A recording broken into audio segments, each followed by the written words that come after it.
Hello, Glenn. You hear me okay?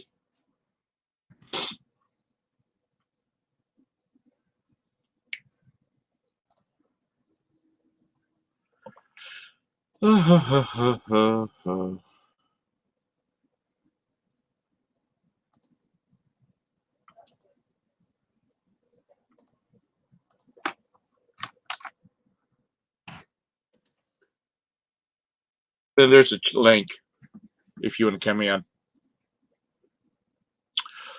So what's going on? Hello, everybody. Hola. Bonjour. That's about it. And how y'all doing? It's been a long week. Cabin fever starting to set in.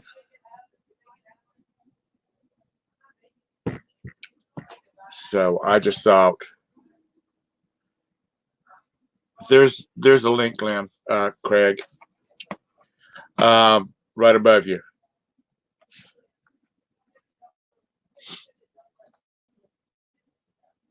I'm so freaking tired of being at the house. I have a house to be at, so that's good.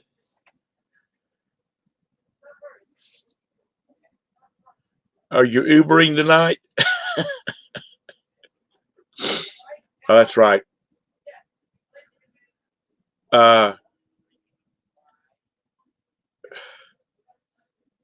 have to get some people some license. You're in the same boat I am.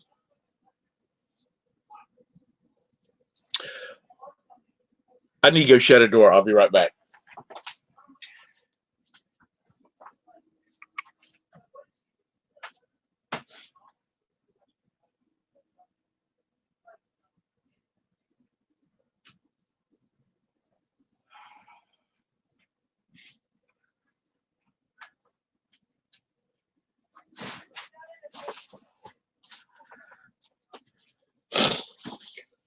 Okay.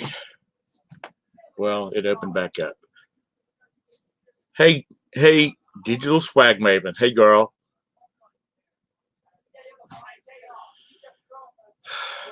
I hope everybody's business has been doing good.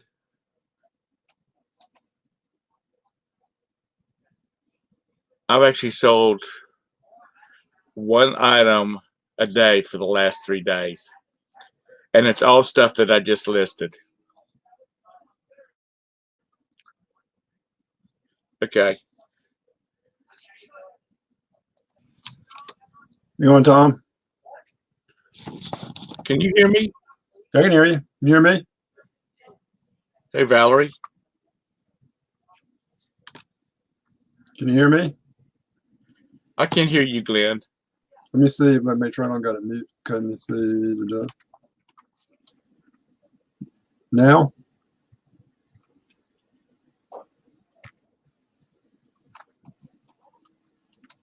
Do y'all hear me okay? I can hear you. Okay. I can't hear you. Oh, I wonder what's wrong. Anyway, Valerie, there's a link up above you if you. Hey, Texas Val. I'm gonna leave and come back. Like I said, I've got. Oh, that's the reason I don't hear nothing. Is because. No, I got you.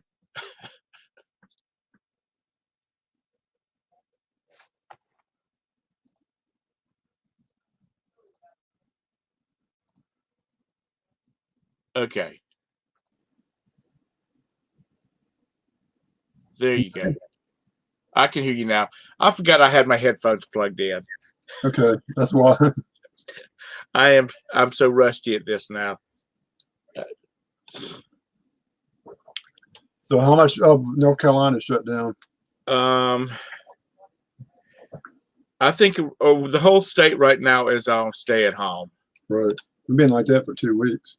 Yeah, it's been 2 weeks for us too. And I think this is payday weekend because there seemed to be more traffic at the grocery stores and stuff like that. Right. But I can't do those. So there's been more traffic out.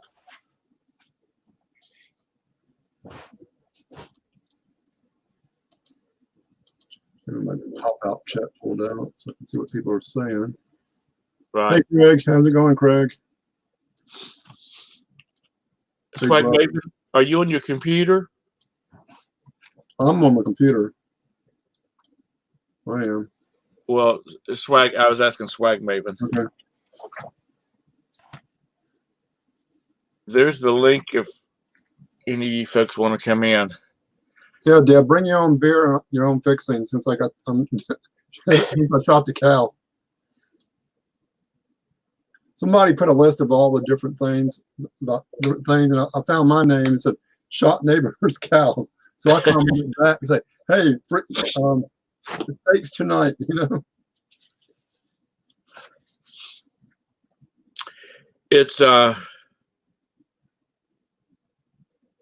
next door neighbor is a school teacher. He's a school teacher at a private school, and they have been hustling, trying to figure out what to do because nobody's going back to school this year. They're trying to finish up at the end of the, finish up. And I said, it's just my opinion, but if you got a C or above, you're done for the year. If you got actually I said a D or above because D's passing. But I said, if you got a D or an F and you want to try to move it up something, throw them out some assignments to do to see if they can get enough points to change their score. Otherwise, call it a year. Because he said, the kids are trying, but it's, you just got the distraction of the computer and they're using.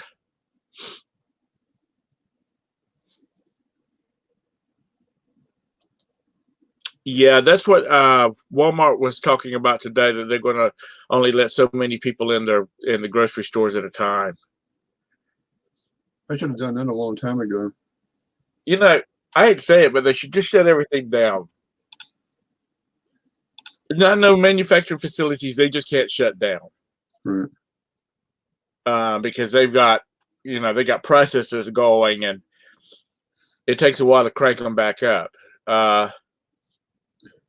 But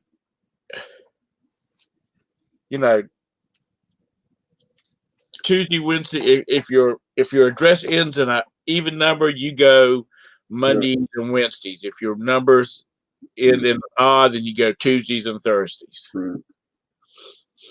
You got allergies right now, Tom? Oh God. Look like you're about to die, man.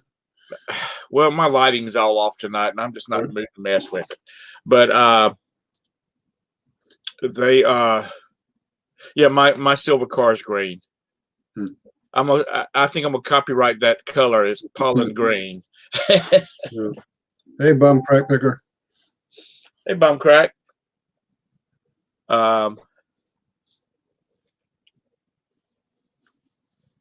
Yeah, it's a case where I mean, it's like, well, what is considered essential too, Yeah.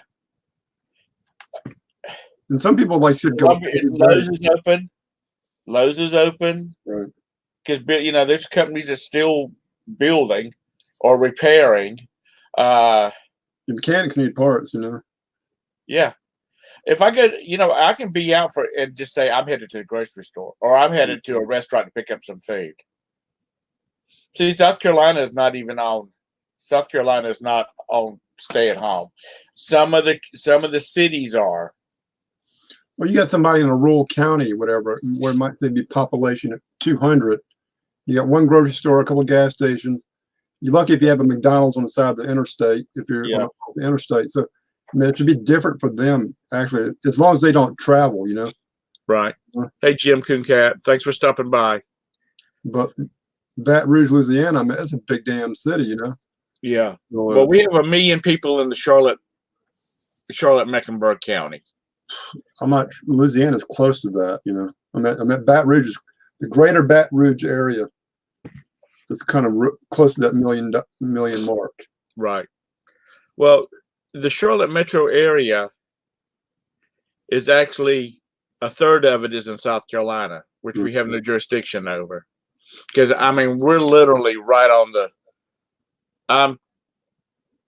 As the bird flies, I'm probably 3 miles away from the state line. Yeah, I'm taking actually some of my items now and listed on Facebook Marketplace. I had a bunch of puzzles, brand new sealed. Trying to list them. Maybe I can sell them local. You know, some of the stuff I haven't listed on eBay yet. You know, Right. Sealed, all my sealed games and all that. So maybe I can sell those. You know. It's Jim Cooncat says 6 feet of distance determines our existence. Did you see Florida's 6 foot rule? Later, Jim. I'm sorry. Say it again. Florida's 6 foot rule. Alligator, you know, length of an alligator. Okay. Hey, Mr. Sadie, how far? He's out I'm in here to the be a water moccasin, you know. Yeah, all that kind of crap. Thanks for coming by, Jim. It's I like I said, you can have any reason to be out and just say I'm going to the grocery store. If I want to, you know, you're not supposed to be out just riding. Right. You know, some people want to just get out. For that, yeah. Yeah, just get out the house. Well, all you got to do is say I'm headed to the grocery store. But what you need to do is have your small little grocery list on your dash at all times. Like, hey, this is my list. I'm going to and name the store too. If you're in a certain area, know the stores in that area. You know? Yeah. We have I've mentioned it before. We use an app called Cozy, and our whole family is connected to it. So if say Sasha's getting milk or cereal or something, and we run out of milk, he can just pick up his phone and put milk on the grocery list, and it populates it to everybody. And so we've always got something on the grocery list. But yeah, you know, my allergies are killing me. You can go outside in the morning and you can see the pollen float through the air. Yeah. Well, like somebody went through a car wash. So this is about a month ago, I guess. You know, went through the car wash and he said stopped at the bank, came out, and his black truck was green. You know, They just did. It's really, really bad. Hi, Nathaniel. It's we will get through it. Yeah. But it's really. Well, I got like a brick and mortar store, so it's killing me right now. Oh yeah. I am delivering outside, you know. I'm not considered essential, but all the other dirt bike shops in town are sell street bike parts. Right. Well, I'm the only one that technically doesn't. You know, I got like certain nuts and bolts, but technically, you know, I guess it really came down to it, you know. Do you not have any parts that they could use on a street bike? Oil, you know, grip, possible dirt bike grips you can put on a street bike, but you know, tie downs or you know. You don't sell actual parts for them like the motors on them. No, not actual street bike motors. No. Hi, Joanna. I do have oil filters for the KTM, so I guess I can always, you know, bypass that law. Right. I got air filters. So yeah, I got, you know, stuff for, because it's not really a popular street model bike. So they might, you know, so there's only like, the police might say, are you going to arrest? Oh, we only see where there's only 5 in the whole state of Louisiana, you know. You know, it's bad for some of these businesses. And luckily I got, you know, I do an eBay store for my business and all that. Luckily I got sold like 3 items. So I got like probably $400 on 3 items going out Monday, you know. Right. Besides my sinuses, Nathaniel, I'm doing good. Kind of getting a little cabin fever, even though I do go out, but it's usually, every day because I have to take Sasha to work. Because he works for Sam's Club and they're still running strong. So that's one place I wouldn't want to go in there. I'd be wanting to put, you know, the yardstick on the front of me and back of me so don't get near me. Sasha. Yeah, I'm doing good, Sadie. Mr. Sadie. It's like super slow for business.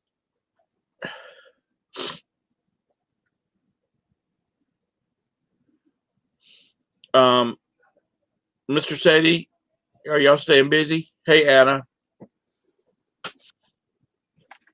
I live here like I'm in an apartment, and so sort of the girl next to me is like a teacher's aide. Right. So she hasn't worked in 3 weeks almost since this deal.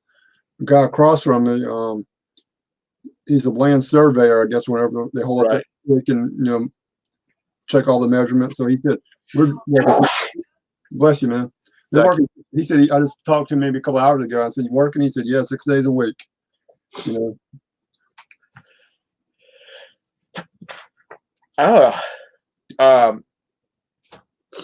Hey, Kathy. Hello, Kathy. Okay, we're not starting this stuff tonight. My sneezing. You get a bag and it'll hyperventilate into it. Yeah. Kathy, there's a link if you would have come in, hon. But like you said, there's people that's been out of work for now 2 or 3 weeks. Right. And there's some salesmen out there, like in certain companies and all that, or even Best Buy. A lot of times come and pay minimum wage, but like you said, I think you work, sales. Well, it's like I have a friend down in Atlanta who's a private pilot, and the company he works for has 6 planes. Right. And they're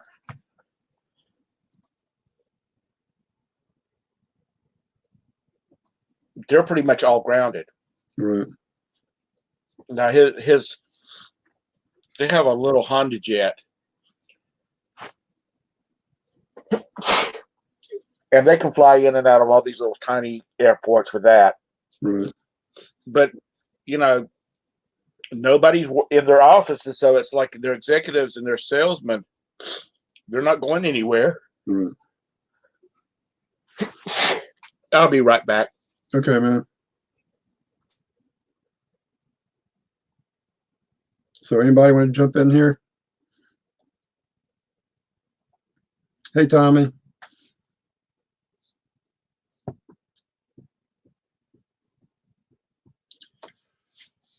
Yeah, it's been super slow for me, that. So like I said, we're talking about April 30th here, but now I hear some people talking about May 4th and all that. But I'll clean my yard up today. We're doing something right. I'll come get you. Hey. Hello. Welcome. Yeah, we can see both of y'all. Say hey, Tinsley. Look. We got a new baby. What kind of dog is that? Little Pomeranian. Okay. He's spoiled. How are the other ones? The boys. Oh, the boys? Yeah, the boys. You got grandkids, right? Or yeah, they're doing all right. Yeah, they are who they are. I shared on Facebook this thing about in about 8 weeks, all the blondes in North America are going to disappear. And Kathy's like, "What do you mean by that?" I'm already disappearing. Because the bottle blondes are going to start washing out. Yeah. How y'all been getting along? Y'all been doing good? Yeah, I mean, we've been doing pretty good. Just been staying busy. Project today was cleaning out our eBay storage room, garage, whatever it is. Too much damn work. How about y'all? just cleaning up. I've been going through boxes, just sorting out stuff I need to list. Yeah. Yeah, we did that too. Yeah, that's pretty much what we were doing today. Yeah. Oh, Kathy, didn't you buy like a storage locker that has some dirt bike parts or not meant street bike parts and scooter parts? We did, but I ended up selling that whole locker to a guy that bought it with a lot of profit too. Right. But didn't you list some like brake pads or something? EBC brake pads? Yeah. Oh, I got a Vero for pitting, like I had EBC, and it's been on up there for probably on and off 2 years. And they had the word, I said it fits Suzuki, and it fits Yamaha. Well, I got busted because I used the word Suzuki in there. Really? Yeah, I got a Vero. I couldn't understand it. I said, you can't call anymore. So I got on eBay Business on Facebook and said, hey, there's 5 million plus listings that have used the word Suzuki. And I said, then there's 55,000 listings that use Suzuki and EBC. And so you can need to contact Suzuki, Once. We never. No. See, the only thing we got a letter from somebody saying that because our prices were lower than theirs, Right. and they said that we didn't have the standard of their listing price. Right. Which I had emailed them back and told them, like, look, I didn't sign your contract for your prices, Right. so I can list my prices as I want to because I'm not an authorized dealer. Now, do you show as an authorized dealer? Technically, I am, but it was most all my EBC brake pads are 20 plus years old. Oh. But if you show them as you being an authorized dealer, they're gonna bureau you. Yeah. Right. Well, I sold like a lot of stuff like EBC. It falls underneath the mapping policies. See, now if you get that email, you can return that back because if you don't sign the contract as the mapping, if you don't sign that contract, then they can't make you stick to that. But a lot of the companies I deal with, they're like Western Power Sports and a couple of those companies. I still order EBC brake pads, but it's sold through my retail stores, not the ones I bought 20 years ago or more than that, 25 years ago. Yeah. Yeah, I don't see how I can hold you to that. No, they shouldn't be able to. I mean, did eBay kick you off, or was it just an email sent to you? No, they zeros. eBay sent me a notice and all that. Now I didn't get. It says shut me down for 3 days, but I'm not sure if I didn't. Within a few days, it seemed like I was listing items. I was still selling stuff. Yeah. But That's kind of crazy though, because the only thing that we ever got was that mapping thing. Yeah. Right. But we never, like I said, we never had ours listed as an authorized dealer. So that was one of the things I think kind of saved us, and I could fight them back, but I would always argue back with them. And I got close to 850 items on my store, and like that, I put in the word Suzuki, and it pulled up 94 listings that use the word Suzuki. In all my listings. Yeah, because I think we have something Suzuki that we just looked at today that I have Suzuki in there, but I've not had any problems with them. Right. But I guess if they did that, I might. You start talking to a human being and say, so I got my lawyer, this and that, and you got 5,000 listings, and you pick one out of 5 million on me. So you need to take all those down, because if they take one listing down, they lose a $30 item, they're going to lose fees for $3. When if you just go on the low end on $3 times 5 million, that's $15 million they're going to lose. Right. If they told them, if you're going to take mine down, there's 5 million you got to take down now, and they're probably going like, oh, that's 15 to $20 million we're going to lose. Yeah. And not my problem, Kathy, a friend of ours, and when I say Kathy, I'm saying Kathy and Marcel, just not Kathy. A neighbor down the street, he bought a storage unit about 2 months ago, and he's been paying rent on it because he won, and it's a 10 by 20, and it is from floor to ceiling of junk, of stuff. Really? And he went over there one day, and he got half of like a caravan size minivan full of stuff. And he's like, what am I going to do with all this stuff? And I said, man, I told you not to buy that thing. He said, why? Did you want it? I said, no, because I don't have the means to process all that stuff, because it had a lot of furniture, and it wasn't even good furniture. Oh, wow. He said, well, I got it cheap. Don't matter. And you've got 3 months of rent in it. Yeah. Mm-hmm. At $150 a month, and you were talking about you're going to have to rent a big truck to move everything. Even if you paid $5 for it, it's not worth it, Yeah. I mean, he's already got $500 in it, and And I said, I told you. I said, I told you that you needed to think about it before you bid it on that thing. That he needed to start off on something small. Yeah. And he's like, I know. Well, my thing is, like, see, we don't have dump fees here, so that's a good thing because we can dump. We can either put ours in our front yard and they pick it up, or we can take it to Or our somebody dump, else will pick it up. or somebody else will. Yeah. But we can go there and dump ours for free, so we don't have the dump fee, so which is really good for us. But even like, I don't like to touch anything with mattresses in it because of some factors. I just don't want to take that chance because one, I hate even touching it, much less, you know, Well, we thinking wear about gloves what's in anyway. there. I don't care. but- But right now, with everything that's going on, you know, Storage Treasure, Locker Fox, and all the locker auctions have actually limited the storage lockers, if any storage lockers that they're auctioning off right now. So I think we found 2 in our area, not even in our area. No, They're like 250 miles away that we're having to look for if we're, you know, if we want to go buy anything. Right. You know, because they're limiting with everything. Because like, I had to update my credit card and I had to call them. They wouldn't even let you in the office to update your credit card. Wow. Yeah. Don't look, but there's somebody in your house over your right shoulder. No. A hot mess little baby child.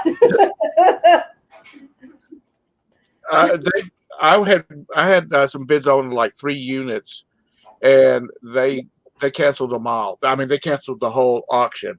Oh yeah, they will. And because they just don't want people coming in. No, they don't, and that's the thing. So not only as, you know, as far as being a small business right now, I mean, we're hurting with, because you can't go to thrift stores. Right. You can't do auctions. It's like Tara and Jim, they used to go to the regular live auctions. Now they're doing online auctions, but everybody's going to those. Yeah. And then like storage lockers are pretty much, you know, maybe you Yeah, because they're kind of forgiving. They're forgiving some of the. Right. You know, you're not paying. They're kind of forgiving that because of simple fact is everybody's out of a job. Mm-hmm. So, well, not everybody, but most people are. A lot of people. I mean, unless you're an essential worker, and then you can't do Facebook Marketplace unless you trust the drop off at the door, which I don't trust that. I mean, that's just me. It's who I am. You know, I'm just weird like that. But my marketplace is stopped. But now we do have some eBay sales, but it's just very few. Yeah, between, but. Because people are now buying essential stuff. I mean, you have to spend your money on what you need. So it's hurting the resellers in small business, and you know, and these people that are out there on eBay price gouging with toilet paper and flour and peanut butter and Lysol. I'm sorry, if I see you, I'm reporting you. I'm gonna go ahead and tell everybody now, price gouge, and I will report your ass. I don't care. I am the mean person. Sugar, great value sugar, 10-pound bag for $36 on eBay. Yeah, you're reported. Insane. If we see it, you're reported because we go through eBay all day long, and we see it, and we will report you. And we're doing it. If you get reported, it's by us. Trust me, because it's bull. Well, and ours is because we have no toilet paper in our area. Literally, we have no damn toilet paper in our area. And there was we found somebody that was selling toilet paper, Charmin toilet paper for $120. That was literally over the 10 minutes from us. Right. I got to report your ass. I know. There goes your profit, Tommy. Sorry. Hey, Tracy. Hey, Tracy. Cheers. But I'm going to report you. I'm sorry. It's just crazy. You know, it's not right. No, I mean, I guess I'm just too nice of a guy and think about stuff like that. There's people I'd be very disturbed if I found out they were selling it. You know, they wouldn't turn around and selling it at an overpriced price. But you know, people need this stuff. Yeah. Don't get me wrong. I'm all about capitalism. I am a firm capitalism kind of guy, but Not in a time of crisis. Not in this. Right. Not No, I do have. I have a roll of Ukrainian paper, toilet paper. I'll send to you. No, It has the consistency of 800 grit sandpaper. no, we went to Aldi's and bought the one ply paperwork or toilet paper. Yeah. And oh my God, I thought I was in heaven. I got toilet paper until I used it. No, baby, no. You have to like roll off this many sheets and then fold it up to like 2 pieces long, just so you feel like you got some protection. Yeah. Them little guys, you just take outside, just hose them off, you know. I heard somebody was talking, I guess, a couple of days ago. It might have been last night. She had a lot of items removed, but she had one of a kind discontinued items. And she had some paper towels that had Dawn dishing soap made into the towel. Right. You know, and they took that. Some lady complained that she was price gouging, and he said, "Well, I'm not selling regular paper towels, and this is stuff I bought way before, you know, all this happened, you know, and all that." So she got in trouble and all that, and selling that, you know. Well, all you really have to do is get these shop towels, those blue shop towels that they sell. Yeah. Put them up into the 2x2 squares, and then you just roll them up, and you got those old rolls of toilet paper. Roll it up into that. You can use that. I mean, and it's a lot more absorbent. Don't flush it. Cushiony. You know, flush it. You might want to throw it away. You know? Yeah. Like I said, you'd be buying calling a plumber up. You know. Yeah. No, don't throw it in your toilet. I mean, use your discretion, but you know. Yeah, you got to use your brains about it a little bit, you know. My neighbor, a couple of houses down, he's got a house full of girls, and he said, "I've already told them we have to start using paper towels. I'm going to call the porta potty people and bring a porta potty out here." So that's what they're going to have to go out there and use, and so they can dispose of their paper. He said, "I'm not spending $2,000 to have a line dug up and cleaned out." Yeah. Oh, sorry. He says he's buying 3-ply, selling off 2 of them, and keeping 1 for himself. Hey, Mike. Hey. At least you're an entrepreneur. There you go. Well, I think it was Maggie and them. They were talking about toilet paper, you know, up there in the north, and I said, "Well, I've already started breaking off 20 sheets, you know, pulling off 20 squares and putting them in envelopes. So if y'all need some, I can send them out to you." And she was like, "I'm 60 years old or whatever. I'll go through a pack in a day, you know." I'm gonna call Alyssa. She hoarded it way before this shit even started. So Yeah. I think I'm gonna start buying it from her. You've got little kids. I'm like those 2 little kids. When they pull the toilet paper, they just get it, go whoosh like that. Yeah.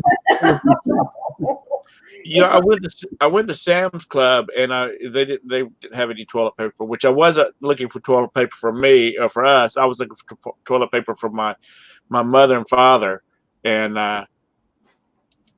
I went over to the commercial section where they got the big old rolls, you know, that goes in the big dispenser. Yeah. They were sold out of that too. Yeah. And usually there's a pallet of it over there. What the hell is wrong with people? I mean, seriously, what the hell is wrong with you? You have to buy toilet paper. That's their first instinct, is to buy toilet paper. I mean, I'd buy water or food Food would be the biggest thing. I wouldn't be buying toilet paper. Like public restrooms, like in gas station and all that. Are they going in there and stealing the rolls when they go in there? Well, you know, Maggie and her husband Mike were in Florida when this started hitting, and they were headed back up, you know, up north to PA. And I said, "Well, you start hitting all the rest areas on the way back and start bringing the toilet paper with you." Let's see how good y'all memory are. Napkins are coming in handy. Yeah. Let's see how good y'all memory on this one, or what movie? The 3 Shells. Oh, that's 3 shells. Yeah. not Demolition. Was it Demolition Man? Demolition Man. Because I get that one and Running Man mixed. The titles mixed up on them. Yeah, the 3 Shells. But it's yeah. I don't understand about the toilet paper. I mean, it's not a shitting disease. It's a coughing, you know, you're not going to be pooping on yourself. And if you need that much toilet paper, you should have saw a doctor beforehand. Yeah, you should. 4. think people think they're going to be locked up at home forever, and they wouldn't be able to get it anymore. They just, But like the other day, when it started happening, like the first couple of days, there was 0 bread. So people were buying like mega loaves. But bread only lasts X amount of week, about a week at the most, depending on what brand it is and what day you buy it on. But now you go there, the bread rack is full because people are smart, hey, I'll come back in 4 days, Everything is starting to fill back up. I talked to a loss prevention guy that I know over at one of the big Walmarts, and he said that they don't have enough people to get the stuff on the floors. Right. He says, we got truck stuff back there. He said, now we don't have any toilet paper because he said that's the first thing that's put out on the floor. But he said toilet paper and paper towels.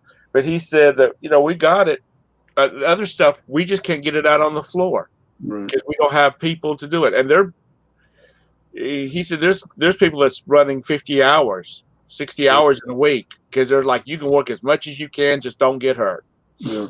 Well, I know they're closing our Walmart at 8:30 here, and they opened it back up at 7. And literally, we went, was it Monday or Tuesday? The other day, right? We went sometime last week because we needed 2-ply toilet paper, so we couldn't handle the 1-ply. So we got there at 6:30, got in line, and by the time before it opened up, it was wrapped around the building. And they had 2 cases of toilet paper out, and it was Walmart brand and Scott. Yeah. And then 2 things of paper towels. Yeah. And that was it. And I'm like, what the hell do you want? What's going on here? I don't understand. Did you see the video of the lady buying all that toilet paper, loading up the 2 truckloads from Dollar General? I didn't see that. Yeah, there's a video on Facebook, whatever. But she had bought everything in the whole Dollar General store and all that. And to me, the manager of that store should be fired. Yeah. If that's the case, because most of these stores are telling, hey, now there's a 1 or 2 limit deal. Now, like you say, bread and milk. I know somebody has 6 kids. Now, if you go in there and buy, you're allowed 1 milk. He said, ma'am, I'll go through a gallon of milk in 1 breakfast, or I go through a loaf of bread in 1 breakfast. I go through a pound of bacon. Unless you bring your 6 kids with you and tell them to all buy their own bread and milk, that way they can stock up for a week. Some of these companies are already said that they will not have you will not be able to return toilet paper and paper towels. I agree. My mom buys milk for the a little organization downtown. It's run by a bunch of sisters. And they usually milk for the wives that the kids and all that are just on the streets and all that. But they went to a store. Her and her friend went to a store and bought some milk, and they said they only allowed 1. Well, he knew the owner of the store. He said, "I'm gonna get fired if I sell you all this milk." He said, "No, you won't. This milk's going to a certain organization that like St. Vincent de Paul and all that. So they might cut it 10 gallons of milk, maybe 10 things of milk. Wow. To bring down to them. Everybody is limiting stuff here to like 1 per item, like toilet paper and paper products. Right. Sam's Club, certain things are limit 1, and they have signs out that says limit 1 per customer. Right. Yeah. Well, that's when you go and buy in 2s, if you're, there were certain other items, especially if you got a big family, Well, like you said, milk. When I was a kid, not so much my kids, but when I was living at home, a teenager living at home, we would go. My mom was always say, "We'll go through 2 gallons of milk a week," right? Because we drank milk in the morning until I started drinking coffee. Right. But we drank milk in the morning, and well, my mom grew. She was the oldest of 9 kids. So, like today, if you had 9 kids and went to the store, so you only allowed 1. And said, "Look, I got 9 kids. Yeah, if you don't sell me more than 2 things of milk, we're going to have a problem." Well, it's because of the people that are acting the way that they're doing now is making it that way. Right. If everybody would have come in here with common damn sense just calmed down and like got what they needed for that time, I don't think we would have the problem that we have. Oh, yeah. Like Marcel talked, it's like the time that the American people need to come together and understand that we have elderly people that can't get this stuff, that can't afford it, two, can't get out or don't have a way to get out. Right. And then you have people that have, like, say they've worked during the daytime and they can't get there till nighttime and all the shit's gone. There's no food.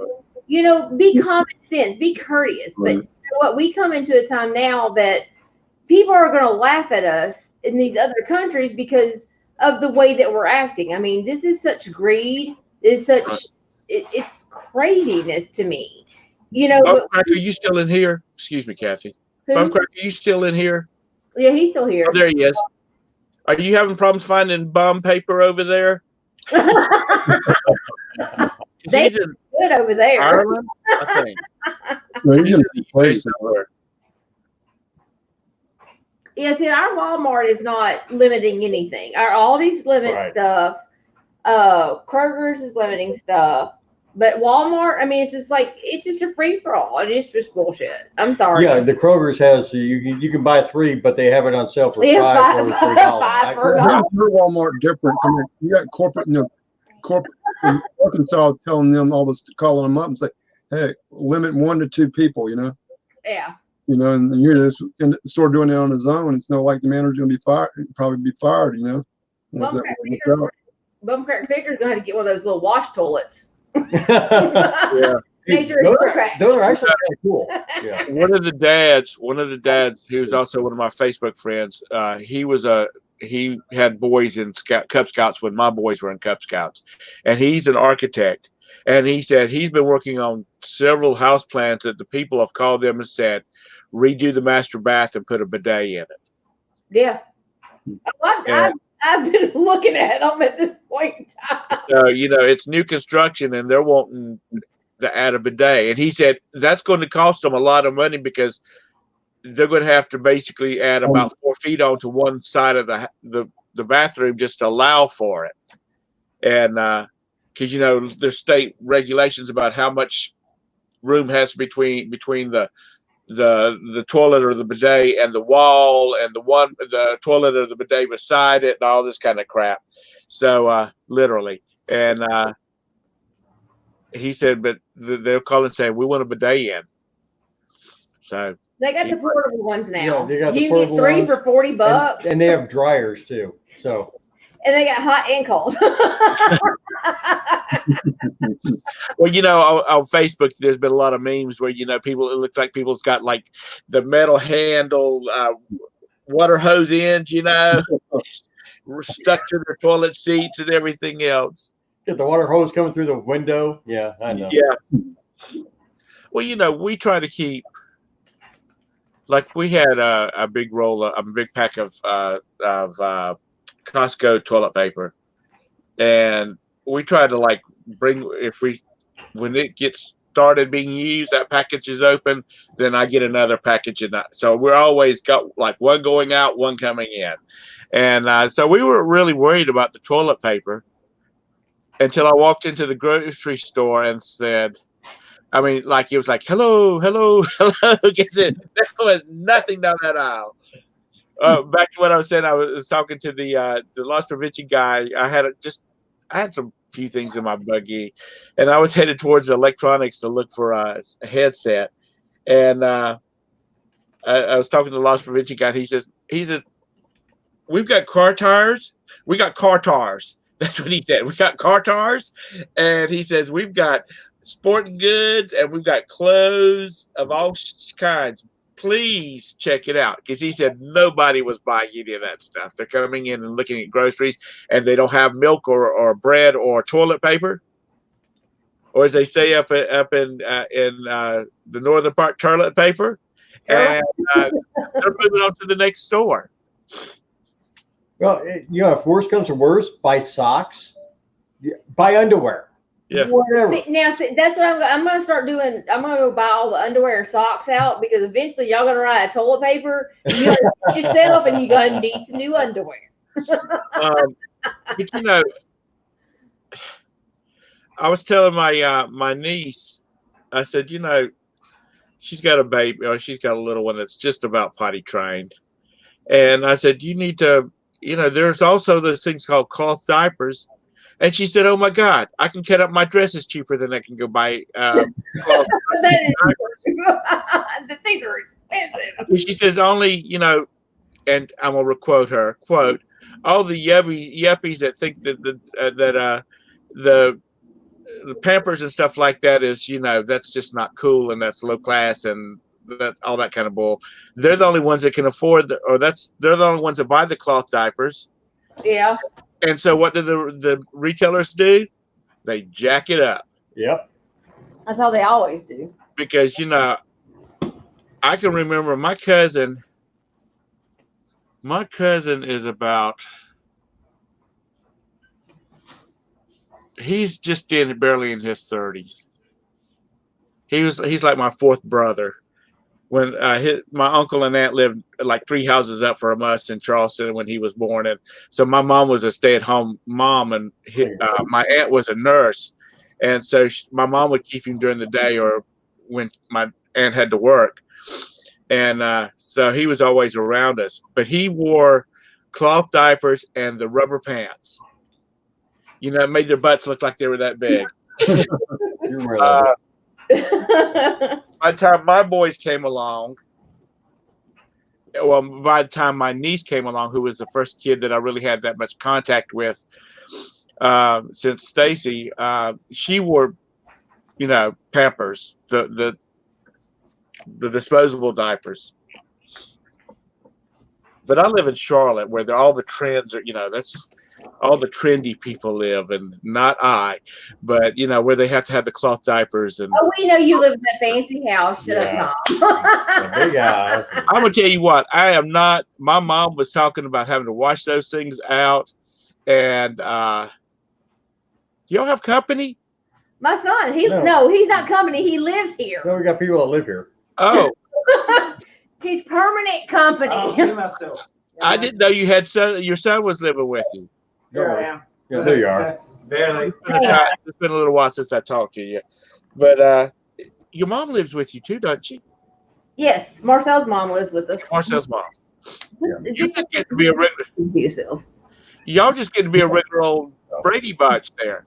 We are, yes, and we got a new doggies. We added everybody into the new family. So, Now, is this the dad of the 2 boys? huh? Is this the dad of the 2 boys? Yes, he's the dad of the 2 boys. Yeah, he's the baby daddy. He's the baby daddy. I'm gonna say hey, Joanne. Say hey, Ansley. Hi. Hey, M&R's son. This is my brat. Uh, No, I don't want to bite. No. Go take care of your sons. Okay. Bye-bye. No, Tinsley don't need it either. It's fish. It's good. It's good. Hey, for 'em. my sister Carol. Go. bargain shopper. Oh God, Jesus. Yeah, I showed you my mom, but she said no. Right, nope. It's like I said, I'm optimistic. Every time we've done something, when Roberta was prepping for her liver transplant, I'm always going, everything will be fine. We will get through it and we will move along. And this is the same way. We will get through it and we will move on. Hopefully people have learned that, you might want to keep an extra pack of toilet paper in the house, just because of people being so crazy. Because back when this started and the toilet paper was being depleted like crazy, the Surgeon General was going, why are you people, on TV? He was going, why are you people buying all this toilet paper? You're not going to have diarrhea. That's what my thing is. It's like, you're not going to poop that much. And if you do, go see a doctor before you get to that point. You should have already been seeing the doctor if you go through that much toilet paper. It's like, dude, you're going to be eating it soon because you're going to run out of food. I mean, that's what I was. I mean, like our local grocery stores had no hamburger, no ground beef. It's like, hey, Carol. You're in Louisiana, right? Yeah, I'm in Louisiana. And what's it like really there? Because I know that's becoming one of the hot spots. Well, that's mainly New Orleans. That's all that hot spot. But Baton Rouge, I don't remember, was it 10,000 cases in Baton Rouge? I don't remember what the numbers. think total 300 deaths in Louisiana, but I think Baton Rouge is like kind of, I don't remember the exact numbers in Baton Rouge, but you know. You're still going through the same kind of craziness though, right? Oh yeah, I mean, like I said, I have a brick and mortar business, and I actually, you know, like I said, got big signs on the door, closed, you know, mail order, you know, you call it in and, you know, tell me to part, you know, and then I'll look it up for you and all that, instead of you sitting there at my counter for 15 minutes while I'm looking it up, you know, and give me a credit card and I'll bring it out to you. Now, I got guys that, you know, like just 3 days ago, he drives a big flatbed for hauling cranes. And he, instead of just parking across the field where he usually does, he comes inside and chats for 15 minutes. He just slowed it down and put flashers on for like 10 seconds. I got on the floor running board and dropped it through the window onto his seat, and he took off. Now, I had guys that did that before all this even started, you know, like big tanker trucks. Yeah. You know, that, because they can't pull across the street because they're too big. You know, that, and say, hey, Glenn, they'll be coming down, call me, you know, like when they're about 3 blocks down the street, call me, and I get it, like you said, on that tanker truck and just drop it in there through the window. Gee. And drop down. So within 15-second stop, you know, they'll stop, slow down, me throw it in, and they're taking off. It's Carol, I don't know any. Nobody in my circle of friends have been diagnosed with the virus. I was actually typing her because we went down to Florida for Christmas. So, and whenever we went down there, like 2 days before Christmas, I got really, really sick. Well, we just thought it was kind of just me being my lupus and stuff, just because I get sick all the time. And I had this really bad cough. I had a fever, and I just had a really hard time breathing. Well, the day before we had to leave, Marcel got it. And it wasn't as bad, but it was bad enough that he had the cough and stuff. So we came home and stuff, and I was still sick. I stayed sick for 6 weeks. I ended up having to go to the hospital. They said it was Upper respiratory. no, the hospital didn't. It was a bacterial. Yeah. Well, I ended up going to my regular doctor, not once but twice, and he said what a bacterial is an upper respiratory infection, and it was walking pneumonia. It was the same symptoms as they are describing now, as the cough, the heavy, not able to breathe. And I literally couldn't get out of bed for days. I mean, it lasted 6 weeks. My mom had this also. My mom had it also. And now my doctor actually prescribed me that hydrochloroquine, the thing that they do for the lupus pills. Right. And I gave that to her. Now my doctor gave me a shot, and I actually got over it. I gave those pills to her, and it took about a week, 3 days, and it cleared it up just like that. And she was coughing nonstop. I literally was coughing so bad it hurt my chest, like I was in pain, and she was the same way. And they gave her that. I got those pills for her, and literally it took care of it in 3 days. Oh, So we may have had it before they even knew it was here. Right. well, like you said, they had Mardi Gras what a month ago in New Orleans. I mean, how many people from around the United States and world were down here in New Orleans? You know. Yeah. They find out everybody. Hey, if you were in New Orleans, let us know. Because that could have spread it. Yeah. Well, when we was in Florida, because whenever during Christmas time, a lot of like the Asian, the Indians, and we actually met. There was an Asian guy that came up and started talking to us, and he was from out of the country. He was from New York. No, him and his wife was not. They go to New York, and then they also they came to Florida. But there's a lot. But we went and visited a whole different bunch of places. And they had the Indian people and the Chinese people that come down there during that time. You go to Ripley's and you go through all that stuff, and you touch all this stuff. So we actually think we may have had whatever it was before they knew that it was Right. the coronavirus. Well, that's like my cousin. I have a first cousin I'm real close to. She lives in Myrtle Beach, and I have a nephew. My brother's son lives in Myrtle Beach. And they say it's terrible down there. It's just a ghost town. And it used to be Myrtle Beach, like Labor Day, it closed up till Memorial Day. And now it stays going all year round. And it's really affecting their income down there. And my nephew's an engineer, and my niece is a niece-in-law. She's a school principal, and my cousin is retired. So, they're pretty set in their jobs and whatnot. But Yeah. it's really affecting people. But but you're right. Especially can you imagine before they closed the borders? And when I say closing the borders, I'm talking about people from Europe flying into the United States, like in Orlando, where all these, apparently you look at YouTube and you see all these people from England, the UK. They come to Disney World every year for 2 weeks. Yep. And they don't know what they're carrying, because apparently you can be a carrier and have no, Right. no, yeah. And there's a lot of other diseases too that you can be a carrier and give to people and you never know it. Yeah. Yeah. And that's true. And that's what I'm still trying to figure out. Is the influenza happened a couple of years ago, and our country didn't shut down the way it is now. No. So I'm still trying to figure out why this hysteria, because it's the same thing. It's the same. It killed more people than this has, but yet, why is it so crazy now? Because the media blew it out of proportion right at the get-go. They did. And had everybody scared because it was exotic disease.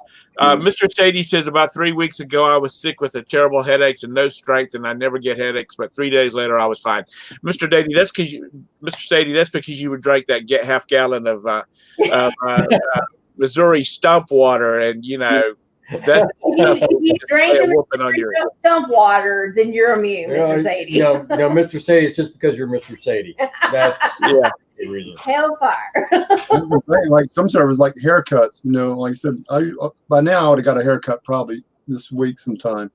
So that's going to be another 30 days. So my hair is probably going to be like that, 30 days. Well, I told Roberta, I said, we need to go get a manicure, because that's we go get a manicure, then we go get our hair done. I mean, not hair done. We go out to dinner.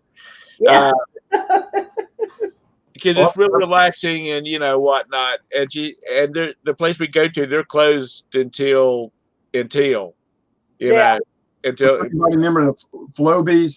Then you used to hook up to the vacuum cleaner. You cut your hair. I think I got one around here. You want me to send it to you? I was joking. Like you said, I need one of those. Hook up to my vacuum cleaner. Set up. 2 inches long. My son Sasha said, I need a haircut. And I said, well, they're not open, but I have about 4 sets of clippers around here. And I've got storage units. I will be glad to try to give you your haircut. He's like, no, that's okay. Well, by the time that they do open back up, their hair would have grown back out by then. So Do y'all when y'all buy storage units, do y'all usually find hair clippers in them?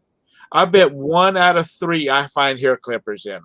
I don't know if they're hair clippers or not. They're sometimes use a dog too. You can't tell the difference sometimes unless you know. Yeah, they could be dog clippers too. I do always find these clippers on eBay for the human hair cutting section. when I get about 6 of them, I'm gonna just throw them in a box together. Ship them out. Somebody wants them, because apparently somebody does a lot of cutting their own hair. I got a video of me cutting my hair with a Flowbee.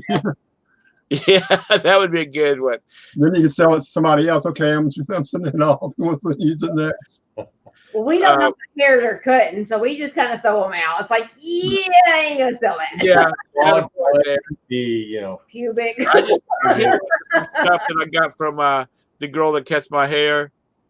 It's like an aerosol. You spray it, and it's like a sanitizer and whatnot. That's what they use on their stuff. So I usually spray them down with that and stick them in a box until I get enough gathered up. A guy I went to high school with, he actually lives not too far away from us. He's a black guy, and when we were in high school, we were about this big. We were both skinny, only he's a black dude, and he had a fro. So his kids give him hell because we're in our high school photographs.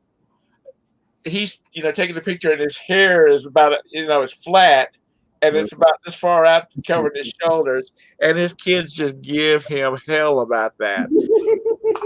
Well, me growing up, I used to have like my big hair kind of. Yeah. Like junior high, and I had a lot of blacks always come up, hey, nice fro. White people can say nice fro. Yeah, my best friend in high school, he had really tight curly hair. Right. And I mean, he didn't comb it. He picked it before it became fashionable to pick it, Right. because his hair was so tightly curled. And he never, like I said, he never had to comb it because it was just like there. Next week we're gonna see Glenn. His whole hair is gonna be like this. Yeah.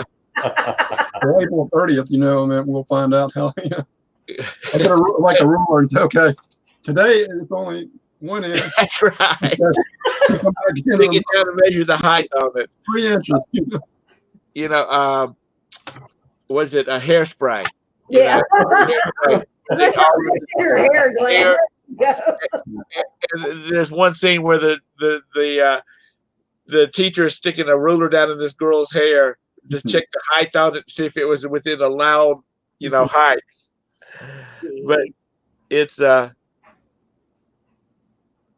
I talked to my mom yesterday, and I'm like, you got everything? Yeah, we're good. She says, Janice, my sister-in-law goes out she goes out to get stuff, and she always picks up something for her, and she's like, I need to get my hair done. And I'm like, Mom, you're 87 years old and you're worried about your damn hair. That's where you gotta go, because the mortician is the only one that's open to do your hair. It's not like she goes to church because the churches are closed down, Well, down here, they had one church, they had like 1,300 people there. They were picking them up by the busloads. In some of these neighborhoods. It's hat season. I look horrible on a hat. I can't do hat season. Well, see, I got a good beautician because she has as full as she shed. It's not burned down yet, so we're good. And she can take one person at a time, and I can get my hair done, so my blonde roots will not become gray, red, and whatever. So I won't be fading out too much. You shut up. Nobody talk to you. Nobody asked your ass. Hey, Tracy. It's,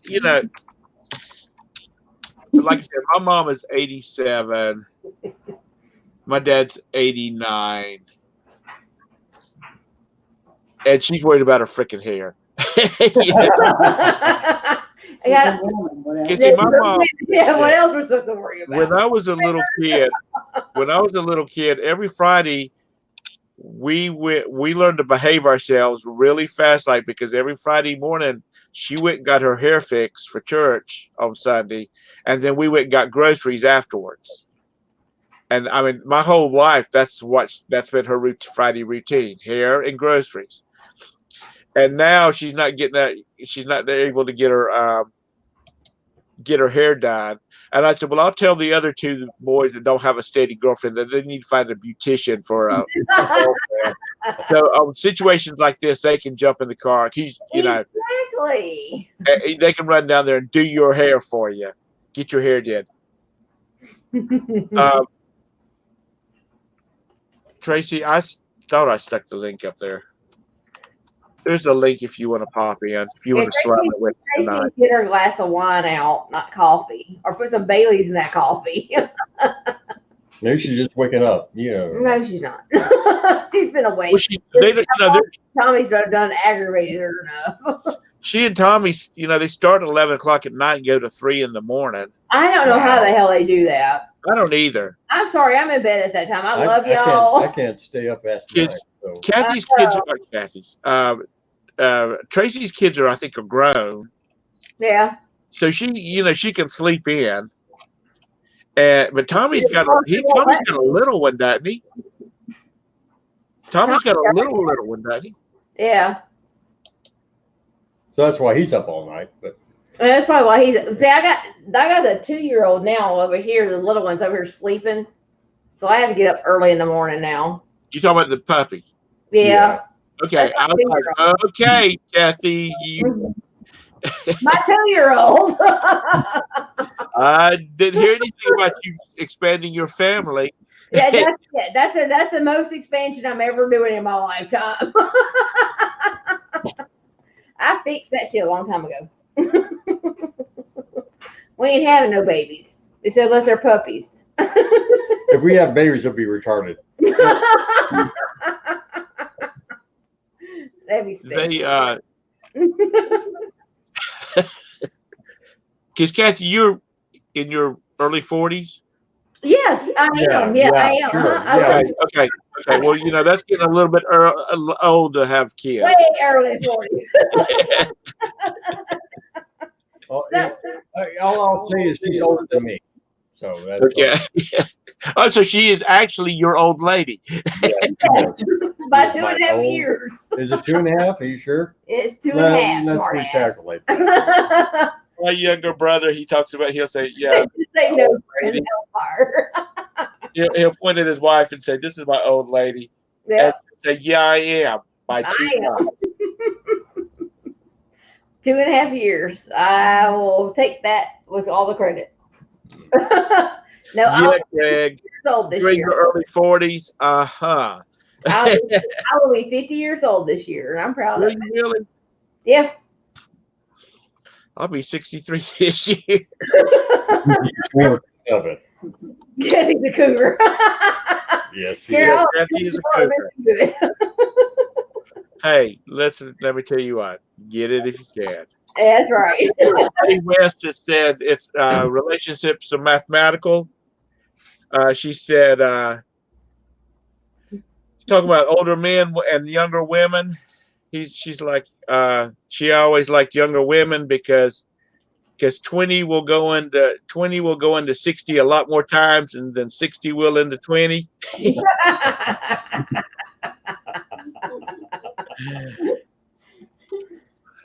Yeah, cougar. Yeah.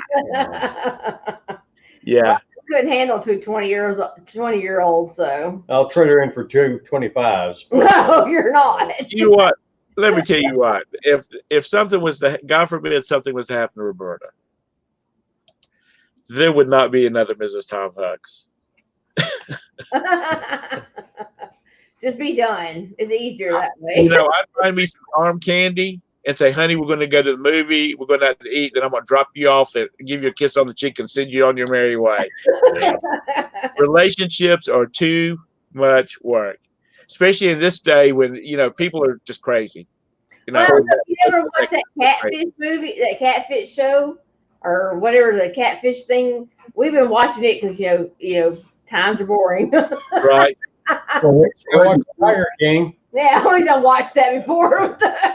Well, too, now, like you're talking about older couples, like in their 70s, if they, lose loved ones and all that and meet other people. A lot of them don't even get married anymore because the state takes so much money from both couples, Yeah. Yeah. Or if you're one married, so you're not going to get this pension from your, husband or vice versa from your wife. And a lot of them just live together because sometimes I heard, certain couples, they might lose $5,000 combined income, anywhere from $3,000 to $5,000 in combined income. They said, if we do that, we wouldn't be able to have nothing to live on, Mm-hmm. Some of them, then they live together and all that. You can't go to the church and say, we want to be married under, the law of God. Oh, no, you have to have the license from the state before we can do that, Right. Because a preacher ain't going to marry because they'll, take his license, I just away. don't want no strangers in my business. You know what I mean? It's just a lot of work. I'll just keep my dog. I'm good. I have my cats and I have my 3 boys, and hopefully I'll have grandchildren at some point or another. And the same way with Roberta. Roberta said, if something happens to me, that's it. It's too much work. I don't have time for it. A lot of work. And like I said, I'll just find me some arm candy to go out to dinner with, and then just Any arm candy, drop just her off. go to drive-through. I'm okay. And I'm good. I'm good with the app, so somebody can deliver the food to me. I ain't got to go out. Screw that shit. When Roberta and I, when we first got together, we talked about get married. I'm like, I'm happy being single.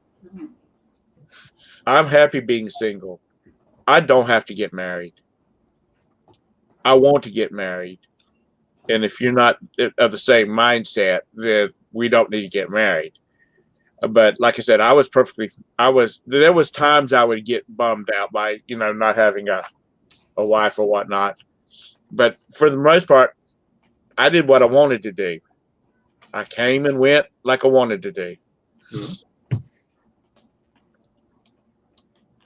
Boy, DoorDash has been just like killing it around here. Oh, I'm a DoorDash addict. That and Grubhub.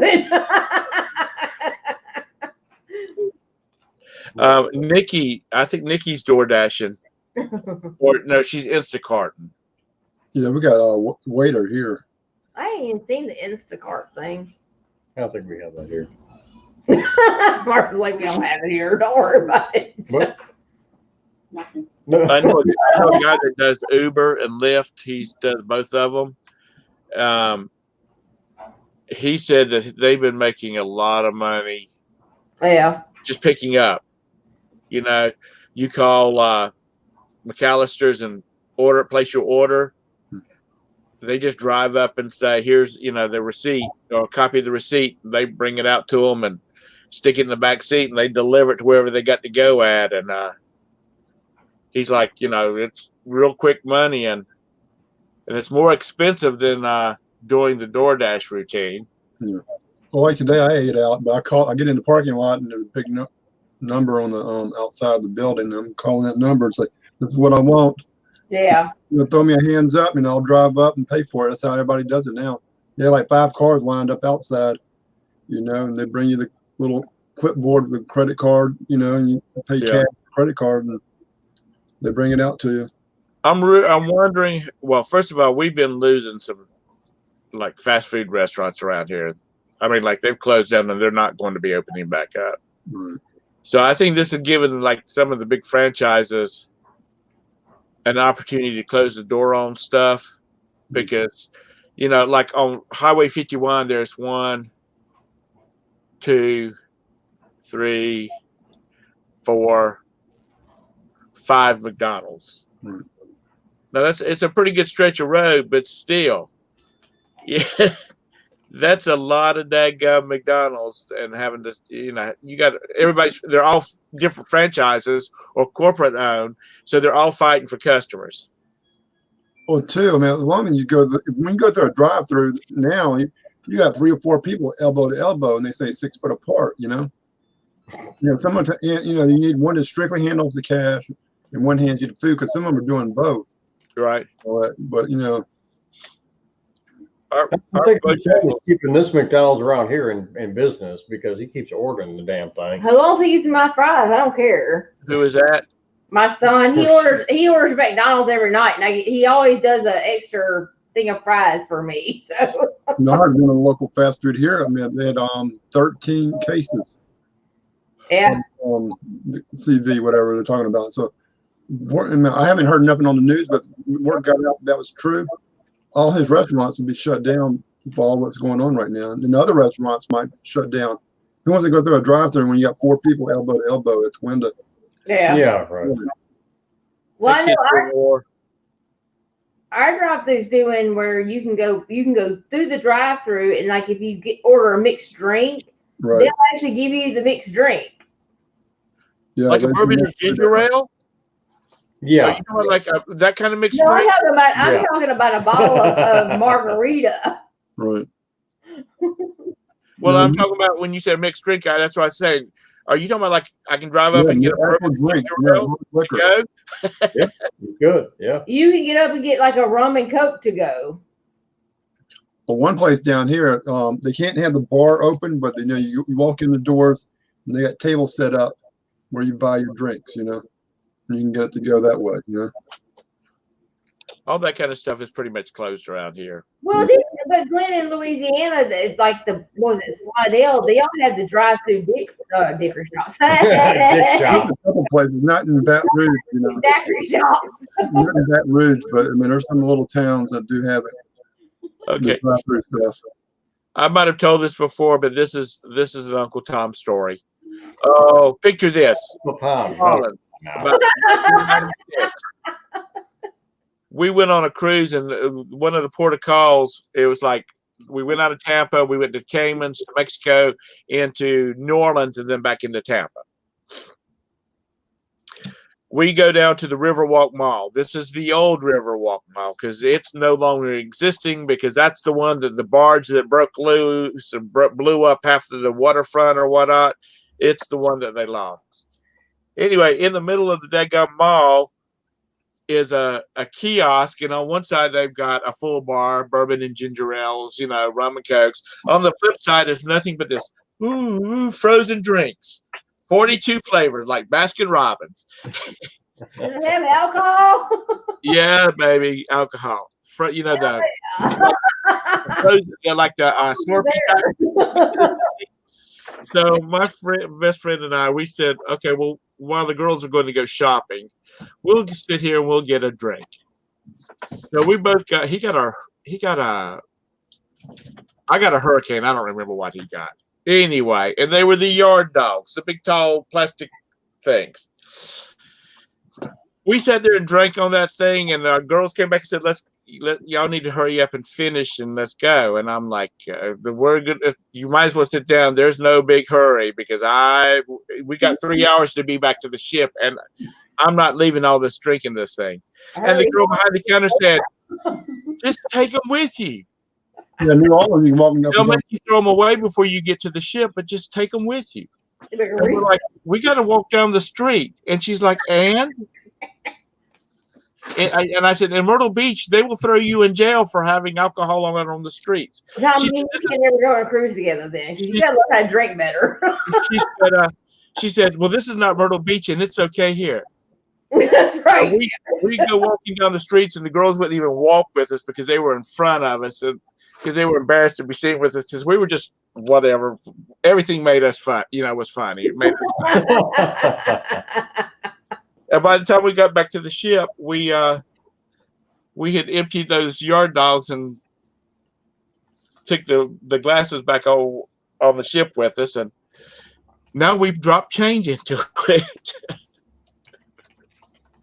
Speaking of cruises, May of 2021, we are Valerie, Chick Picker, and I are trying to get a group of people together, and let's do a group cruise. Really?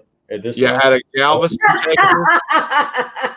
Listen, let me just work with me here. Out of Galveston, Texas, because it's half, in the middle of the country, and that'll give people from the East Coast and the left coast the opportunity to go. And then while we're on the cruise, we'll get a person from the East Coast and the West Coast to call heads or tail, and we'll flip a coin to see who, which in 2022, which coast we go to. So we're looking at the Vista. I ain't going. Why not? Why not, Kathy? Do you want everybody to stay on the boat, or do you want some people to fall off of the boat, Tom? You can't fall off of that boat. Oh, Tom, you know what'd be cool? I didn't say they were going to fall off the boat. I was probably pushing people off of the boat. Oh, you would push the people off. Oh, you'd be cool. Everybody to stay on the boat. Tom, talking about a cruise, you know how in the big European cities you got the big rivers? It'd be nice if the Mississippi River was like they had the big type boats, where you get like a river boat. Up there they got not cruise ships, but they got big boats. Right. You can be 2 or 3 days on. It'd be nice to get that on the Mississippi River. Then when if it made stops, everybody can get off, go through the good wheels, then get back on the ship. Get back on the boat. They actually have cruises on the Mississippi, but they are. They do. They are expensive. Right. They're fun though. Have you been on one? Yeah, I've been on one. That would be kind of fun, really, because like I said, it's not a major ship, but it's small enough where if you got 100 of you on there goofing off, and I know down here, I'm at the river boats. It's rough, I know you go up like Minnesota and all that. Mississippi River is calm, you look at it and it's like, it's totally different from up there to down here. Yeah.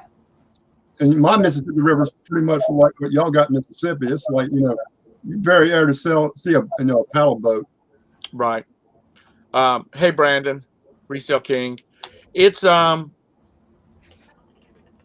they do have, my parents, before my dad got so sick, my mom wanted to do one of those, and they looked into it, and I mean, the whole ship is first class. You know what I mean? Mm-hmm.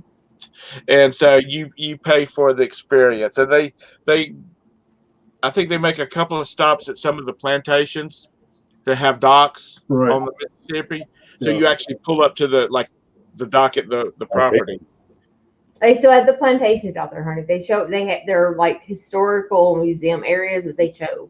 All right. They really don't have slaves on them or anything like that. Right. I'm positive. Okay. But down there, Hey, as long as they have free alcohol, I'm there. I really wouldn't want to go on a cruise right now, or even next year. I probably would have to wait because the simple fact is with everything that's going on, with my immune system, I really don't want to go on there because We've got one booked for August. I looked at some and they're really cheap, but I mean, it's just Yeah. it's going to be 5 years before anybody feels comfortable getting on a boat. Listen. I have We lupus, so with lupus, I mean, it's just my immune system. I I just really don't want to get on there. I just don't feel safe getting on a boat to a plantation. That just doesn't sound We're not like talking about.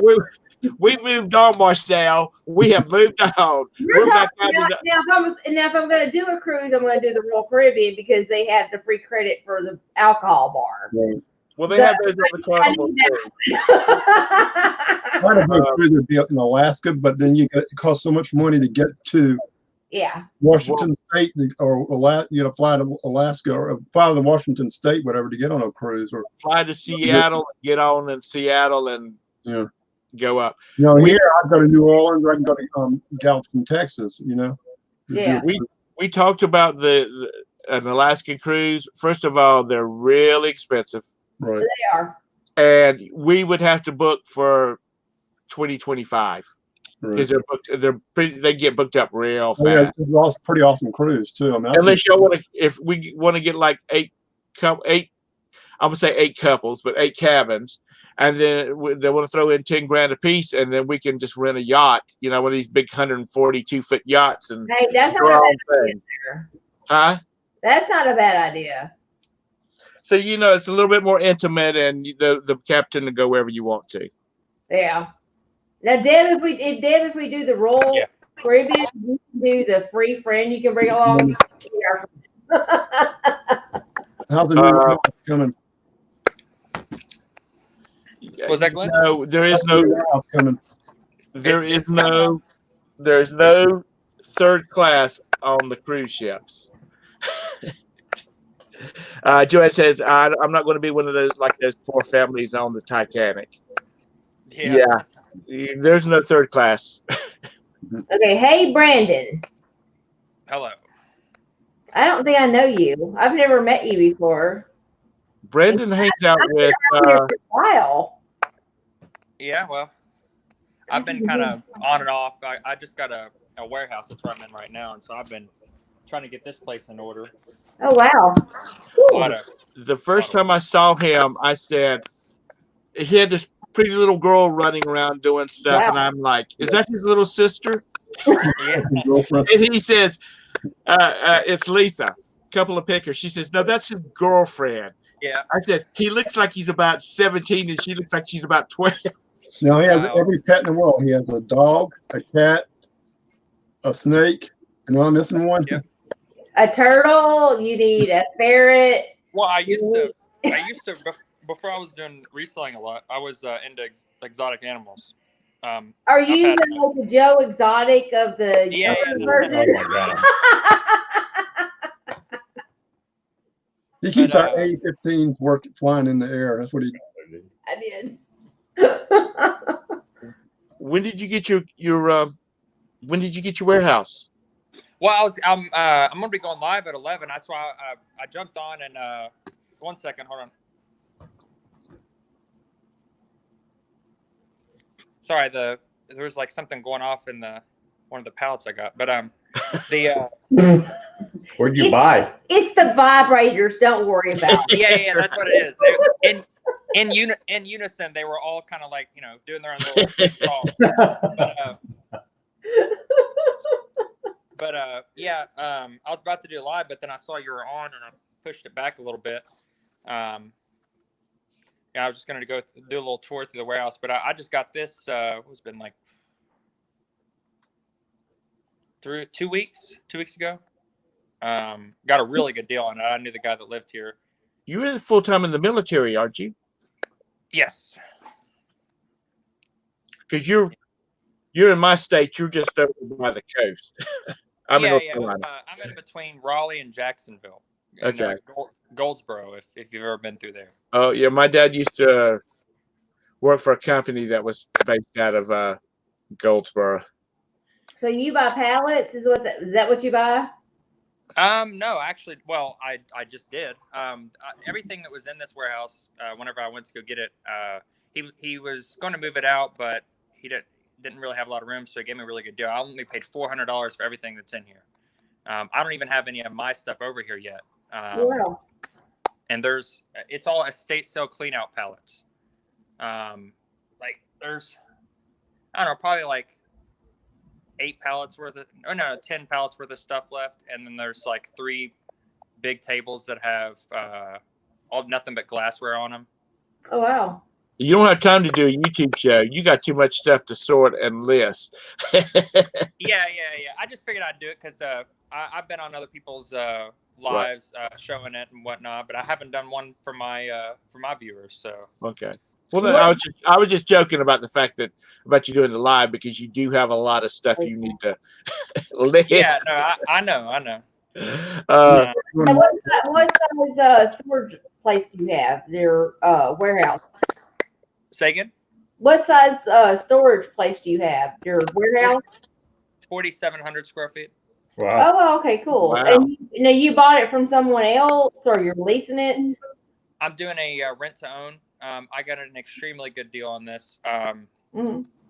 I'm only paying $500 a month. Wow. Oh, Deal. Yeah, Well, you said you're kind of in the hood too. I heard, didn't you say that? it is. But I literally all I've been doing today is putting up a security system. I've got 8 cameras on the outside, and I wired them all up and got them to a digital recording unit. But so yeah, that's what I've been doing today. And then it's all barbed wire fenced in with 2 big gates.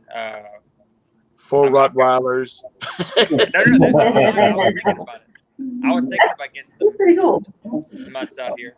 But, Just by the way the roads are laid out in North Carolina, I can drive to Kathy and Marcel faster than I can get in else. Because you have to go from Charlotte, unless you go cross country.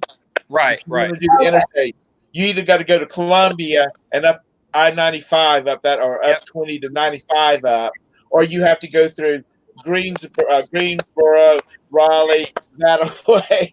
There's just no easy way to get to that part of the state. Oh, wow. Otherwise, you're spending a lot of time in the back roads. Oh, okay. Okay, I got you. Now, what do you normally buy? Do you buy like storage lockers, or Yeah, that's my big thing. I have a lot of stuff, and Tom's kind of right about it. I actually do have too much stuff. So in reality, I should be listing. I've got my attached garage. Mm-hmm. That's my main eBay place. It's where I usually do my lives, but now I'm trying to in a transitioning period. But then I've got, and that's like, I don't know, 16 by 10, and then I've got a detached garage that's 20 by 25, 2-story, and that's full of stuff, and that's where most of my listed inventory is. And then I've got a 32-foot trailer that's full of stuff. Oh, wow. An enclosed trailer, and then I've got a flea market booth as well. Oh, okay.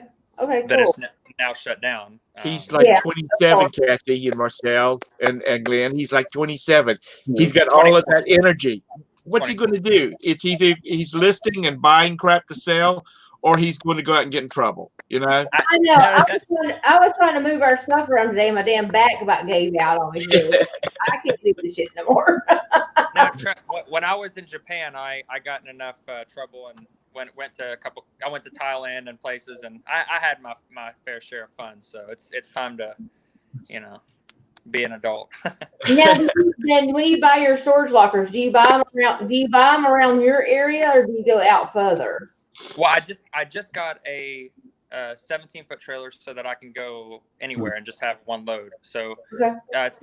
the farthest I went before this, well, even up to this, but now I don't mind. Honestly, there's hardly a limit for me if it's good enough. But I've been going about an hour and a half max. You know, if it's good. Are you doing live or are you doing like storage treasures? I've never done a live. I've only done storage treasures. Oh, Okay. I like storage treasures. We've done Yeah, live we and just storage want to know treasures. how far you go, so you're our competition. So No, he's not competition.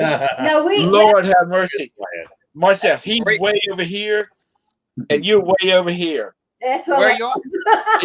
I'm just saying, yeah, but you know, there's no length of where I'll travel for a storage locker. depending Yeah, on what's in the storage locker. Yeah. If They're, it's- North Mississippi. they're in Mississippi, near the Mississippi. Oh, gotcha.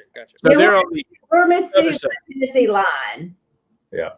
But I'll travel to North Carolina. I don't have a problem with that. Well, No, Brandon, how far you were from your house now? Down to your house. How far you? We've gone to Alabama and taken care of some of their stuff out of there. Yeah, Brandon, if you want to take a vacation, we hear that not well, Birmingham is okay, but what's the other one? The one up where the space center's at? Huntsville? Huntsville. We hear that there's some hellacious deal to be had in Huntsville. Montgomery, Oh, from Decatur. Yeah, that's where Dusty, Alabama Picker, the Bearded Picker. Oh, I was on his live last night. Yeah, I thought maybe there's y'all like were talking 5 or about 6 good-sized resellers that live in Huntsville. Yeah, next 3 months, y'all think like a lot of these storage places are going to be doing a lot of auctions once they, people are going to get rid of stuff because they need money. Yeah, I don't know. That's a good point. They're going to explode because eventually, once that they start, the coronavirus is ended, they're going to have to auction off all these storage lockers that nobody's paid on. Right. You're going to have more storage lockers than you know what to bid with. Yep.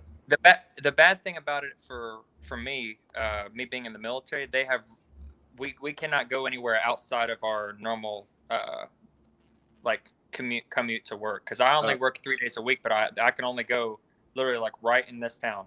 Oh, that could work. Are you like 312 or So, Yeah, no, that would suck. you said you only work 3 days a week? Are you like 312s or 314? So the way that we did it to minimize, so we have 2 teams, Monday, Tuesday, Wednesday, Right. and then 2 shifts each. The other one's Thursday, Friday, Saturday, and each team has 2 shifts. One of them goes in at 6 a.m. and then gets out at 3:30 p.m. and then I go in. Yeah, and then I go in at 4 p.m. and then I get out at 2 a.m. Oh wow. Yeah, but it's only 3 days a week. I guess that's one of the good things about salary. I don't, I Right. get paid the same regardless. So.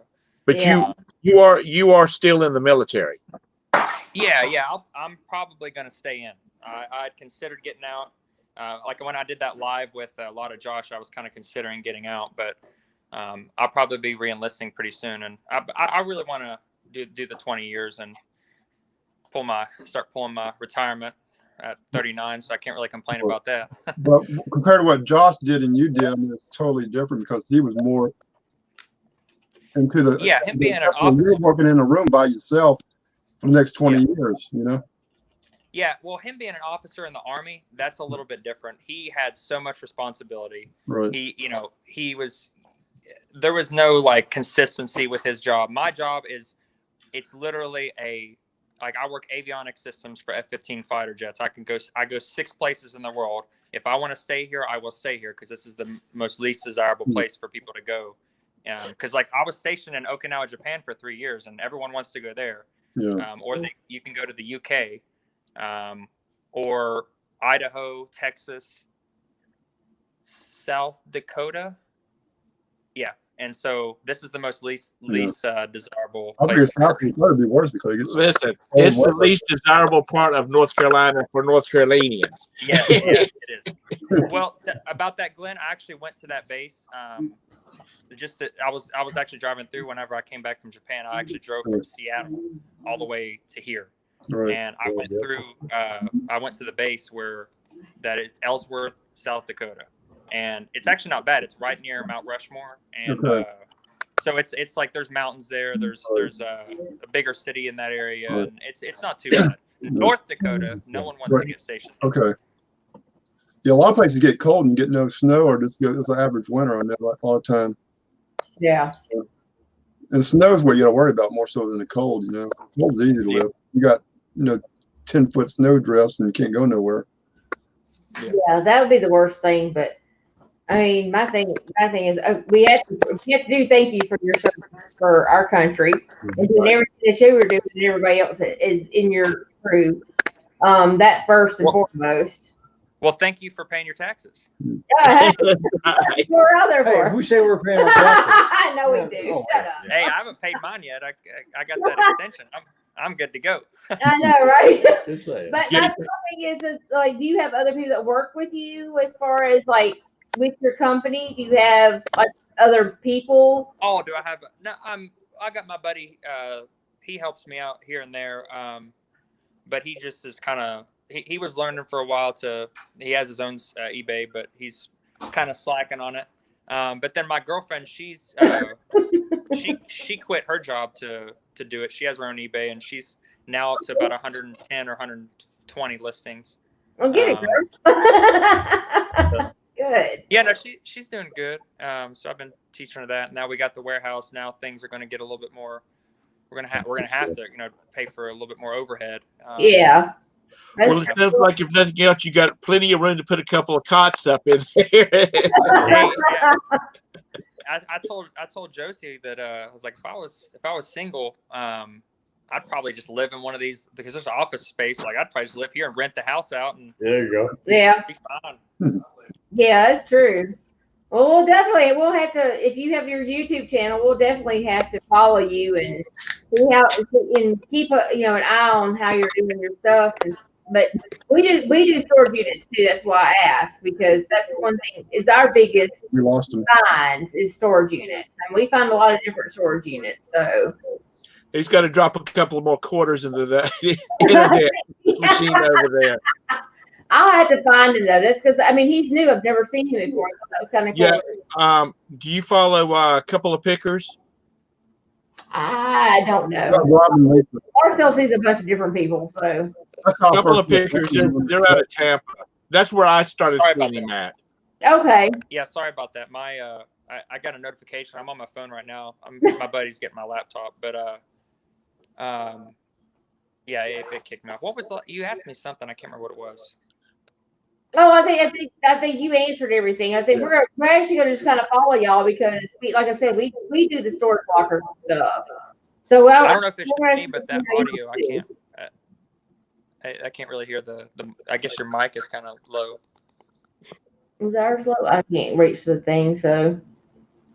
She said that they do storage lockers also. Oh, okay. And so they like to follow people doing storage lockers. Yeah. But Gate City, yeah, High Point is one of those places that's.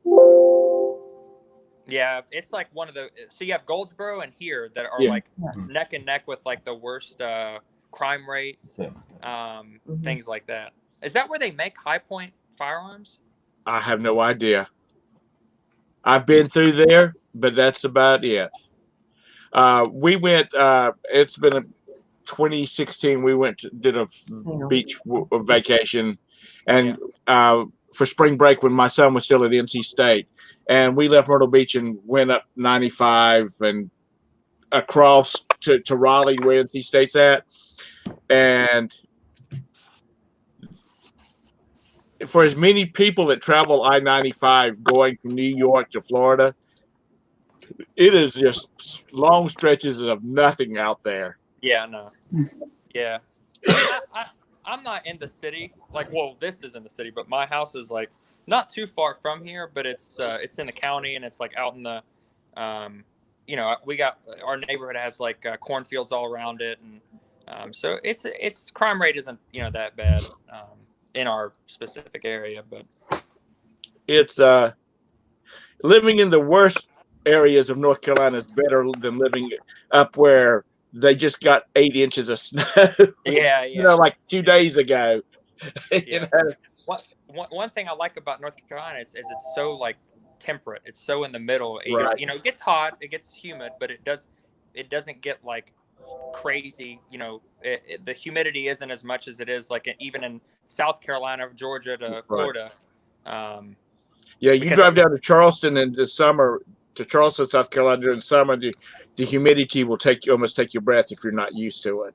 Yeah. Oh, I lived in Okinawa, Japan's an island, tropical island in like 400 miles south of Japan. It's like right in line with Hawaii. So the humidity was ridiculous. And we had typhoons and it was crazy. My wife and I used to follow a guy that was Australian that had married a Japanese girl and was living in Japan. And they bought, apparently the mentality in Japan is nobody wants anything old. They want like new everything. And they bought like an 1.5 acre piece of property with a house that was built like in the 1700s. And it was a big, like, it was built during the period where grandma and grandpa would live in it, and their grown children would live there, and their grandchildren would live there, all under the same roof. So it was, just sprawled out. But they when they were cleaning it out, there were like 14 by 16 rooms full of stuff like antique tea sets and things like that, and they were just disposing of them because there was not a flea market type, they just don't do flea markets and things like that. Well, it was definitely different in Okinawa. Okinawa is like the South. It's like all the people are a little bit more like what's the word? Southern comfort kind of people. Like they're I really enjoyed Okinawan people. But hey, I have my live starting at 11 Eastern, right? 2 minutes. Okay. And, so I'm lobster, Sparsamu Lake lobster. Yeah. Yeah, we've been doing shows together. I don't know if you ever seen that, but Glenn's been on there, I think. I'm not sure. I might have. I'm not sure. Well, how about throw a link? Oh, you're on your phone, aren't you? Yeah. I don't want to step on your toes. I did have this scheduled for a while. I know people are waiting on it. Right. Say hey in the chat. Say hey in the chat if you can, so that way we can follow you. Say again. Can you say hey in the chat? I can't hear the audio on your old mic. She's on her she's on her cell phone. He's on his cell phone. Say I don't know if you can see it or not. Yeah, you have to put in under Resale King. Okay, Resale King. I'll put my name in the chat, but I'll put a comment in the chat, but okay. I'm gonna go ahead and hop off here. I appreciate you letting me on. It was good meeting you. Thank you. Sorry for. I'll send them over there in a few minutes. Okay. We'll probably open it up for people to come on as well. Thanks for coming in. Okay, yeah, man. I appreciate it. Nice meeting you all as well. Nice meeting you. Bye. Bye. But see, Kink. What are you trying to do, Tom? Yeah, Resale King. That's what I keep saying. You young folks that's in there. I think I've got some young folks in there. I don't know about that. Anyway, the young folks, they should be burning this thing up because they can get by with 4 hours of sleep. I've got to have 8 hours of sleep and then a 4-hour nap during the day. I need 8 hours, Yeah, he really does have kinky on his mind, don't he, Mr. C? You have to watch him. Yeah. Shh. I hear. Roxy's like, where is everybody? I don't know bed. But yeah, I started following him when he was on couple of pickers. So I found them. Yeah, they're if you've not watched them, they're really good too to listen to. But yeah, that uniquely me and Tommy, they start theirs about the time it's ready for me to go to bed. I know. So I go in there for about 30 minutes and I'm like, good night, y'all. I think Enjoy the show. I get the notifications like, okay, I can't get up. I love them. Well, apparently Tommy's blown his hard drive. So I guess Tracy will have to carry on without him. Uh-oh. He better find a way to get it back together now. Well, he said somewhere up in the chat, he said that he had been wanting to get a new computer. Now, is Marcel, are they still going strong at the casino? All the casinos are closed down. Okay. Well, I didn't know whether he was still working or whether he was on layoff or. No, no, they're still working behind the scenes as far as his company. Right. Because they always, what they do is they introduce new and updated programs. Right. So they'll be still working, and it's going to be more laid back and not having to deal with customers as much, just because nobody's there. So they'll be get a lot more projects done than what they did before. So, which is really good. But I mean, the resale's really not hurt. It hurts us a little bit, but it's not hurting us that bad because we got that G.I. Joe unit, which I've got to put I got the video. I just got to put it out. We got 2 or 3 months ago. I think it's been so damn long ago that we're still selling the old G.I. Joes. Right. So that's kind of helping us a good bit. So they're selling. He sells those on Macari and on eBay. So those are going left and right. As soon as he posts those, they pretty much go out and out the door. We made pretty good money on those, but as far as his business, it's business as usual, and it's just kind of getting caught up. Right. They're able to get caught up on a lot more stuff than what they did before. Now, do they create programs for other companies too, or just for the one company he worked for? It's just, it's them, and I think IGT. They kind of work together, so they're both working on the new projects they're wanting to send out for the new year. Right. So now with this kind of lull and everybody not being there, they're able to work on that. So it's just, like I said, it's just business as usual. You have vintage G.I. Joes and 80s G.I. Joes. We have some new ones there, and we have some older ones and we have actually the cards that go with them. So this unit that we found, God, it was a blessing. We spent a good little bit of money on it, but we made our money back within a week, I think it was. Yeah, we've tripled our money. Yeah, we've tripled our money so far, so it's really good. IGT Corporation. Are you in Nevada? Because that's where IGT in Nevada still. Yeah, Reno, Nevada. Yeah, IGT is actually working there. I'm taking off, Tom. All right. Thanks, Glenn, for coming in. Good seeing you. Goodbye. I have a friend that works for Coca-Cola. He actually works on his department has created their transportation and distribution system process. And they've actually started,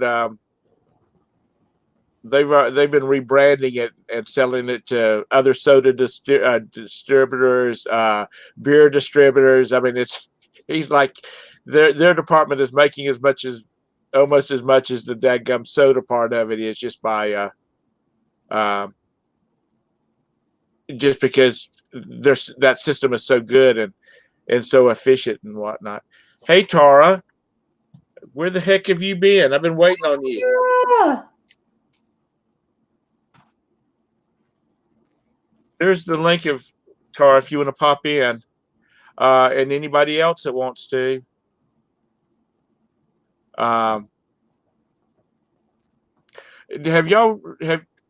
Marcel, have you seen any of the articles about Zoom? The other hangout software? No. Apparently they have some big security issues going on. Yeah, I actually did see something about that. Yeah, they do have some big security. Yeah, Zoom especially has some big security issues. Yeah. Hey, Derek, how you doing? Hey guys. But apparently it's been really big issue now with all these schools having to try to finish up the year on online and whatnot. Mhm. My next door neighbor is a teacher, and they're just trying to like, let's call it quits. You know, because they're not getting that much done. Well, we're getting. My sons have been for the past month going with Zoom meetings and everything at school, and it's fine. We're not having that many problems with it. Right. And but no, I was saying, Kathy, that IGT, the corporate headquarters, is in Providence now. Oh, they moved it? Oh, hell, they may have. Because I know they work with them, but I mean, they're just kind of, they do everything internet based. You know, IGT used to be called GTech. Yeah. Okay. GTech was in Coventry, Rhode Island, the main headquarters, and they moved it to downtown Providence, right near wonderful the governor's wonderful area. But yeah, I see the building every morning. Yeah. No, we're going through a contract now, because Twin River, our casino is going through. They're trying to $2 billion deal for 10 years. So, but, pain in the ass. Yeah, I know they did a lot of stuff out in Vegas or Reno area. Well, they do a lot. I mean, I remember because I used to have to clean some of the offices at the main headquarters, and yeah, there were all the main slot machines. I mean, everything. They just did everything. Yeah, So, we're mainly software for them. We're their IT analytics is what they're going to be calling it now. So yeah, it's just another. It's a sub head up. Yeah. And that's a good thing about it. So you don't have to worry so much about their job being out because he works from home, so he's been prepared for all the quarantine. Right. Well, Roberta's working from home till whenever. And so I'm not able to get on in the morning show because she's, sitting her desk is right across from me. And so I've been having, the shakes from that morning hangout, You should put her on. That way she can at least let everybody know what kind of work she does. She sits over there cussing too much. So how bad is it? How bad is it on your areas, guys? I mean, we're in the pretty much the serious hot zone right now. All right. I mean, I think there's 100 deaths. I don't know if there's 100 deaths here or not, or there's like 80. I'd have to look. Other than we're all shut down, I mean, I don't know anybody who has it. Yeah. I'm not saying it ain't there, but I just don't know any. It hasn't I think there's supposed to be 3 people in our county that have it or something. Well, here's the sad part. This was in January. We went to a spaghetti dinner, and we were sitting and talking with a lot of our friends, and their granddaughter just came back from Italy. The next day, the chaperone was the first person in the thing to have corona, and then after that, it just see you later. It was a mess. Before the corona thing hit, though, because my son's in school, and there was 2 weeks where they canceled school because the flu was really bad. And sometimes I kind of wonder if maybe that wasn't some of this COVID and people didn't realize it and thought it was the flu. I don't know. Right. I mean, I had something kind of went through us, and I remember like my son had kind of a fever and a really bad sore throat. I mean, it could have been the flu. I mean, I'm not gonna go get tested or nothing. No, see, that was the same way. As I was talking about earlier, because when we went to Florida, we come back, and by the time I got done with all the doctors and stuff, it was upper respiratory infection and walking pneumonia, and then I gave his mom had it, and I gave her that. My doctor gave me that stuff that hypro, whatever it is, the thing for the lupus. He gave me that antibiotic, and with 3 days she was done, and she suffered for 6 weeks with it. And I suffered for 6 weeks with it, and he gave me a shot, and I was done within the next day. Yeah. So, I mean, I think we actually had it prior to them knowing what it was going on here. Yeah. I mean, I'm not gonna get tested. I mean, I'm not. I mean, unless somebody makes me, there's no way in hell I'm gonna go get No, tested. no. I mean, because they're like doing crazy stuff up here where they're talking about if you got tested positive, like asymptomatic, like putting like a GPS tracking thing on your ankle. And shit. Hell no. Yeah. I You mean, just left me a lot of money, Well- wasting money because you sitting at that desk just about all the time. Well, oh yeah, but like here, I mean, God forbid you had it or whatever, you get put on 14-day quarantine. I mean, there was like a guy up by Louisville. They just put like they guarded his house. Mhm. wow. You know, you're not gonna go. Well, I guess maybe you could get postal pickup, but you're not gonna go nowhere. Yeah. Hey, Summer. Well, Well, I you mean, know, it was so bad that we had people coming from New York that they told them not to even bother coming. They had the military police sitting at the airports, the bus stations, and the trains saying, "Okay, you're from New York. Okay, give me your name, your number, and you're gonna be quarantined for 14 days." I don't know how And they much finally- cheese they have in it, but our governor said don't leave the state. I mean, unless it's like you know, you live on the border, so you have to shop across the border or some kind of other emergency. And I guess if you did, you'd have to do a fort. I mean, yeah, it's getting. I don't know. It's getting retarded, is what it is. It's in, like Walmart. I was in there yesterday. I'm like, oh, this is great, Jim. So they got this rope thing you got to walk through to go inside the store, and then the shopping carts are like all standing on end, like a row of shopping carts Yeah. with this floppy-haired kid outside the store. I'm like, all right, something up here. We go in like normal. I'm like, what do you think of that, Jim? So then he saw something where now Walmart's going to limit like 900 people in the store at a time or something, which I don't even know, like our Walmart, if we ever have 900 people in there. Well, Anyway, here it is, but there's some Walmarts, I hear that they're like blocking off the non-essential aisles, you know, like electronics or whatever. I mean, it is a little crazy. What they're doing here, that in North Carolina too. What you were just what saying. they're doing here is they're allowing it's per square footage of the building. They allow so many people in, and then everybody else has to wait outside until, like, if two people leave, then another two people come in. It's I know we have to drop off our FedExes like at this Walgreens. It used to be a Rite Aid. They have a sign on the door. If there's 10 people in the store, you have to wait outside. Well, how the hell am I supposed to know if there's 10 people in the store? You yell in the door, hey, do a quick head count. Can I come in? So I just walk in, I put my boxes down and leave. I'm the same way. Yeah.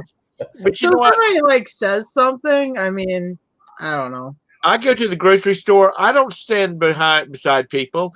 I am constantly moving because I know where everything is in my food line is, and I get pissed off as hell. And I let the manager know when they start moving stuff around. Like, I went in there one day, and they had moved the vegetables to where the candy used to be, and the candy where the vegetables were at. And that just totally messes up my system. And I let the manager know. I I'm in shop. and out. I don't sit there and look at, I don't go down the baby aisle. God forbid. I have to do that until I have grandkids. But no, unless you get a little bit older, Tom, then you're gonna have to start eating that baby food. No, that. Exactly.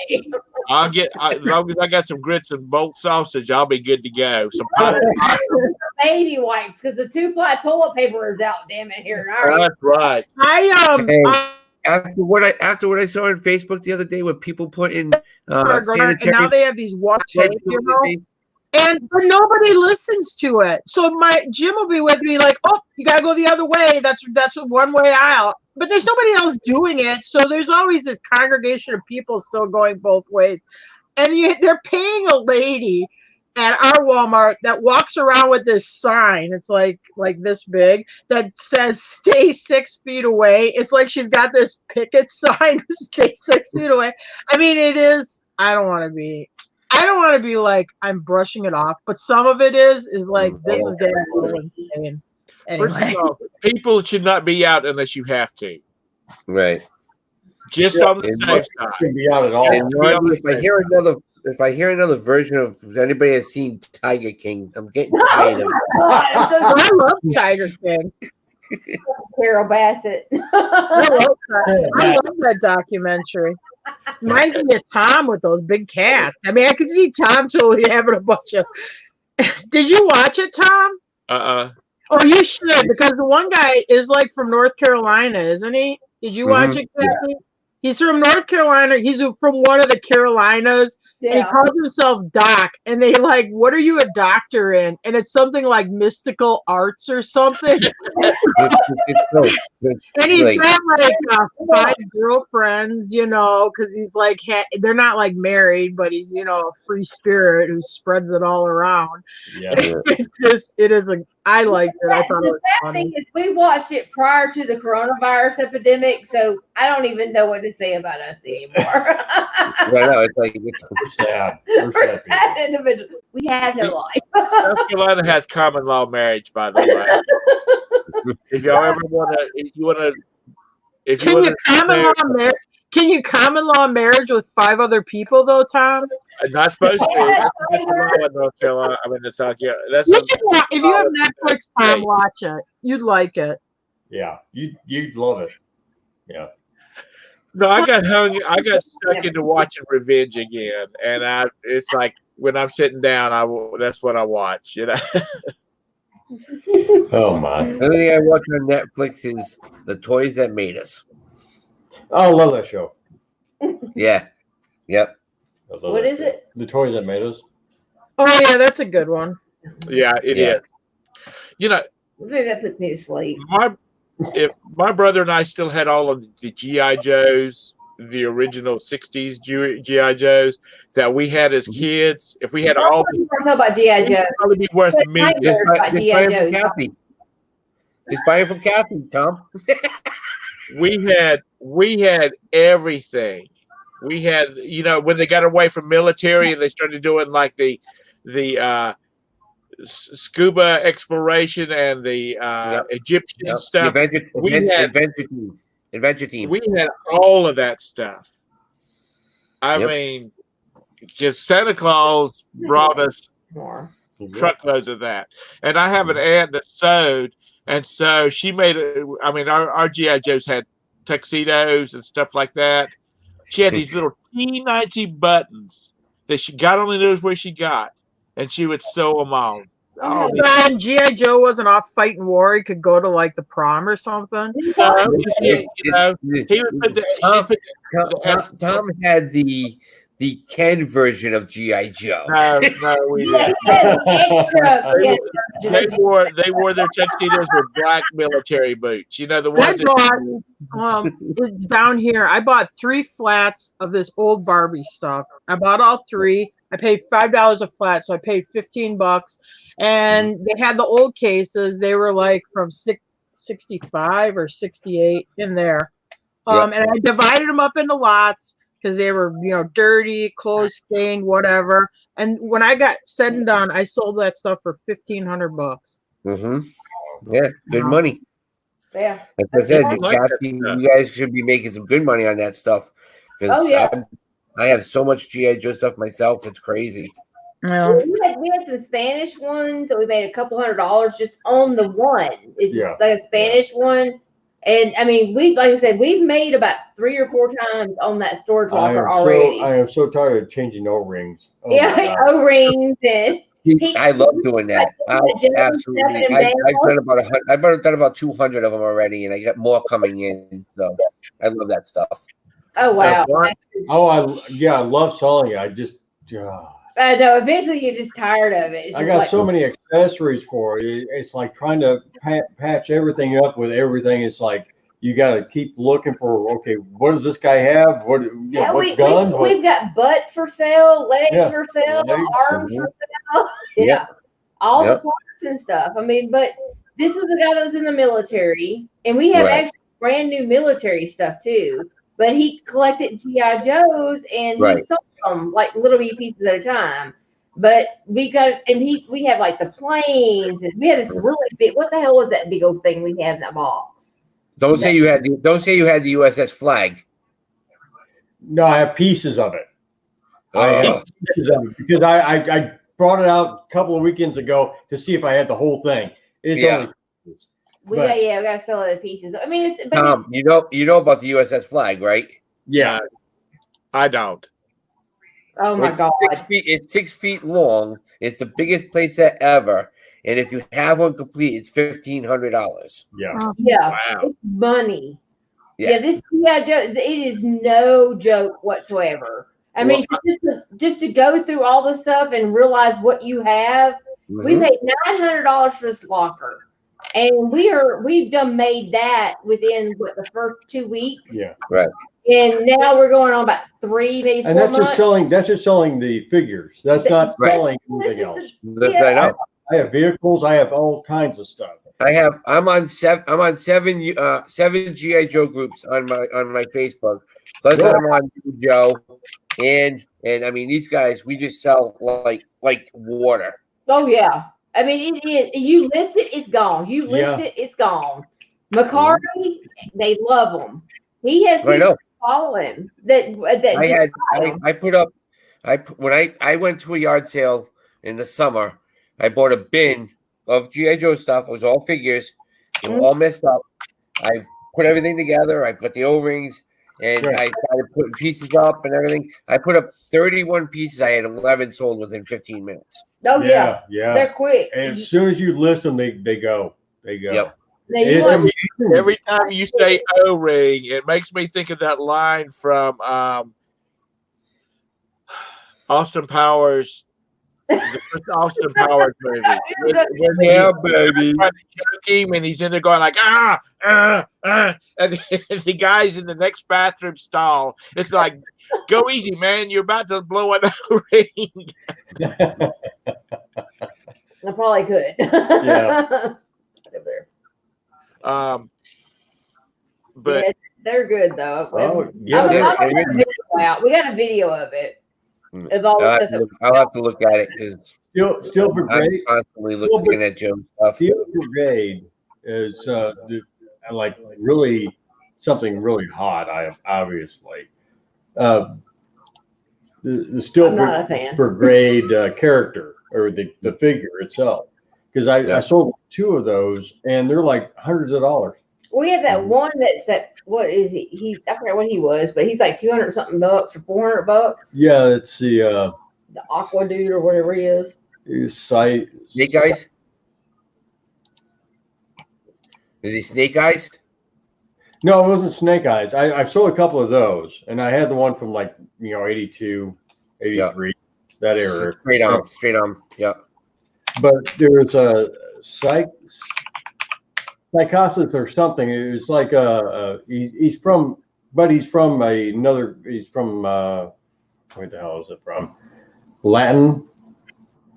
No, he's worth about $400. Or no, he's worth a couple $100. That one we have, it's worth 400. we had the original rubber wetsuit you put on the Yeah. GI Joe, Yeah. and it was like Trying it to would put that take passion on two him. I kids know. to get those pants on him. You know, those the wetsuit pants. It's crazy. I mean, I never would have thought G.I. Joes would have sold like that, but Oh yeah. if you find more, Not everybody wants to relive their childhood. yeah. Yeah. Well, that's it. That's the thing that I've learned where that's all I do is vintage toys. And Tom and Chase Carey, you guys know that. Yeah. Well, I mean, I have vintage toys sitting right behind me. I have I just bought 9 pieces of Weebles, original Weebles toys today. Weebles that wobble but don't fall down. Yeah, yeah. Hey, wait, I do That that. is sad that I remember that dog. Isn't it? Yeah, I mean, it's I would grab that thing. Isn't that blue? Remember? here's the boat. Oh, Oh geez. wow! This boat with the marina is I'm putting it online for $100. That's what they're going for. That's insane. Yeah, I'm gonna grab him. Okay, go ahead. All complete. I mean, this thing opens up. That's just crazy though. You think about the old toys and stuff. I mean, I never would have thought that would be like that. That's all I do, Kathy. That's all I do. And Tom will tell you. Ask me about Hot Wheels, Matchbox, G.I. Joe, Star Wars. Yeah. Vintage G1 Transformer. Wow. Yep. That's Um, All I do. I mean, when we bought that, I mean, it was literally, we had to take a chance on it because we saw a few G.I. Joe things in there, and the rest was like, it looked like empty boxes. So it was, okay, you're going to take a chance and go with your gut. And that's basically what we did. Mm-hmm. Oh, it's still on the damn cardboard and everything. Yeah. No, it's Tiger Force. That's why. That's a Yeah. Tiger Force. That's a French release. Yep. Yep. No wonder why it's still on card. Yeah. Yeah. Yeah. I know exactly what it is. I have this one. I have another one that's still in the package too. A different character. Of course, it's only like $100, but this is like $250 right here. But Mhm. even the used ones are like $200 and $300 on some of them, and it's amazing. Yep. But you never know what you're going to find in a storage locker. I mean, Right. Well, that's it. That's it. You never know what you're going to find, and that was actually a chance that we took, and we weren't going to go that high on it because it was like, okay, we saw a few things, but did we really? Was it all there? And it's like I told Marcel, just do it, just go for it. We had to do it, and when we went and did it, it was all GI Joe and then new military stuff because the guy was actually retired military, and he didn't understand why he had missed that payment because usually he would call in and make the payment, but this time he didn't. So, and we got lucky. There you go. I was all watching. that is. I was watching a YouTube channel on this guy. He's an English guy, and he gets like old toys and old anything, and he strips it down to the bare metal and restores it. Yep. He was handling. He had a boat from like 1890, a toy boat. Yep. And he was handling it with like surgical gloves on. Oh yeah. And he says, if you're wondering why I'm wearing gloves, he said because the red paint has a lot of arsenic in it. Yeah. Right. Arsenic will kill you. And he said, so I'm getting ready to strip it and then paint it in modern day paints. But he said, this would have been like for us now in our days, a father would have paid $1,000 for this little tin boat, in 1890 for their son, who probably ended up dying or getting extremely ill from the paint off of it. The arsenic and the red paint. It's like, how did we survive? Well, we still had live one of the ones auctions. What's that? Oh, I was going to say maybe about 3 weeks ago or 4 weeks ago, when we could still go to a live auction. I bought it was made by Union. It was a toy model boat, and it's battery powered, and it has like 2 outboards hanging on it. They were Langcraft outboards. I paid $5 for that boat, and I sold it for I think 120. Oh wow! Anything tin, anything pressed this one steel. was wood. Yeah, it was one of those wood ones. It looks like cabin cruiser or whatever. Right. Oh. So Tara, what are y'all doing as far as like? Because I know y'all don't normally do the live auctions, don't y'all? Yeah. Well, we don't have those right now. I mean, they're doing some online ones. And I'll watch them and I'll put bids in. I haven't had very good success there because you have everybody funneled to these online auctions right now because they banned garage sales in our state, so you can't have a live auction. Storage auctions, I see like they put a couple up in Louisville that are like 15 days out, but we haven't had very many storage unit auctions up here within like 200 miles of me. So I'm lucky I have enough crap that I haven't gotten listed that I just work on that stuff for now, I guess. Well, that's why Jerry's been doing pretty well, Tara. He had 3 auctions. He's gonna have an auction. He just finished an auction now. You know who Jerry is, right? Oh yeah, that's that guy down in Kentucky in Scottsville. He does those online auctions. Yeah. On YouTube, I mean, yeah. Ansley told me about him. Yeah, I just did a custom die cast for him. I just sent to him. Well, I'm sending to him. Really? Yeah. Yeah, he's a That's cool another thing guy. I do. Mm. It says He on has he- a lot of storage units. Yeah, he was quarantined for a week and a half, but he only had strep throat. But And I saw him and his wife. I saw him do like, I think I follow him on Facebook. I haven't been watching YouTube as much lately, but yeah, I saw that he was quarantined. yeah, he just got, you guys got the GI Joe one. He got a Star Wars one. Oh, Oh, damn. really? Oh yeah, he has over Oh, I saw 1,000. that when he was having that Star Wars online auction. Yep. Oh, wow. Speaking of Star Wars, have you seen where they're getting ready to release this like super Star Wars collection that's going to have like 27 discs in the set? It's going to have all Yep. the movies from like really? the Skywalker, the storyline. Yeah, the whole storyline. All of this extra one footage behind to 9 extra. Then they're gonna put Clones Wars in there. They're gonna add some of the different so you can follow. But what they're doing because my best friend's a big Star Wars guy, is they're gonna put it in a big huge R2D2, and you open up the R2D2 and each disc is like cool. yeah. Oh, that's cool. But it's going to also have all of these, just a lot of paperwork, booklets and things like that in it too. Right. They've been canceling a lot of like storage treasures. A lot of the places around here have been canceling their auctions. Yeah. Yeah, I mean, I check all three of them. I check all three. Well, I check storageauctions.com, storage treasures, and then Locker Fox, and I don't have hardly any up here right now. They're canceling them, and I did talk to a guy that I've become friends with, and he bought one, and they said, unless you need the stuff out of it now, we'll give you a month to clean it out. Oh yeah, because they don't want people coming in there. Right. Well, it's like today. Yeah. Well, like today, the only reason why I got this stuff today was a lady had an online estate sale, and it was curbside pickup today. Oh wow. So, yeah. Yep.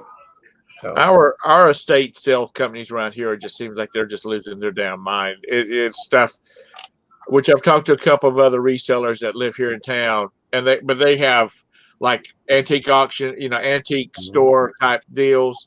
Right. They're like unless you got an in with these people, you're paying just about full retail where end user type prices on stuff because of eBay I'll tell you this though, they're still worth going to check out. Now I haven't had a lot of estate sales down here since I moved here, but there was a company up north and I did really good off of hers. And if you went into her estate sale, her furniture or antique furniture would all be priced real high. But then there'd be this small obscure stuff that they didn't have an idea of value, and you could go through there and buy that stuff and I actually did quite well on her estate sales. So, I mean, they're still worth checking out. I mean, if it's priced too high, just walk past it. Who cares? Yeah. Right. I did go to an auction and they had some box lots and stuff like that. And I'm walking around thinking, that's pretty good. And according to Nikki and, Tara and stuff like that, that's, I'll be able to get these like they've taken the tops off of like printer paper, how you get of it. They've taken those and they filled up those with stuff. I'm like, maybe maybe that's $5 or $6. Then things are going for $40 and $50. I'm like, I'm gonna have to go up north for a month and just shop up there because apparently the deals are up there, not down here. Telling you, New England, man. You can. I have a guy when I worked at the antique store, I had a guy that came from Texas every year, and what he would do is there was 4 antique stores that he went to, and he would bring an 18-wheeler up, drop it off at my shop, and just go and let's just start loading up. This is what I want. Load it up, load it up, load it up. He'd come with another truck from the other 4 places, hand you cash, and see you later. He'll be back next year. every year. 18-wheeler, full, 53 footer. Well, I was introduced to this guy that's got a mobile home park. He's probably got about 150 units in that thing that he owns. And all I can think of, man, you got a headache. Anyway, he called me and he said, "Hey, you want to come? I just finished cleaning out a bunch of units, getting them ready for new tenants. You want to come look at some of the stuff I got?" Mm-hmm. And I went down there, and he had some really good stuff, but it didn't. I say it was really nice stuff. It's really nice stuff for an end user. Mm-hmm. Very little of it was, resellable because it was just not anything special about it. Right. And he let me scan all the books, and I scanned all the books, and there was nothing in it yet. And but I did get I bought a couple of cast iron frying pans for him for just basically nothing, and a few toys, Mm-hmm. and the rest of it. I said, "What are you going to do with the rest of it?" He said, "I'm going to take it to Goodwill." Mm-hmm. I said, "You ought to have a yard sale. You can sell the hell out of this stuff. Mm-hmm. I'll take it to Goodwill and I'll write it off. I yeah. have nothing. My thing I have in this stuff is my my labor of Mhm. cleaning it out. And but Right. there's some months when I have a big rollover. He Mhm. said because he's got a 100 by 200 pole building, Mhm. and it's got gravel floors. Yep. And he said I've had this sucker filled up, or 8 foot long tables just lined up with stuff. And he says during the summer they'll just start piling up stuff on tables, and then everything's 50 cents, that type of Mhm. thing. And he'll say, Oh. and just out of the stuff that people leave in these daggum mobile homes. Oh, I did get some 8mm tapes from him, film strips, and for my collection, and he just gave me those. But it's good. I got his number, and I told him anytime you start, after the first of the month, you Mhm. have a bunch of stuff, let me know, and I'll come look through it and see what it is. Yeah. Right. But most of it's like Walmart pots Yeah. and Yeah, but some of that like that Pioneer Woman stuff does all right because she Yeah. makes like this stem goblet glass that's in ruby red. They must not make it anymore. I mean, I was selling like pairs of them for $32.99. Oh Yeah, wow. they were I one mean, time. and it's Pioneer Woman. I mean, at Walmart, because actually, after I sold them, like I'm gonna check my Walmart and see if they still sell them, but they didn't have them, so I don't know. But anyway, yeah, some of that stuff still does okay. now I'm gonna tell you what that Pioneer Woman stuff reminds me of like my mom gave us a set of it's like 3 lasagna pan looking things. They're heavy. I mean, they're really some good stuff to cook in. Mhm. But I'm not much of a going out buying stuff like that because I can pick it up for nothing. No. Or- Well, like those glasses, I didn't buy them. It was something. It was like buy everything on the table for $5. So I bid on it because there was something in there Jim wanted, and I'm like, well, I'll just see if there's anything worth selling, and I'll just get rid of the rest. And these stupid glasses were in there, so I don't know. I shipped it today. I went into the Goodwill before they closed, and they had Old People's Day, which is 25% off around here. And they had an old Rolodex. Okay, here's your bolo. An old Rolodex. It uses the big cards, and that's the one where you kind of like spin it. It was like 75 cents with my discount, and I sold that thing today for $24.95, or yesterday actually for $24.95 plus shipping. Yeah. And Yeah, I some of those bought old it- Rolodexes bought do it all to right. use. I bought it to use, and because I just thought it'd be cool, get some cards up there. And In your Rolodex. I'm old; it doesn't take much to amuse me these days. And then so I went ahead and listed it, and then last night I heard ding about 1 o'clock this morning. That's always a good sound. Do what? That's a good sound. Yeah, this bounced me. I have not heard it for a long time, but it's What sound? Kathy not listening? it's a I thing. am. I'm talking to. I'm sorry. No, I said, Kathy not That's listening so for you, long Marcel? to me. You know, we haven't seen Bridget very much lately because she's just like listing. She is a listing queen. Is she? She's still listening a lot. Yeah, you know, she said they got 580 things listed last month, and I said, "That's all." There's two of you there, yeah, because Yeah, Chris has been laid off. Chris is on layoff because of the virus, me. and she said, "Well, remember, we were gone for 10 days on vacation." Ooh, Lord help her. Excuses. Tara, she's always listing. We never see her. No, I didn't list today. I worked outside today, but I didn't That's list. right. You've been putting down fence posts. We're pretty much done putting in fence posts, but Jim's all doing this big like logging project where he's taking all these trees out. Yeah. Are you putting up electric fence or what kind of Yeah, fence? you know that white tape fence? It'll be like, like that wide, 2 inches wide. It looks like tape.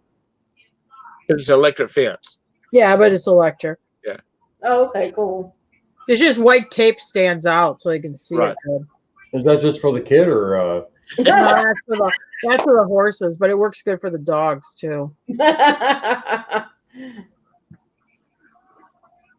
Yeah, we just been busy though. I mean, Yeah. it's just YouTube became a time suck. I mean, it really did. You have to take priorities of what you're going to do with your business. And is it YouTube or is it, It's fun, but yeah, I mean, if you it's fun, but if I do it a lot, I notice I'm not as productive on getting other stuff done. Yeah, and that's how I was. I mean, trust me, I miss our chat. I miss talking to everybody in the chat because I did enjoy that, and a few have reached out and we talked, and I still enjoy that. And it's just, but I had to take a chance of saying, look, it's my business, or hanging out for a few hours, and it is a big. It is a big. I love YouTube and I love talking to everybody, but it is a big time suck. Yeah. I'm the same way, and I miss everybody. Trust me, I miss everybody in the morning show, and I miss everybody, in the chat and stuff, because it was a big part of our life, and it's kind of like, but the biggest part that made me money, was suffering at that time. So you have to make choices, and you have to balance out what's going to work best for you and your family, and right. and then plus this whole year between November up until recently, I battle with a lot of sicknesses, and there's times where I don't get out of bed for 3 days straight. So, I can't ever make a promise that I'm going to be on live, or be there, but I do miss everybody. It's not that I'm abandoning everybody. I've ran away, Right. I love you guys, and it's just, but I have to make a decision for the best for our family. So, Well, it's like I used to try to do them on Thursday nights, and yeah. Now it's just like whenever I want to. Hopefully, I don't step on anybody's toes. I'm not in it to talk about necessarily all about eBay or reselling. Yeah. We've been all over the spectrum tonight. Yeah. It's just about talking to people. You get just for a bunch of friends getting together and chatting. Yeah. And evening is better because Marcel's not working. You're not working. Tara is always working. I don't.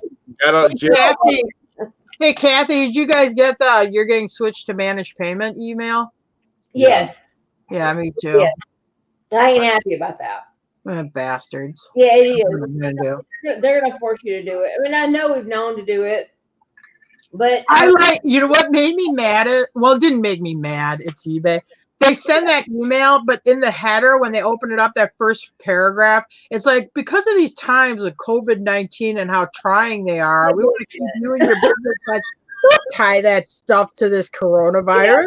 Yes, well, you've been Anyway. doing it for a year, sunshine. Don't even. Yeah. Yeah. Don't even go there. You're gonna tie it in how you're gonna keep me safe in my business now. With Yeah.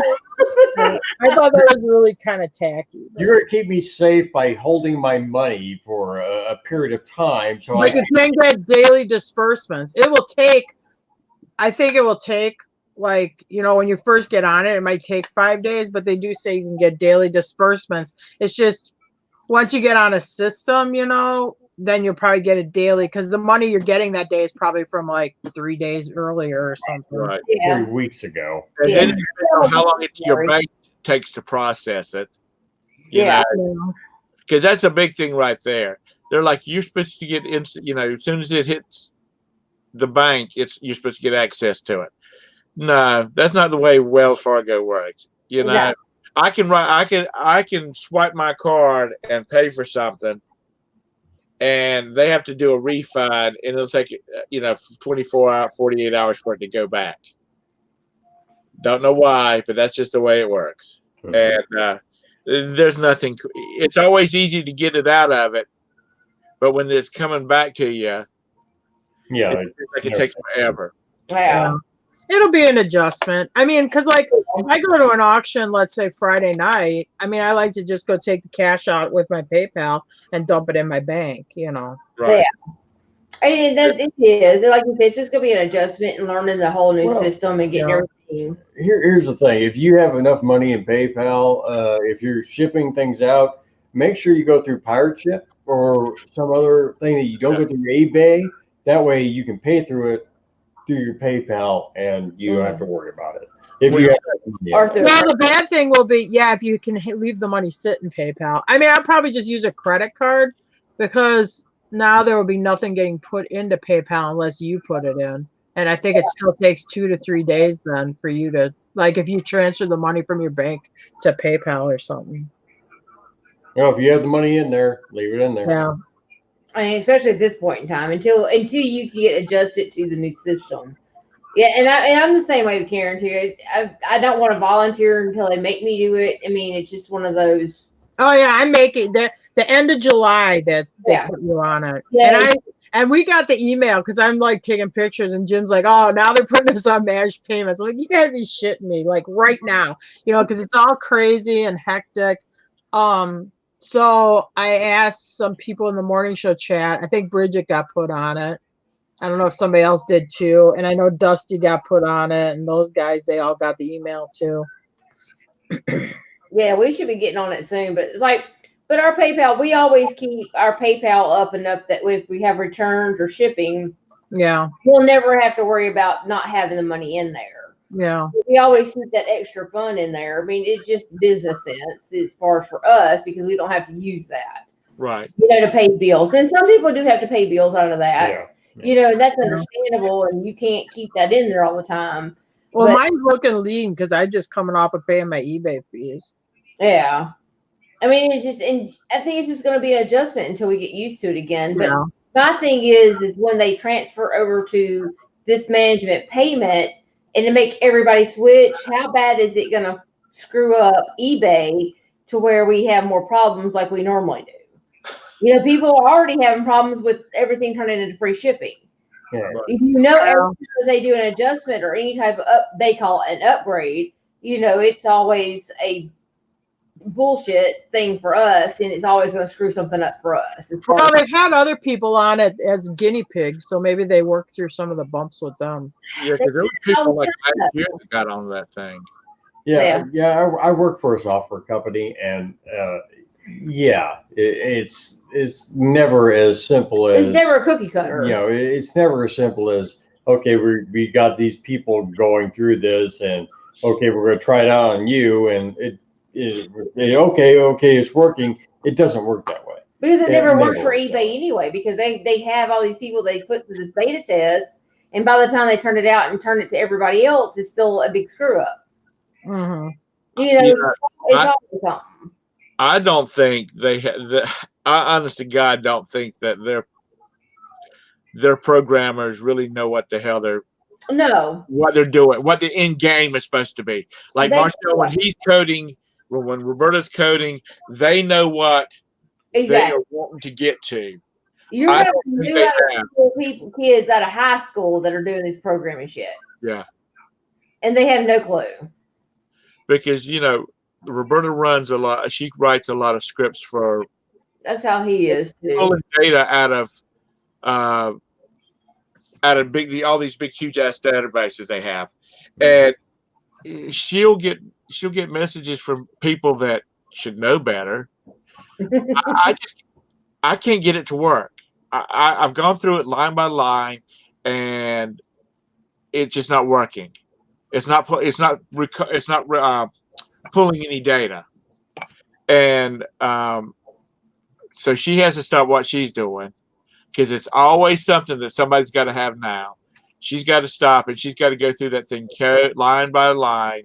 And usually it's something stupid, like they've used a colon instead of a semicolon, or they left out a line. Yeah. Oh, yeah. so she cusses like you do. Yeah, Tom, I feel your pain, because he does the same damn thing. It's like, oh my God, it's like, oh Lord help me Jesus, I can't handle you no more today. And I can just imagine the size of their database. eBay's database. I can just imagine the size of They it. have servers. All the tables they have inside. They have multiple servers. Yeah, they have multiple servers. Still, That's it's her big, problem. and the fact that you might have to pull some product might be on this server, some might be on this server on the other side of the country and stuff like that. That all takes time. Now, see, if they want to be like Amazon, they do everything like they want to be like Amazon. Well, how about do like Amazon does? And what is it? Are they cloud based? What was theirs? They do have. There's a cloud base where it's a lot easier, but now see where eBay does it with servers, so they have multiple physical servers. So that's why they have such screw ups, because they have physical servers. They don't have the cloud base like Amazon does, where Amazon they implement something new, it's seamlessly. It goes through no problem. eBay, no, because you have to deal with multiple servers trying to put the same program on multiple servers, and it don't always copy over the right way. Although being on a cloud is a server, but it is, but it's a different. But you're one server compared to multiple servers, so that's the difference. And That be like Amazon, but do it all the way, baby. Don't do it half-ass. And another thing is, it might be like the company Roberta works for, where one department is doing this, and one department's doing that, and then Roberta is she's writing actual queries to pull database, data off of it to populate tables, and somebody over in Group A has decided to remove Group B. You didn't tell Group C about it. They didn't tell anybody else that they had removed this whole column, this whole field. Oh, trust me, I learned a whole new language from Marcel screaming at the computer, fussing and cussing at people across from me, going, "Oh my God, I've learned new languages from you." But thank you, I'm going to bed now. But I say, are you like this in the office? I can't do this in the office. Oh, that's why he has to work at home. That's why he has to work at home, because he will never be able to go to an office, because he will be fired the first day. And see, I don't understand. And I'm not part of the big corporate structure. I don't want to. They've been doing this shit long enough. Why are we still having problems? Why are we still having problems? Whether it's eBay or the telecommunications or the casino industry. They've been doing this stuff long enough that they should have the core program, the core system should be right. Yeah. People should know, do not remove or do not, I forgot what she calls it. It's not actually removing the field. It's like, it makes it invisible. So even though the data that her query says, look for field 278. Yeah. Well, even though it's there, but it doesn't recognize, the query doesn't see it because of some code that they put in there. Yeah. You know what I'm talking about? So then she runs information, and then she comes back and says, there's supposed to be 750 million households, just a number I'm pulling out. And it's only showing 23,000. Why? And then, you got 3 departments scurrying, looking for the reason why. And it's because people don't know the data. Like you said, they're hiring people out of college and sticking them in this thing, and they're not really teaching them what the data is about. Yeah, and that's all it is. And we got to deal with it, because unless you're going to pay $300 a month, it's input error. Yeah. Yeah. That's the majority of the problem is input error. But like eBay, they basically have the same system that they've always had. They've just tweaked the cosmetics part of it and removed some things. They should not have the damn problems that they have by now. They should be running, new little pieces of programming and running it for a while to see where the bugs at. It's called debugging, I believe it's the computerese term for it. Yeah, that's I heard about the free shipping thing, but I haven't had it happen to me. And I wonder if it's like when you try to list off the app, if you run into more of that stuff. See, I never list off the app. I don't like listing off the app. It does stuff. There's always issues with the app stuff. I have to go back. I don't like listing on the app. I like to sit at my desk and use my desktop. I always have to go back and look before I do a draft. I got to take the pictures with my phone inside the app. Then I come back, because now there's been so many issues with, like, best offer of, I'll be okay with taking a best offer of at least $1. Nowhere did I say that I would take $1 on a $25 item. Yeah. I've seen. I was watching that RVA Flips Facebook thing, and there's quite a few people said their stuff had been changed over to free shipping. And Lori in the morning show said she was having problems with it. It must be the app that they're using. Is that why? Yeah, and I think she lists on her phone too. Okay, see, I don't ever list on my phone, because I would screw something up and it'd be my fault.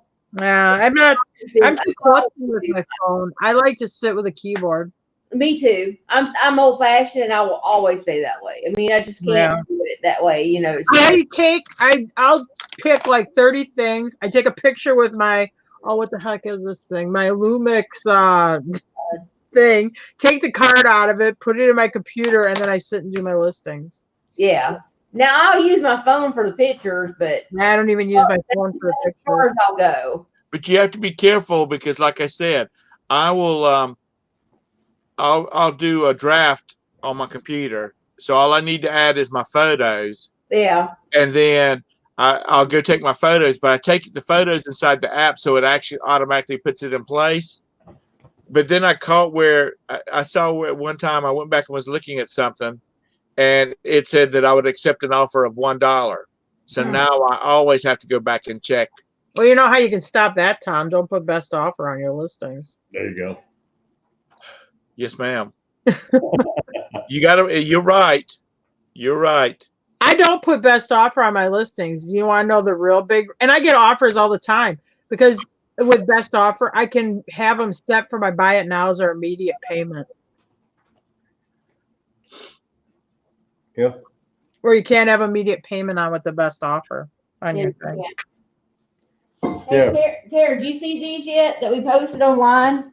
No, I haven't been really paying attention to computer much. Well, that's cool. Oh, wait, I gotta go in this other one. I'm on YouTube. Oh, I saw. No, who's making them? Because you shared the. Is that you? Piper Lou. Yeah, is that you? No, it's not me. I wish it was. I'm looking into wholesaling them though. Oh yeah, no, because you suggested it to me, and I've seen that kind of stuff over there. Yeah, I figured you would like that. Yeah. Okay, we're not talking politics, not because I'm adverse to having politics talked about on my channel. I just won't go to sleep till 5 o'clock in the morning because my blood pressure. I know, but I had to share that. Started now. Yeah, it's too late at night to start that. Please don't do politics right now. Because going on all night long. Oh, But I mean, that's how bad. I mean, like I said, our work has become our work. And even the politics and this is the perfect time to do politics. Yeah. But, we had to take a step back. Yeah. with all the BS that's been going on up there. Oh my God, it's gold. I mean, it's just gold. Yeah. No, We had to take a step back. So. Well, we're having the RNC here. We're supposed to have the RNC here in August. They postponed it in Milwaukee. Yeah. I think they haven't decided whether they're going to have. Postponed it. Well, we have I think all our city councilmen except one is Democrats, and our county council is all. I think it's all Democrats. Oh, I did hear something good. And I What? think you like her. I heard that a rumor on Facebook that Candace Owens is saying she's going to run for some office. Yeah, she Wow. tweeted that and said that she's Is never it like a Senate? because of the crap that's going on that she's Yeah. really thinking about it now. Yeah, and I don't know. She didn't say what seat. I don't know if it's like a representative or a Senate seat, but she'd be really good. I think if you like her. Yeah. I think so. Yeah, but we do got to get the political channel back up, and we will eventually. It's just now is not. Yeah, right we think now about it Saturday night, but I'm going to have. Well, I'll figure out how to have a bright background where I'm completely blacked out because I will be sitting there cussing and screaming and about politics. I don't like to put political stuff on my Facebook, but right now it's like just so much tension because I have friends and they support the other side, but they like put this like very mean-spirited stuff about Trump and stuff that's just not true. And I'm like, okay, I'm just gonna scroll by it. I don't want to get into it. But if I put something, because like, it'd be like one morning, it's like the 20th thing I've seen from Occupy Democrats or whatever. I'm like, screw this. I'm going to put something up pro-Trump. Then they start like going, he's a liar. That's fake news. I have like one of my things like recorded to Facebook where they like block it out or whatever. I'm like, okay. Now after I've scrolled through like 30 things of Occupy Democrat, and a lot of that stuff isn't true either, then I get like reported and stuff. So I'm like, all right, I'm just going to ignore it. Anyway. I'm trying to thin out my Facebook friends. I'm trying to thin it out. Well, you don't have I keep posting all this Republican stuff, the Trump stuff, and damn, people will not unsubscribe to me. Jim has it where you stay friends with them. You stay friends with them, but you just don't get their stuff in the news feed. Because Jim, I'll be like, oh, guess what so-and-so just put up today? I mean, this is stupid. He's like, I told you, you can stay friends with them. You just won't get their stuff. If you block it, you won't get the stuff in the news feed. Anyway. Yeah, I've got this one girl, this one friend. I can't see any of her posts. I've got that turned off. So I don't get any of her posts because if I do, she and I are going to end up in a cuss and screaming match. It's just like this. If the guy's a jackass, the guy's a jackass. Yeah. Okay, that's plain and simple. It's not about being a Democrat or a Republican. It's about this is our government. Yeah. This is our government. It's not about being a Republican. It's not about being a Democrat. It's not about being right or wrong. It's not being about right or wrong. It's about this is our country, and this is about taking care of the government that we've had for 200 fucking years. It's the Constitution. That's what it's about.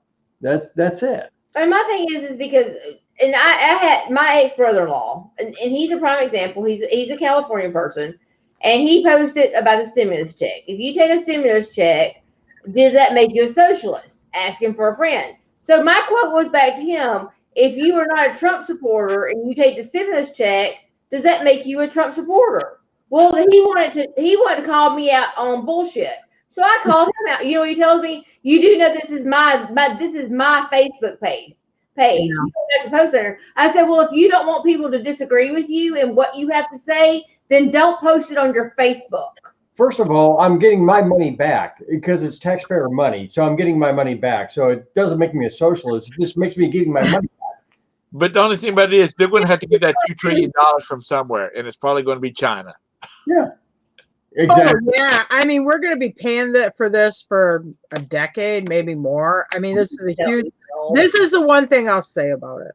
I mean I understand it because you have things where you shut businesses down that they can't make any money and they're independent contractors. So and I guess this is government interference of shutting you down.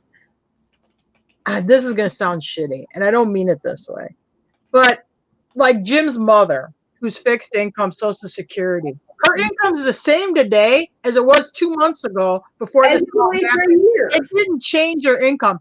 Now, if you said, well, let's not give this stimulus check to people that have this set income, I mean, they'd be like screaming for the rooftop. So I get why they do it for everybody or whatever.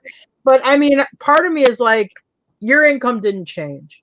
Your income's the same today as it was 60 days ago. But you do have people that, you know, if you own a restaurant and you're an independent contractor and you have the government just shut your ass right down. I mean, I get it. I mean, guess they should get help and compensation because you had government interference shut them down. Yeah, they should because if they get shut down, it's not because of their fault. It's not because their revenue has changed to the fact where they've screwed it up. This is nothing. No, this is mandated from the government. Yeah. This is the mandate. I don't like this. I mean, okay, you tried to slow the spread, but you know, I'm not scared of the virus, but I am scared about you fucking up the economy. Yeah, and it is fucking up And the it economy. did fuck up. And it's not even begun to fuck it up. Well, and My mother-in-law, she had her house. They have 2 houses in Florida. She had the rental house sold. That deal, when this happened, and then the stock market fell, bam! It was a Chinese investment company that was buying her house as a rental and like 100 other houses. They pulled it all. They didn't buy any of them. I mean, look at the amount of commission that like buyer's side real estate agent was going to make there, and other people. That shit all fell through. I mean, just like it was supposed to close here like this week. yeah, This is a Tom Huck's prediction. I'm sorry. I'm sorry. Everybody should be in this business. Yeah. Should be listing everything that they can and building up a supply of cash, because in about 90 days, there's going to be a lot of bargains out there to buy up if you've got cash. Yeah. Houses, cars. I mentioned earlier, I looked at a vehicle for Vanya, and the guy has been calling me every other day saying, man, we will work with you. Well, we're just getting into this. I mean, not we will work a deal for you. We're just getting into this. In 60 days, they're going to just about be giving vehicles away, or there's going to be another bunch of car dealerships going out of business because people are not going to have the money to buy. Here's the thing with that, Tom, though. In Mississippi, they tacked on another $600 if you get an unemployment. They tacked on another $600. They're doing That's this nationwide, though, right? Yeah. Everybody's getting that. Everybody's getting that. Yeah. So they're doing that. So some people that were making only $800 every 2 weeks are making $800 a week. Right. So they're still going to be able to pay their stuff. They're still going to be able to do that kind of thing. But see, my thing is, I think the only thing that pisses me off is because you sit there and see all these people that post on this. Well, if you get the stimulus check, does that make you a socialist? Well, first off, evidently you need to go back to school and you need to learn what a socialist is, because a socialist is not someone that gets a check when the economy is about to fall flat on its fucking face. Oh, wait, hang on. It did. A socialist is someone that wants something for free, that does not choose to work or work hard for their money like we do as resellers, and have to sit there and suffer because shit is shut down because you idiots don't know how to say your fucking ass at home. So that's what pisses me off a lot of the time, because the fact is you can't say that I become a socialist because I take a check. That makes you a Trump supporter if you take the check. And then don't blame Trump for shit that he don't do because you don't stay your ass at home and you get sick. Well, that's just it. You get out on the road and you see people at 2 o'clock in the afternoon or at 10 o'clock in the morning. they're out, you know, on the road, and unless you go into one of the essential, you've got to go to work because your business is, your job is essential, or you're going to buy groceries. Restaurants shouldn't even be opened up. I mean, they should have only, you know, grocery stores opened up. But if you close all the daggum restaurants, there's a lot of people that will not be getting their $9 an hour to pay their bills. Mm-hmm. And got unemployment. And so, you know, the only way they can really lock it down is this, you know, Tuesday, Wednesdays, and Thursdays. Everybody will sit their ass at home. If you're out, you're going to get, you know, you're going to get a ticket. Yeah, well, yeah, it's becoming a socialist country. But did you? I like my freedom. I gotta go back up to Wisconsin. I can't be locked down at home. This is pissing me off.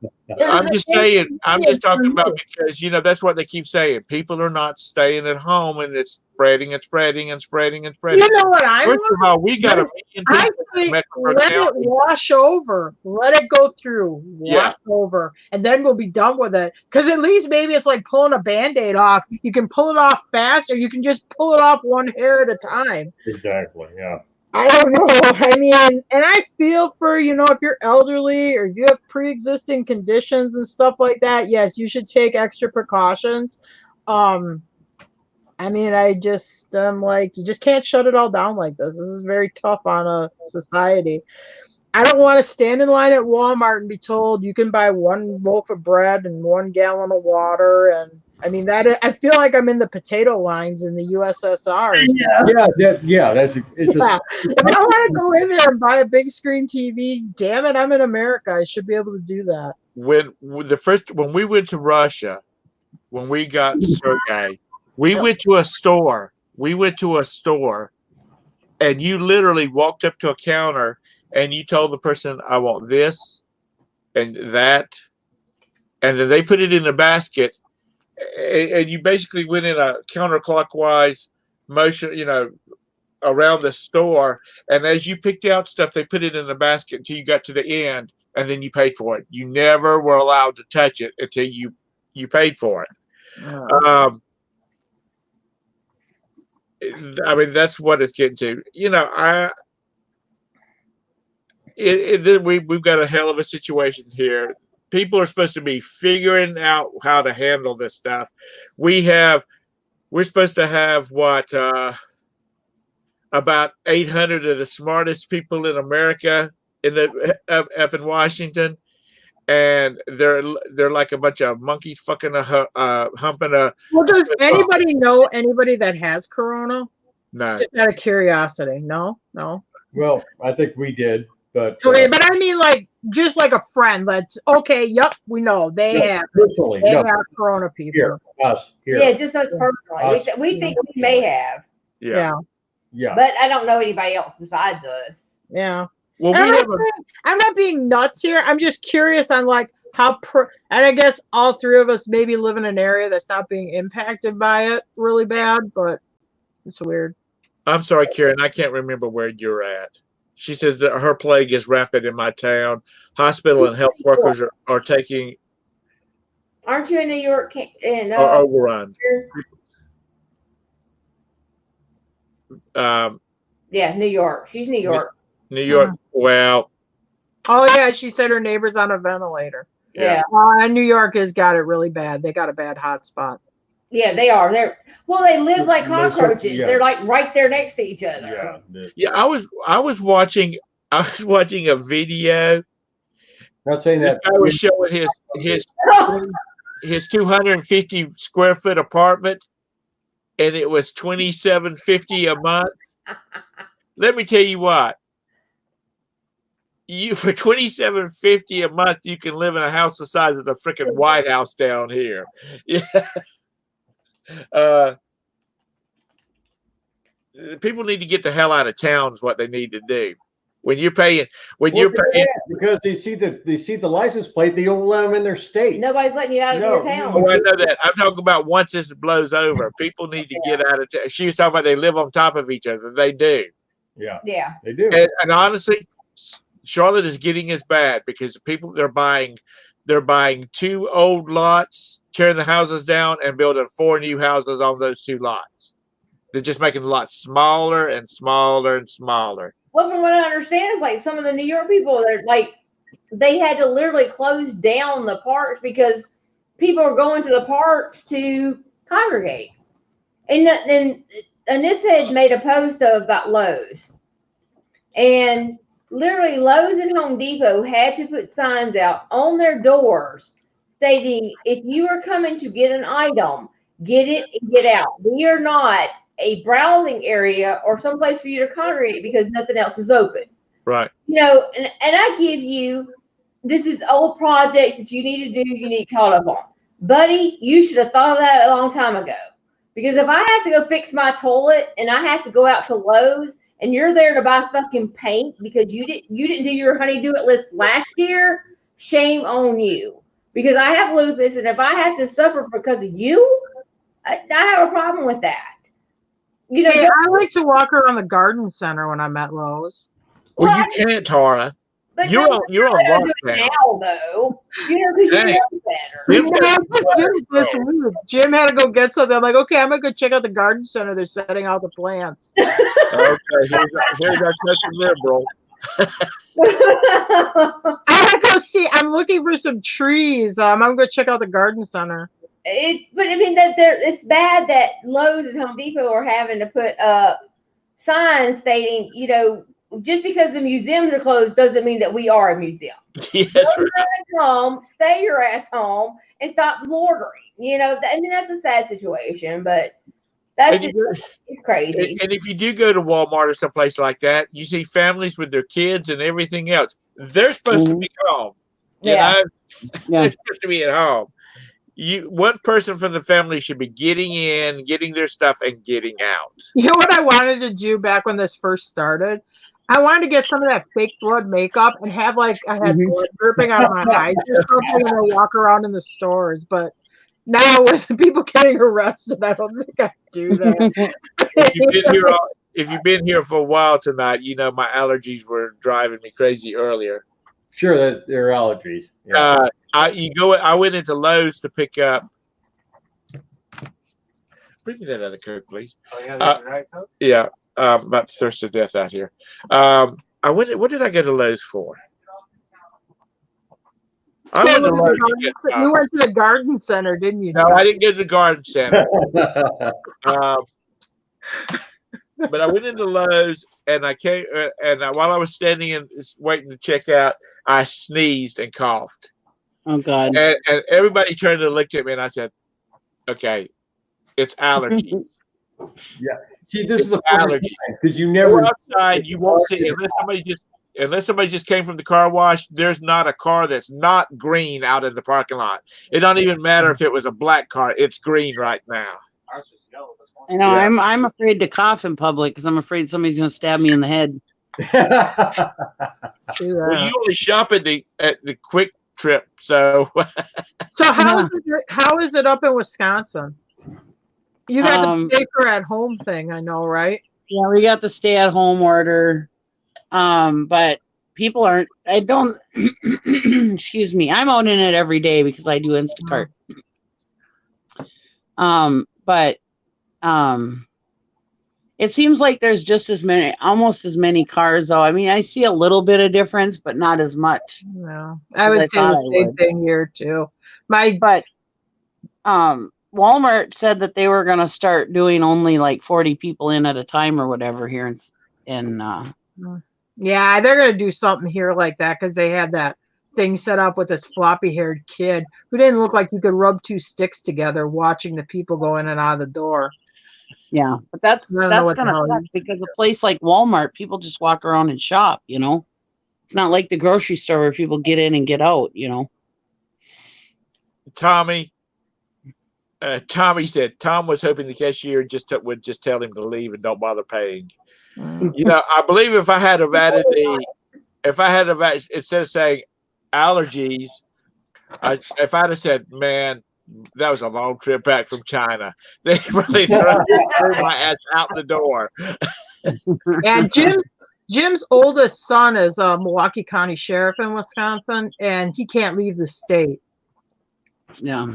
At all for like another 60 days. He's like, yeah, I'm so sick of this shit. He goes, I'd like to come down and see you guys and take a break because he goes, I can't leave the state though. Well, there was like Bridget's Chris. He was sent. He'd been on vacation to Florida. He goes into work and they send him home because he's been to Florida, and for they want him to be quarantined. Yeah. What if you are moving? How are they gonna stop you? I mean, Florida was wanting to put. They were wanting to put like the National Guard at 95. They did. They do. I don't know if it's a National Guard or if they're doing it through those ag stations, but they were putting people on there like asking what's your business coming in and out of the state. So I got some other friends down there. But you know what? I have a friend of mine in Orlando have got to be sweating this. Who lives in Jacksonville, and he's moving to Charlotte, North Carolina. He took a job at the TV station up there. He's building a house. So he's in the middle of like building this house up there by Charlotte and stuff. I feel for him too. You tell these guys what? I'm here to give coronavirus to everybody in your town. None of your business. What are you going to tell these guys? Oh my God, I had a friend on Facebook, and this is in Wisconsin, because where I'm from is like people like from other parts of the state go up there to vacation, and they own second homes there. So she's like, my mother-in-law's neighbor, who's from Appleton, keeps coming up to their house, and I want to call the cops on them. I'm like, call the cops? I mean, they do own the freaking house. I mean, I guess if they go up to their other property that they pay taxes on, and they don't go into town or bother people, then who the hell cares if they're at their other house? Yeah. I don't know. If Roberta was working from home. If we had a place at the beach, we would be at the beach. And she'd be sitting on the balcony watching the waves break. I would be the same way. Preach it. Because Faith the Hook has a question. It takes a microscope to see the virus. I can shine a light through my mask. And see, that's my thing too, because they were still talking about the mask or not going to do. It doesn't help you as far as the virus. No, the mask isn't to protect you. The mask is they're hoping that if you're asymptomatic and cough, that it catches like your spit particles so they don't go flying all over the place. Yeah. You talk. It isn't going to keep you from getting sick. See, all the bras that you got that you can't sell, I'm not walking around town with a freaking mask on my face. I refuse. Unless somebody says, like, the cops are driving around saying you have to put a mask on your face, there's no way in hell I'm walking around with a mask on my face. I'll tell you what. It's like her son was doing. If you see somebody in Walmart with a mask on, look at them very strangely and walk away from them very quickly. Because they have a disease or something. That's the way you should do either that or you slip your hand you got your windbreaker on. Old people wear windbreakers, even in July. You slip your hand around in your back, inside your windbreaker, and look at them as you walk by them, like you got your 9 back there or whatever the hell you wear. Did you see that video where they take men's underwear and make a mask out of it? I'm like, there's no way I'm putting your underwear on my head. I would hope that those were clean. I'm sure they're brand new ones. Really a devout spouse that really you can't do that with whitey tighties. No, I'm not walking around with underwear on my head either. There's a difference old enough to have a grandchild. Who is? Beth's got she says, I'm afraid I'm going to miss my grandson being born on May the 4th. Oh, yeah. The difference, I live on the Wisconsin-Minnesota border, and we have quick trips in Wisconsin and in Minnesota. Now, in Superior, Wisconsin, you can't get your own coffee. They don't have soup or anything like that. They'll get it for you, but you can't get your own coffee. But in Minnesota, in Duluth, you just go over the bridge 5 minutes away and you can get your own coffee. They still don't have soup and roller grill items, but you can get your own coffee. And it's the same gas station, so it's not their rule. It's the difference Right. between Minnesota and Well, Wisconsin. I think it's like whatever the governor put. Like every day at 5 o'clock, we have our governor comes out with a couple new rules that he's implementing for our safety. It's like, to me, it's a little bit like they're trying to outdo themselves. Like, what could I do to be extra safe today? Oh, I know, we'll take down all the basketball hoops, or I know. I'm just like, okay. They Anyway, have to outdo each other. yeah, I Like, think there's and a yeah, lot it has of to be a point where it's like, this is it. Anyway, I see a lot of people today with bandanas on and scarves on and stuff like that. it's getting more here too. I'm not doing it. But also the fact is that they're releasing more of the tests. More of the tests are hitting the market, so that means then they can test more people. So these people might have had it for 6 months, but now that they've got all these extra tests, the test kits out there, they're checking people and it's showing up. Yeah, and I think there's a lot of people that were asymptomatic that really didn't have any signs, or maybe thought it was some kind of flu or chest cold or something. I'm thinking that me and my nephew had it back in, I think it was January. We were both in bed for like 2 weeks with some respiratory, really sickly feeling, kind of feverish and everything. We're thinking we might have had it back in January. Yeah, you probably did. We were right down in bed for like almost 2 weeks. You probably did. Yeah, Brandon had something. And I remember because Brandon sounded rattly in his lungs, because I said to Jim, like, oh man, I hope he isn't getting pneumonia. We're going to have to take him in. And then he got over it. So it didn't really last that long. Guy. Now, I'm going to be real controversial here. Which I never am. Don't do it. It's my channel. I can always delete the video if I choose to do so. I always liked Kathy Griffin as a comedian. Oh my God. I don't like her. Let me finish. And then she came out with the Trump ad, and I lost all respect for her. And she's been doing all this whining. Did you see where she was admitted to the hospital for extreme pain, and she was blaming it on Trump? She said it was all his fault because he didn't get into the program soon enough. So well, he was they always go back to their January tweets whenever they said that he was being racist. Yeah, because he shut down travel from China. So he but she Stupid. was released and sent home because she has a stomach ailment. I didn't hear what you said. Nobody heard what you said. But she was sent home because she was having some kind of stomach issue. Yes, I'm sure she was. She can't stomach herself. Yeah. Yeah. You see, I'm one of these She people. feels bad her career went down the tubes. Yeah. He's such a big mouth piece of shit. God. Yeah. Well, she was, she only had a select. She had that show called Life on the D List. Yeah. That's that she was a D actress, a D list actress. But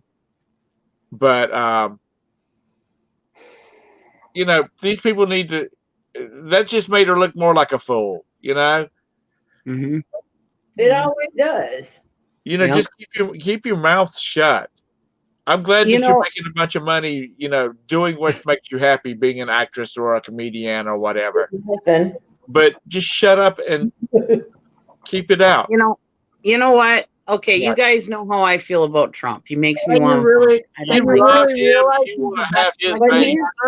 Listen, but he's my president, and I've always said that he's my president. There's nothing I can do about it. But I am the first one to say that it's not Trump's fault if I get the coronavirus. It's not Trump's fault because we're not making any money right now because Gary can't work. It's not. It's not their fault. Yeah. It's not the government's fault. There's nothing we can do about it.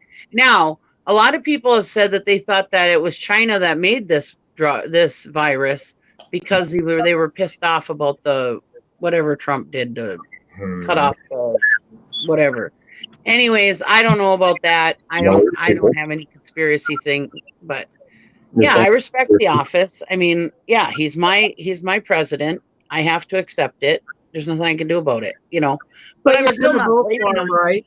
But even though as much as I can't stand the guy, I'm still not blaming him for everything. You know what I mean? That's what I'm trying to say. Well, yeah, nobody should. I mean, Everybody is trying to blame Trump for all this stuff, and it's like you can't blame him. Yeah. You know, even if his actions caused China to do this or whatever, I mean, he was only doing what he thought was best for the country, which I thought it was an all right move, you know. And I think even though I don't like the guy, I think he's done all right handling the situation, you know. I don't think he's done a bad job at handling this. I mean, nobody knows how to handle this kind of thing. It's a new thing. Yeah. You know. Well, I mean, there's not a blueprint on how to handle this. I mean, sure, there might be some notes from the forefathers or whatever, but everything's changed since in every office, things have changed considerably. So they can't go by what other people have said on how to handle stuff like this. Well, yeah, you know, they can't really blame him too with all the news briefings that he does. He takes it based from the people that are around him. And people that tell him like the masks are not going to be efficient. Now the CDC says recommend that the masks are all the time. Well, he took advice from what the people told him at that time, and that's what he gave to us. So he can only convey what they give to him. You can't blame him for saying, okay, well, the masks are not that great. He can only do what he's told or what he's told to them and give to you. And then now, if he wasn't on TV all the time and doing all these briefings, y'all would be mad because and say that, oh, well, he's hiding stuff from us. He's not taking the virus seriously. But now he's on there and you want to stop him from doing it because you're saying that it's misconception, but he's not the one talking 90% of the time. The doctors are. He's spending 3 hours up there, more than any politician ever would in their lifetime. They would just take 2 questions out the door. They're not going to get whatsoever, and they're going to walk away. He spends 3 hours, not only just him, but his people. But you can't blame him for the information he gets from other people. And that's so irritating because you can't blame someone that's not a doctor. He's not a freaking doctor. Exactly. If you're not John Smith or Judy Smith, MD, what you think is not important. Exactly. You know, now I'm gonna preface that with, you know, if you're a PhD in biochemistry and you're running a lab and whatnot, I'm gonna take your input off of it. Hang on. Some freaking politician from New York or California, your medical opinion has no relevance at all. Okay, Tom, Star Picker, he did not take money from the CDC. I'm going to tell you now, the CDC money that was taken was back in the Obama day. That was not done by him. That's the lies that are told to you from the media. But this is a Tom Hicks production. I know it is, but I'm gonna stop you now because he did not close down the pandemic response team. He lied. He did not lie to us for 2 months. The Chinese government lied to you and lied to the rest of American people. WHO and the WHO lied to us. He did not have people on there since day one. And it's not conspiracy theory. In January, he stopped the travel ban. And everyone, if you go back to all the tweets, he was called a racist. So get your facts right before you put your information out there. I'm going to tell you now, because that is one thing I always do. I will put facts out there over fucking the lies that people tell. And right there is a lie that you just said, because he did not take money from the CDC. That was Obama. So you might want to go back and look at what he's not a racist, honey. A racist. Please tell me how he's a racist, Star Picker. I want to hear your version. Here we go. Sorry. I can pull it down, edit out this last hour, and then put it back out. I know you can. Let's just remember that we're all friends. We are Yeah, we are all friends, but don't sit there and say he's a racist. And he took me from CDC when that was Obama that did that. Oh, hang on a minute. Joe Biden, you know, the one that says he's going to take care of America people? No, he ain't, baby. Are you talking about the one that's running for Senate? Are you talking about the one? Are you talking about the one No, that's the one that's running for president? beat, Ronald Reagan? Good one, Tom. That smells hair and don't know what day it is, don't know what city he's in. Well, you no, smell baby. pretty. You might want to get your facts straight. So before you go start picker, before you start telling about political things on here, baby, you might want to get your facts straight. Yeah, because Kathy spends all her time doing that instead of I don't drink Kool-Aid. I don't drink Kool-Aid. Honey, it's my birthday. Bitch, it's my birthday. No, I don't drink Kool-Aid. I know the truth. Wow. Okay. No, that pisses me off. I hate people like that. I'm sorry. Okay, you might want to drink the Kool-Aid. We'll do this. Stop lying. Well, all I know is Marcel and I decided earlier that we were going to get together and both of us were going to write a check for $11 trillion and we're going to pay off the national debt. And then we're going to kick Nancy out of her office and put our personal assistant there that's keeping an eye on everybody. That's kind of harder too, honey. Nancy's not hard to get out of office. All you got to do is take her cocktails and put it in a different room, and she's out of the office. That's true. Well, hell, what AOC was talking about the government not doing anything for the American people while she was making a cocktail. Then she back to work. What people need to do is we need to just get through this and use it as a learning experience. Unfortunately, people are going to die, but it's still this is something new to us. We've never had anything like this happen to us before. Well, we had the Spanish flu in 1918, but I don't know if they shut it down as much as they're shutting it down right now. 1918. How people aren't traveling like they are now either. Back in my great grandmother and her 16-year-old daughter both died of that flu in 1918. I'm sorry, I wasn't around in 1918. Tara, thank you very much. I believe you were. Hey, I thought you were, Tom. Weren't you wearing knickers and skipping down the street with one of those wagon hoops and a stick when it happened? And no matter who's in office, no matter who's in the government, they're all got their parts that are fake and they hide things, and it doesn't matter who's in office. That kind of stuff happens all the time. I mean, we have no clue, and I thank God that they hide a lot of stuff from us, because there's a lot of stuff that I do not want to know about. If that stuff is happening, I'm glad they hide it from us. This is what happens when you don't hide shit. People buy toilet paper. Yeah. Okay? That's what happens. For no fucking reason. Oh my God, but then Jim told me he saw an article somewhere that now people are trying to return the toilet paper that they hoarded, but they're not accepting it. I'm like, good. Now you're short of money and you're stuck with all your toilet paper. I shared a meme. It was like, in 2053, Johnny opens up the last pack of toilet paper that his grandparents bought in the 2020 epidemic. That wasn't the first thing they thought of. I'm sure they thought it. Yeah, because when society's falling apart, not that I don't like toilet paper, but you think you'd hoard something like bullets or something, because you can't defend yourself with a roll of toilet paper. At least, or vodka, if you're incoherent, you won't care what you smell like. It's just like, we just got to get through it. And we can't start attacking each other. We can't. No, exactly. She said, we've just got to get through it. We all know what we got to do. And we all need to stay friends. Because even if Trump gets in again, it's going to be another 4 years. I plan on being friends to follow you longer than 4 years. You said if, when. I'm just saying, if he gets in, it's going to be another 4 years that he's in. Back into office. There ain't no way you won't win. I plan on being friends with you guys longer than 4 years. Absolutely. 4 years that he's Been been. involved. We lived No. with the other jackass for 4 years. We'll live through this jackass for another 4 years. For Yeah. 8 My We friend, lived through all these jackasses that we put in office because that's all they are. They're donkeys. And my friendships are going to last longer than 4 years, so I'm not going to pick fights or have fights with people over who's in office.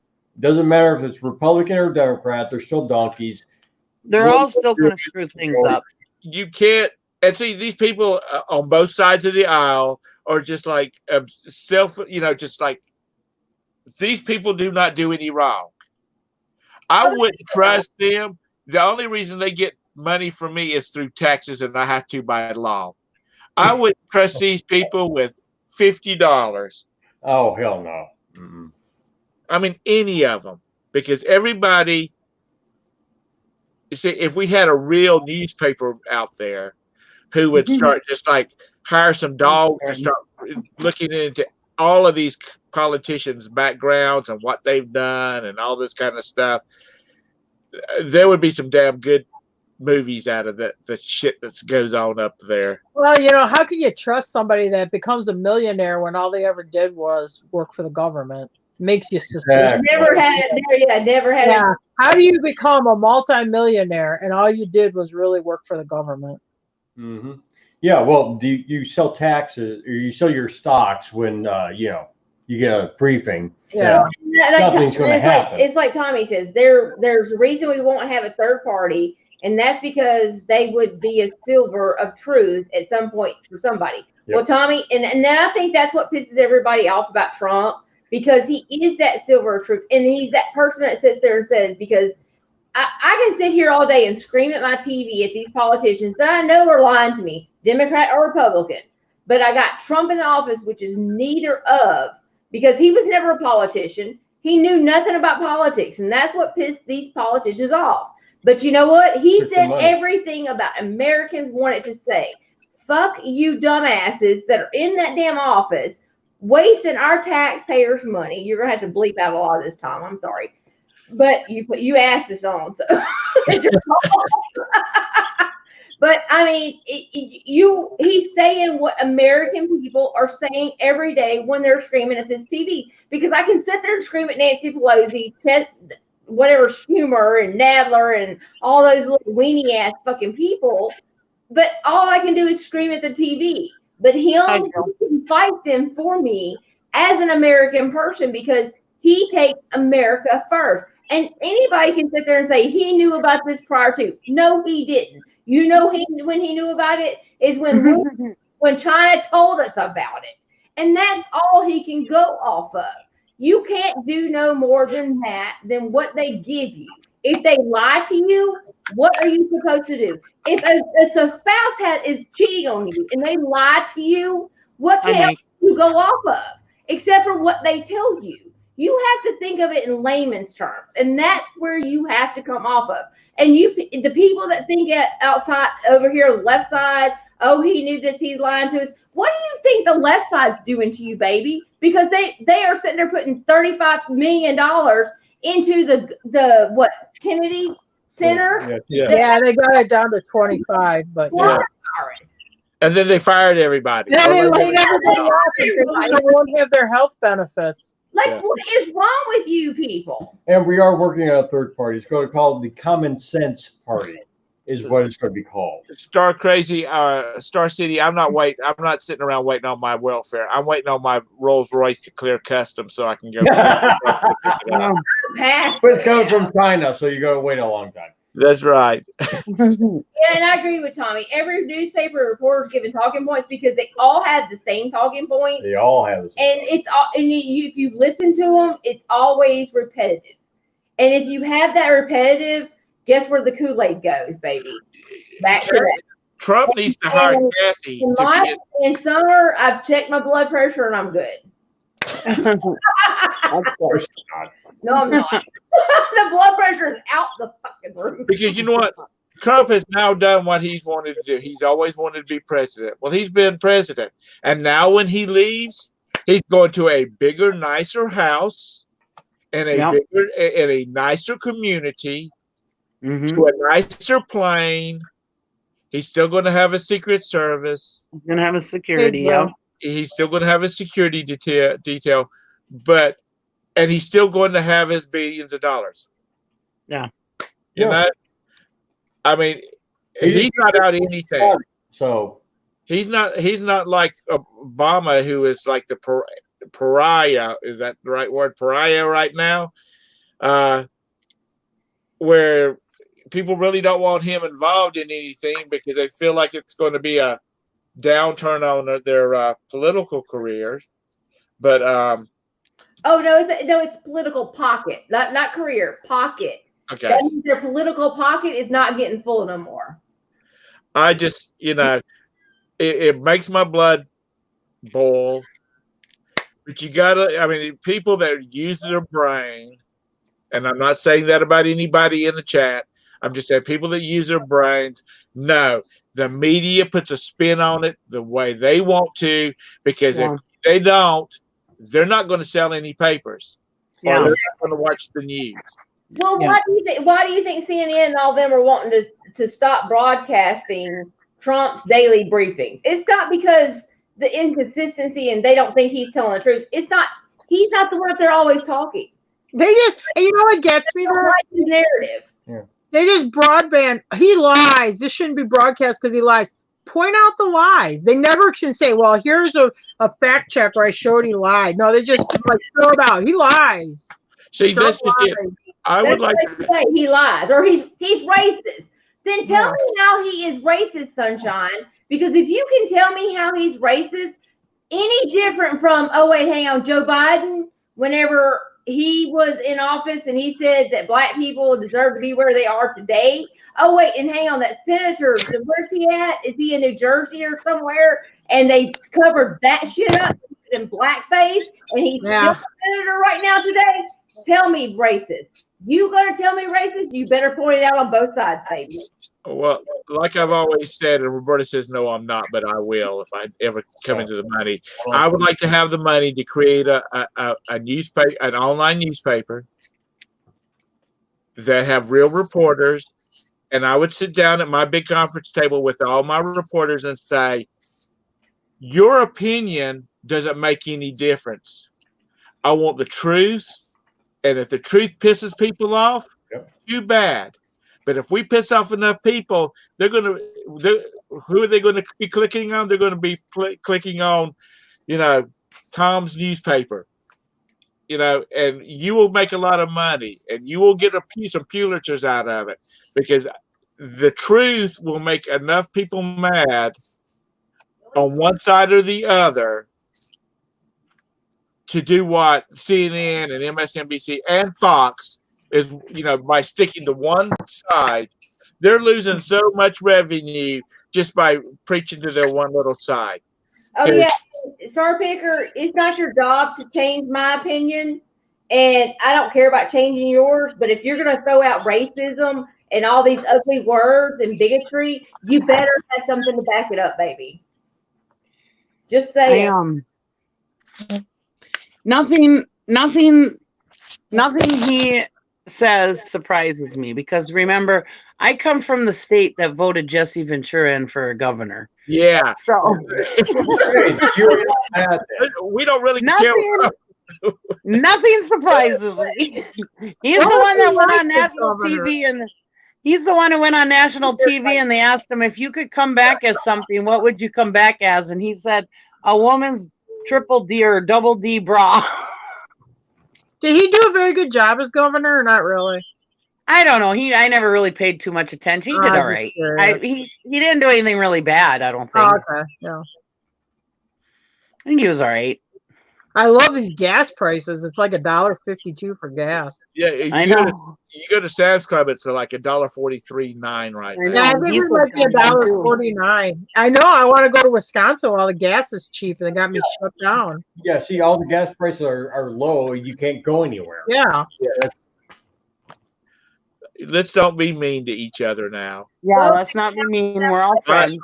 I love, like I said, I have a friend that is so far left. She's sitting off about a mile off the coast of Japan. And I love her to death, and I would do anything for her. And we will get into a screaming match about politics. and then before we leave whatever party yet that we've just broken up, we hug each other's necks and say, well, I love you, Yeah. and I can't wait to see Do you you again. hug each other's necks like this? Yeah, that's right. Like, because you know what? It's just a thing. It's something that we have to deal with. And that's Yeah. what makes our country great. And Cree, because they were able to talk about this, but the Clay calls it, it says, well, I'll mention how my students who are almost all Hispanic view the Donald. They're scared of him because of the first statement when he declared for presidency, and Mexico sends their worst. Well, okay, Clay, I don't know if you're female or male, I don't know, but maybe someone should have talked to them more about his statement and actually what he was talking about. And actually, the worst of what they were talking about was the M13 people and the drug people that were coming over, and the people that were sending over children that did not belong to them. And they were illegally sex trafficking them, and they were coming over illegally and not doing it the correct way that maybe your students did. So I think it was more of you educating or someone educating these children the correct way. And because no one says that he speaks correctly. I will be the first one to say there's some things that going, oh Jesus Christ, you shouldn't have said that. The guy is not. He's not a fucking author. He's not literate. But you as an adult, but people as an adult and understanding what he's talking about, or maybe not understanding what he's talking about, maybe getting more of a clue of what he's talking about and educating yourself more and understanding what he's saying. And because I understood as it went along further, but he's talking about MS-13, the drug lords, the people of sex trafficking, they're bringing over kids that don't belong to them. I mean, you have to look at the whole picture and not just look at it as this. Take your blinders off, become more and understand of what he is talking about, and educate your students so that way they are more informed of what's going on and what he's actually saying. Is it insane to think that a liberal would have an open mind when that's what they're supposed to have, is an open mind? Well, you would think, because they don't. No, they don't. Because they're so close-minded. And I'm sorry to say that there's any liberals out here, but y'all are close-minded. You see it one way, and I have a brother-in-law that says this is liberal, and I have to argue with him on a constant basis, and it pisses him off when I'm right, and I'm sorry if I'm right, and I don't know what to tell you, but damn, just open your mind. You know, first of all, people got to remember, if you're an American citizen, it don't matter where you're from. You're an American citizen. They can't deport you. They can't kick you out of the country. Exactly. The only thing they can do is keep you from leaving the country. If you're not a U.S. citizen, you're here because we allow you to be here. That's the only thing about it. And kids, yeah, you're right. Kids shouldn't be scared, but if they're not here legally, then they shouldn't be in our schools in the first place. They should be. Now the Clay Center thing, I tell them they can be illegal, and I'll never tell them or their families. Well, when he comes across as he does, that's what matters to most. So that's so dumb saying one side is so closed-minded. I'm not saying that some are closed-minded, and I'm not saying that all of them are that way, but it's not okay for them to be illegally, because I know multiple legal aliens that are legal people that are here from Mexico, and they are pissed at the legal aliens. It is not okay. But not saying that they're bad, but if you're in a gang and you're doing drugs and you're sex trafficking, that is not okay. That's what I'm saying. You need to explain that to those children. That's what's not okay. That's what he is saying. Educate your children of what he is saying. Not that it's okay. It's that they're bad for being illegal. It's not right, but it's not bad. So that's where you especially if you're a child, because you have no choice. Children, the children don't have a choice, and I agree with that. But don't sit there and make it like it is okay, but explain. I mean, open your mind, open everybody's mind. And I think that's what's wrong with America today. We don't know how to open our mind to everything. Now, if you can show me proof, and I mean, you better show me proof. I don't want huffing proof. I don't want your stupid little opinion pieces. I want actual proof. If you can show me proof that I'm wrong or that something is right that Trump said or didn't do, I will agree with you all day long. But my thing is open your mind to everything and educate these children, because that's what's wrong with today. Yeah. It's because they sit there, everybody wants to say, oh, he's talking about you're a bad person because you're here illegal. No, that's not what he's saying. He's saying the ones that are here that are drug dealers, the sex traffickers, and all that stuff, that's what's wrong. Now, if your parents came in here illegal, that's on them. That will be taken care of. However, it's going to be taken care of. I ain't judging. I don't give a shit. There's a law. But educate those children. Be that open mind for them, because they need an open mind in these days, and that's what's wrong with America. We don't open our mind anymore. And I think if we talk about it and open our mind and actually listen to both points like we used to, then I honestly believe that this America would be a lot better than it is today. Take the hatred for Trump out of your heart and open your mind and understand what's going on in America today. And it's not just about Trump. Yeah, this jackass is no different than any other jackass we have. Remember that friend we had?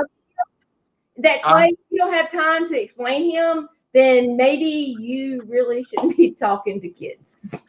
Sorry. Remember that woman that would come on your show, that was from Canada, and how she said you can't go into Canada illegally because if you don't have their version of a social security number, you can't get a job or anything. I mean, why can't it be like that here? That's the way it should be. Yeah. Everybody loves Canada. I mean, that's the way they do it in Canada. Oh, I really don't, but yeah. Well, and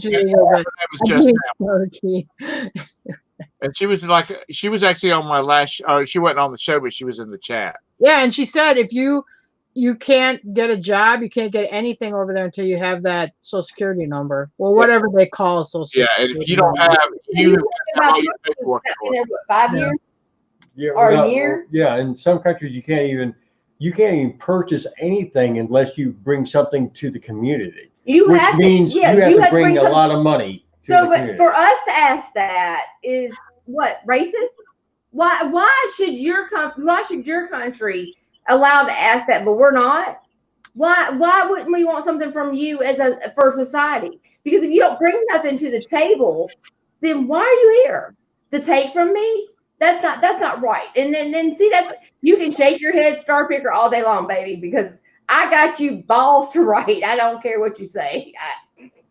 You have no idea what you're talking about, and you probably might want to go back into the closet, baby, because you are so close-minded. Whoa. They are. Wait. I mean, but and I think that's what it is. I think that if you don't want to talk to your kids and talk to the people about what's going on and understand what he's actually talking about, then that is totally on you. You're the problem. He's not the problem, baby. You're the problem, because we are not part of the problem. And I think that's what's wrong, is because you don't want to be part of the solution. And it's a way to build a voter base if you think about it. Well, thank you, Clay. I like being funny. Yay. I'm funny now. You are. We're the only people that's supposed to let people walk across our borders. You fly into London and don't have your passport. They're going to turn your ass around and send you back home. You're not going to get to meet with anybody. They're going to put you on a flight right back to Paris. They're going to send you out of Paris. Because a friend of mine left his passport in his car, and when he got to Paris with his wife, they wouldn't let him in the country. He didn't have his passport, so he sat in the airport inside of the area before you cross into France, waiting for his daughter to put his passport in a package and given it to the airline, and they brought it over on the next flight, which was like 24 hours later, because they were not letting him into the country. You know, we welcome everybody with open arms in this country, but you have to understand that this country was based off of laws, and the Constitution was there for a reason. Laws are there for a reason. We can't just let everybody over that don't abide by the law. And if they come into this country, just like, hey, John Lennon was shipped out too. Right. Why? Because he didn't abide by the laws of this country. So I didn't know that. yes, he was. He was Really? Yes, he was deported. So you have to understand that you have to abide by the laws of this country. If you're not abiding by the laws, which means if you come in to this country by the laws that are presented to you, then you're allowed in. If you're not, then you're shipped out. It's as simple as that. There's nothing any different. It's been going on for years. And if you think it's a big catastrophe now, it's like you really don't really understand the country that you're living in, and you shouldn't be living here anyway. But I just, I don't like the fact that, because I'm a parent, I don't like the thought of kids being scared. I don't like the fact that kids are scared, or that could be scared that somebody's gonna kick their door in and throw everybody in jail. So, I don't like that fact. But, like they said, we have laws, and you have to abide by the laws. Just like, to swing this to a different topic, Prince Andrew has been requested to come to America and to be investigated or be questioned by the FBI. And really? he refused to do so. Oh, I didn't know that. My thought is he should never, ever be allowed back in the United States. If he was to become King of England, he would not be allowed in the United States. I didn't know that they want to question him on that. Interesting. Yeah, that's been going on for some time, and he's like, no. So my thought is, you can't come to the questions. You can't come and try to wrap up a situation. Just stay the hell in the UK, because you're not welcome here. Yeah, but Meghan Markle and her husband, Prince Don't get me on Meghan. Don't get me on Meghan. Yeah, they moved out of Canada. They already left Canada, though. Now they're down in LA. Yeah, and the president's already said we would not be paying for their security. Yeah, I know. And they said they would never live here as long as Trump was president. Oh. Then why are they still here? Because we still got 4 more years to go. There is the best Saturday Night Live skit, and I think it's called Saturday Night Live Election Night 2016, and it is the best skit about the election coverage. It's a bunch of white yuppies talking about, we're going to make history tonight. We're going to have the first female president, and it's Chris Rock and he's another African American comedian. They're there too, and they're just making these white folk are saying, I can't believe it. I didn't realize that America was so racist. And they're back there making little comments about, yeah, my grandpa used to say something about it because he was like a slave or something. But it's the best thing. You ought to go and look at it. It's funny. It'll make you laugh because that's just exactly like my friend is. But, because we do live in this great country, mm-hmm. we have the right to disagree. Yeah. Yes. And we have the right to criticize our government. Yeah. Yeah. I've been in countries where that would not have been allowed. That's your absolute right. We'd be in jail by now. That's right. We would be in jail when we. My God! Look at that poor kid in North Korea that tried to steal that propaganda poster, and he he ended up being so sick he died like the next day he came back to America or something within 48 hours. You know, you can't. You got to take this with a grain of politics with a grain of salt. Yeah.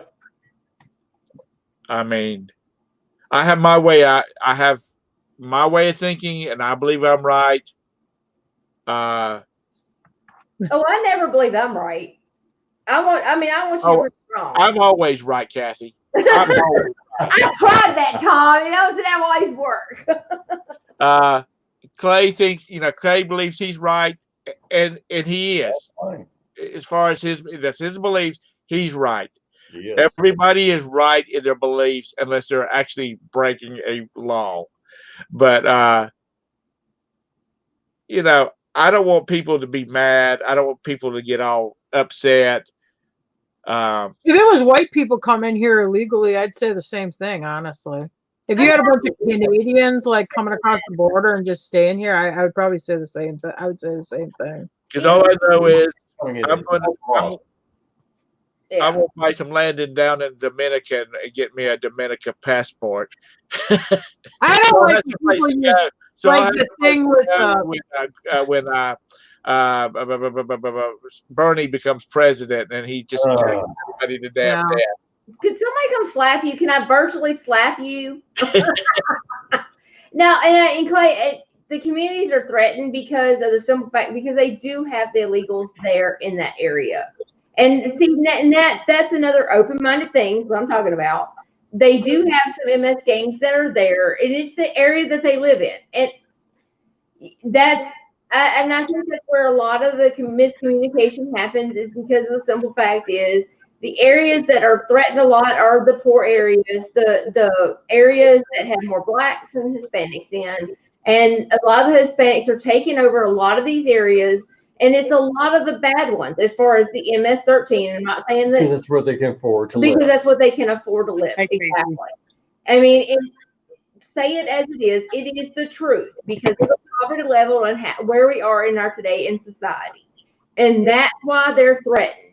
And it scares the shit out of them. I agree with you. I don't disagree with that they are scared. If they're here legally, they are scared because they don't know. Because no one's teaching them the right thing, the open-minded thing. All they're saying is police are bad, you're good, orange man bad. But if you are a teacher, you have to be that person, that voice of reason, that common voice for them.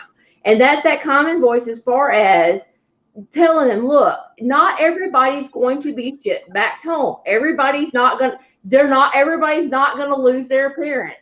Everybody's not gonna, you're not gonna be shit back home. Your parents are not gonna be shit back home without your parents. People that are doing MS-13 gangs, people that are doing sex trafficking and drug trafficking are going to get put away. It happens. It don't matter if you're illegal or not. It still happens. Guess what? If you're in a white community, a poor trailer park, and you fucking do meth, guess what happens if the police come up? Yeah, they're going to take your kids away from you and you're going to go to jail. It's the same society, but the only difference is the news and other people, I'm not saying that you do it, exacerbate the problem. And I'm not saying that you do it as a teacher. I'm not saying anybody else does it in here in the chat. It just happens. And because guess what? That's what sells in the news. So you as a teacher, or anybody that's out there as a teacher, can teach these kids and open it up to their minds and let them understand that. And that's what irritates me is because we want to close these children's minds so much and teach them only one way, but we've got to stop. And I think once we do that, I think the world will be a better place and everybody will stop hating everybody. And racism, I am so sick of the racist card. I'm sorry. That card has been so damn dealt out. That some of it should be thrown out of the card deck. That is a null card, and everybody should never be able to use it again. Everything is racist. But Clay, if you are doing the best you can for your kids, hey, I'm proud. I'm proud of that. But open your mind and teach them. Let them know that that's not the only way. And that's not the only thing that happens. That's not the only reason the cops come in their land. They do it to white people too. It ain't just to black people. It ain't just to Mexicans. It's to everybody. And that's my thing. I mean, I'm done. Are you? Okay, maybe. I'm not in the schools. You're right. I'm not in the schools, Clay. And I don't have to stop talking. Because you know what? I'm in America. I don't have to stop talking, baby. But I'm going to tell you how I feel about it. If you don't like it, don't listen. You don't have to comment. You're the one that's commenting. I'm just agreeing with your comments, baby. I'm just talking off that. All right. Well. Sorry, Tom. It's a Tom X production. I don't care. You know what? this is Tom, the virtual nation of Tom. Everybody has free speech. I just don't want people to get hurt feelings and you know. No, there's no hurt. It's just, I mean, if you're not going to open your mind to other things, and you really don't need to be talking about shit. Well, my thing is that they said orange scares them. Well, you're not bringing them down. So I'm sorry, and I'm gonna tell you like I told my brother-in-law. If you want me to stop talking, then stop talking about politics in the chat. Because if you don't like the debate that I give you, then shut up. Hey, Kevin's running for senator from the great state of Mississippi. Right. We're starting a campaign for the 2022 elections. Whatever. I'll agree to Tracy. This is what gets me because I might be a good example for your kids. At least I will let them open their mind because evidently you're not. But don't sit there and tell me to stop talking if you want to keep talking. Sorry, Tom. Anyway, you may have lost a viewer, but oh well. Sorry. I've had 10 people make offers on these boots, and I've accepted them when they still won't pay for the damn things. I still want those. I like those boots. I need to find somebody that can wear them, and I'll send them to them, and they just have to. What size are they, Tom? I don't remember. And I probably can't sleep this late at night. Yeah, send them to Tommy. Nines. Women's nines. Oh, I can wear those. Wear those. No, I'm not wearing those. I'd twist my ankle. I know I would too. I'd probably Tommy would fall and break his ankle, then sue me. I'll wear them. I agree, Tommy. I can't even argue with that one. But we're all divided. What is it? The movie, where everybody's in a computer-generated world. Oh, is that Player One? No, the other one, Keanu Reeves. That Player One. Oh, Matrix. The Matrix. We are all in a Matrix, and this is all a computer generation. And nobody's really getting hurt or anything like that. You take the blue pill or the red pill. That's right. Oh, yeah, and then at the Matrix, don't they find out they're getting fed like the dead people? They're remaking them into food or whatever. That was Soylent Green is from, but didn't they kind of do that in Matrix too? At the like in the third Matrix. I don't know. I made it. I watched the first one, and I just started watching the second one, and I just couldn't hold my attention. I guess it's because I didn't like the second or third one. The first one in the black leather jumping through windows just was precog. I haven't seen that one. I haven't even seen the previews to that one. Oh. You know, because I've been watching Flat Earth. I have a subscriber that is a Flat Earth person, so I've been watching his videos. Oh no, you're sucked into the flat earther people now. Let me tell you what. Oh man, we got to bring you back from the brink. I like to hear. I honest to God, I think I'd be a good talk show host. I honestly to God love to hear stories. You know, or what their thoughts and explaining stuff like the flat earthers and whatnot. Yeah. And you know, and the people where there's not the conspiracy theories. Can I ask a question? Sure. When the flat earther people talk that the earth is flat, have none of them ever flown in an airplane? It's so Because you know, like when you look out the airplane's window, because you're so high up, you can see the curve of the Earth. How do they explain that away? They just every plane I've been in, it's so flat. Yeah. Have you all seen the Tiger King yet? Oh, I love the Tiger King. I have no clue. If you like the Tiger King, if you if like it wasn't the Tiger 15 in the King, morning, I'd go turn it on. That's on. but if you That's like all. the Tiger King and you like the Tiger King memes, there's a Facebook group called like Tiger King Memes. My son had that. Sarah. And they do all these like memes and stuff like that. Yes. Because me and Jim were watching it, because me and Jim have been talking about jet skis. Anyway, and then they have that scene of that guy coming in that jet ski. I'm like, oh my God, it's us, Jim.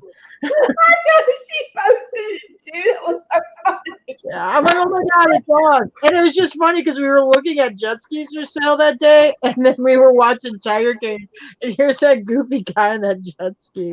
Well, the funny thing is, we watched that damn stupid line, that Tiger King, before we even went into quarantine. It's like, what the hell?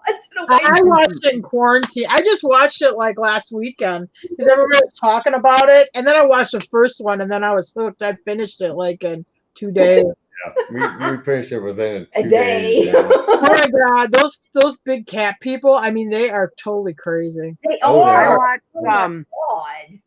I I watched Where They Are Now on YouTube, and that one, I can't think of his name, but his one husband that didn't have any teeth that was on there without a shirt on. That's one of the he has Is he from teeth South now. Carolina or No, Alabama? That guy has teeth now. Yeah, and he has a girlfriend, and I think He has a they girlfriend had and a baby. together. I think. Yeah. Oh my God, did you see the part? And I'm like, he's got the part where his one husband, the guy, the Tiger King, he accidentally shot himself in the head, which is horribly tragic. He's at the funeral doing like a eulogy speech, and the guy's mother's sitting there, and he's like, oh, you know how great he was. You know, I'd be working on the computer, he just come and put his balls in my face, his beautiful balls. I'm like, oh my God, you're in front of a group of people, and you're at a funeral of this person, and this is how you're talking about the person. I was like, did you guys take my recommendation and watch the wild and wonderful whites of West Virginia? I've seen that. That's one of my favorite documentaries, and I've watched it no less than 50 times. Not watched that yet. Wow. I watch Durkee sometimes. He's hard to listen to if he's real high. Yeah. I'll watch Durkee does like live Facebooks and live YouTubes. I'll listen to him because he'll say like where Kirk is or where Tyler is and stuff like that. So you can kind of hear about the family like 10 years later. Or like Jessica has an eBay store where he sells all like these wood burnings and stuff. And he's living in Tennessee, and anyway. Did Kirk stay off of drugs and get her baby back? She gave the baby up to the state. Durkee was just talking about that like last week on YouTube. Right after that got filmed, because she was in that rehab and that, she ended up giving the baby back to the state. She got back with Dennis for a while, which was totally effed up. And I think he said she's like up in Ohio now, and she's all strung out on drugs and stuff. Sarah, and her son Tyler is a meth head. Anyway, you're way too invested, honey. You need Are we watching soap operas today? What is this? Wild and Wonderful Whites. It's a documentary in West Virginia that Johnny Knoxville did. It's really good, and I mean, it just amazes me that people do this kind of stuff, and I found it fascinating. And it's on Prime Video. If you find the DVD in the wild, I will tell you this: if you, for some reason, find that DVD in the wild, like thrifting or an auction, I think it sells for like $50 or $60 a copy. You know, all these people with all these crazy, I consider crazy shows that I get sucked into. It's like, okay, here's Tom surfing. Let's go right out there and see if we can snag him and pull him down into our, and start reeling me in. And I spend the next 3 hours watching these obscure channels. They should send me a damn T-shirt, and I would wear it online. I went back because I watched The Wild and Wonderful Whites. I went back and watched like the Dancing Outlaw and everything. Those people are nuts. The Dancing Outlaw, where he's like, and I told my wife if she didn't start cooking those eggs a little bit better than she did, I was going to take a knife and slit her throat. He said they got that real like West Virginia accent when they talk. Yeah. You know? No offense to anybody from West Virginia, but anyway. Good night, guys. Thank you all for coming in. Thank you all for coming in. I appreciate it. I wanted to tell Tommy and Tracy, they started watching Rosie. I have a funny story about that. Yeah.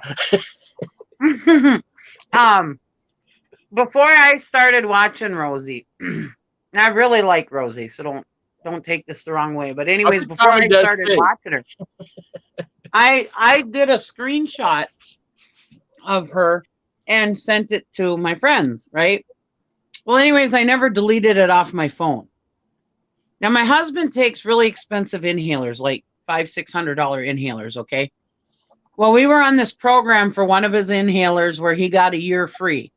But I had this card saved on my phone in my pictures that had a code on it that the pharmacist had to always put into the computer.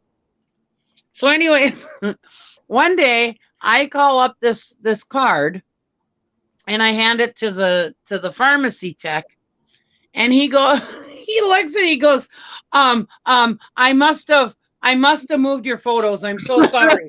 And he hands me back the phone. And all of a sudden, here's the picture of Rosie, and I'm like, oh my God. I says, I need to explain this. He goes, no. I just need the card. And I'm like, no. I said, it's somebody on YouTube. I was laughing. I took a screenshot of it and showed my friends. I said, this guy probably thought I was a nut. Well, anyways, he has never forgotten my name ever since. And this was, I can imagine, almost 2 years ago. Yeah, Craig. She Popular Picker will tell you some of the best bottom feeder shows that are in. I have been all over the bottom of YouTube. Well, like I said, I watched Sister Fran for the longest time. And then the two old people that sit on their front porch and they talk about oh my God, the porch people. Shoot the shit. Yeah, which I didn't know. I thought they were husband and wife, but they're brother and sister. Yeah. And shoot the shit, I just want to say, it's Tara and Jim's fault, not mine. No. That was you. We were going to hang out together and we found them. I will say they amaze me because you'll watch their show. I haven't watched them in a long time, but if you watch their show, I mean, some nights they'll be raking in like $500-600 in super chats. Yeah. Oh, yeah. I mean, it is insane the amount of money that go around on super chat. Miss fucking wonderful too. Yeah, true that. It pays to be nuts on YouTube. Black out half their teeth. Sit out on, get them a couch and a wash machine and put it out on their front porch and sit out there on the front porch. I don't know what her brother's channel is, but then he's involved in the aquarium community on YouTube. I didn't even know there was an aquarium community. Thank you, Jill, for coming in. Well, remember when you found Steve and Steph in their chat and we're like, what the hell? What the hell are they doing in their chat? I saw Treasure Hustlers in their chat too. I was watching, yesterday at lunch. I sat down, I'm eating a sandwich, and Diamond and Silk were on live on YouTube, so I put them on, and Sherry McDaniel was in there in their chat. I'm like, wow, people do get around. Oh, in whose chat? We a bunch of YouTube hosts. But you know what? There is a lot of obscure, interesting stuff out there. Well, there is. I watched a video where these people collect beach glass. I don't know what you call it. It's like the stuff that washes ashore. Yeah. They collect it and they have like 5,000 different colors. Some Wow. of that goes good on eBay too, that beach glass. And it's just, I mean, it's just amazing that, like I said, I just, they used to have like a search for YouTube where you could hit surprise me. I wish they would bring that back. That, Tom. No, you know, it's all PG type stuff. Give me that. Nope. Yeah, you don't know what you're doing. I fell down a conspiracy hole one night, and that's when I watched the thing about the Titanic, which is not really the Titanic; it's the Olympic that's sitting on the bottom of the ocean, which was really interesting. I mean, I'm just a sucker for stuff like that. Yeah. And Hey, Tom, ma'am, if you're ever in the mood for that, just type in our private chat. Surprise me. I'll find something for you to watch. No, Tom. I bet you will. Tom, back away. That's right. Just text me, Tom. I'll give you something. You'll never get out of it if you do. But the other night on Tommy's show when he was talking about what's her name? Rosie? Yeah. And I'm thinking to myself, oh my God, where is Nikki at? So I texted Nick, I messaged Nikki. I said, Tommy's talking about your girlfriend. And he's like, he's not talking bad about her, is she? And I said, no, he's just talking about he found her show somewhat interesting. And then all of a sudden, ping, there's the popular picture. Well, But I was help really him out. surprised. I was really surprised that the sea glass, Tracy, when he brought her up, because I was like, well, somebody's been on the bottom of the YouTube channel. Yep. Honestly, that Rosie does, he'll talk about it sometimes. He does like restores all these vintage electronics. Actually, it's sort of interesting. Yeah. She is very entertaining, Tom. Yeah, I actually wanted to. The shots in her living room. She has a pretty good collection of vintage stereo equipment and radios. Well, she's the one that works on the. She's like one of the few people that still work on pipe organs or something like that. Yeah. Isn't she? Yeah. People send her these pieces of pipe organs from all over the world to fix them. Oh, wow. I know it was probably about a year now, maybe. She showed something, some part of a organ that she got from like Italy or something that she had to fix or something like that. Yeah, she's pretty amazing. I mean, if you look past the weirdness, you know, I mean, there's a lot of weirdness on her channel, you know, but if you can look beyond that, I mean, she's a really neat person, very smart, very well read, very well spoken, very well traveled. And then I saw in the chat the other day, somebody had said that they thought that her roommate had cancer. No, she's got MS, and Rosie takes her down for treatments, infusion treatments for her MS. That used to be her girlfriend, and she's completely transitioned from man to woman, Missy Jen. But now they're not with each other anymore. They're just like sisters now, and they live together. But they're not a couple anymore. Tommy, you are nowhere near the bottom. That's why I told you, you might not meet them. You might want to run. Nowhere. You and Tracy are like missionaries from the Utah church. What's it?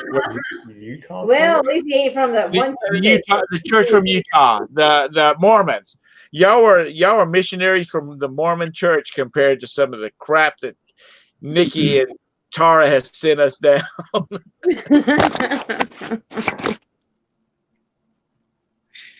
But oh God, I remember when we were in all those drama channels, and oh my God, it was just, remember that, Tara? It was so hard.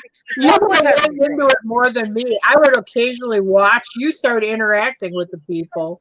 Yeah. I did, and then MFW one time said she was starting to sell on eBay, and I offered to help her out if she had any questions. These guys were like, if you bring her over our community, we're gonna kill you. All they do is talk about like doxing people and calling cops on people. No, do not get involved with those people. No, don't run. Kathy, What? Kathy, we have not been down into the drama channel, have we? I went once. Yeah. And I've never been ran. there. I ran really quick because no bet. I ain't about to play that game. So I'm about to whoop somebody's ass if I had to be up in there. You know, when I get new subscribers and if they leave it so I can, or they comment so I can see that they've subscribed, then I go look at their channels and I'll subscribe back to them. Yeah. I do look at their channels. I do look at their channels, and Yeah. I was watching this one person that subscribed to me, and the whole time was talking about, well, he said such and such and called the law on so and so, and she in turn reported him and his wife to DSS, and I'm like, okay, I appreciate the sub for that, but I'm gonna let that one pass on by. Well, And they're in North Carolina. They're in South Carolina too, so that was a little too close to home. one time when we were trying to grow our channels, and everybody, this was when the YouTube first made the rules that they demonetized everybody that was below 1,000 subscribers and 4,000 minutes or whatever the hell you're supposed to have. Anyways, so we all got demonetized. So we were all trying to get our goddamn subs up and our hours up, right? So we were like subbing to everybody and everybody subbing to us. Well, we ended up subbing Uber Goober Lady. And she was in one of those groups where we were subbing. And here she ended up being one of the people that was one of the main characters in all those drama channels. Oh yeah. And she was just this cute older woman who has oxygen on and everything. Yeah, who knew her? She was Social Security. like the queen of all this drama. Yeah, I was like, what the hell? They accused her the oxygen wasn't real. They turned her into Social Security disability. Yep. And she was real involved with that little Rosie thing. Did little Rosie die? Yeah, she died. Yeah, but she had gotten like all that money and stuff, and yeah, it's crazy. What's the two big girls that have the TV show, Nikki? What? What's the two big girls that have the TV show? They're sisters, I think. Oh, the Slayton sisters? Yeah. Okay. Yeah, Tammy and Amy. I was flipping through the channel and I found it's like I heard them say something about the Slayton sisters, and I'm like, Nikki's talked about them. And I did watch it, and then for a few minutes, and then like, okay, let's go on. I did I talk watch to them on Twitter all the time. a little bit because of Nikki. I haven't watched her in a while. I talk to them on Twitter all the time. Nikki's got you in a lot of trouble, hasn't she, Tara?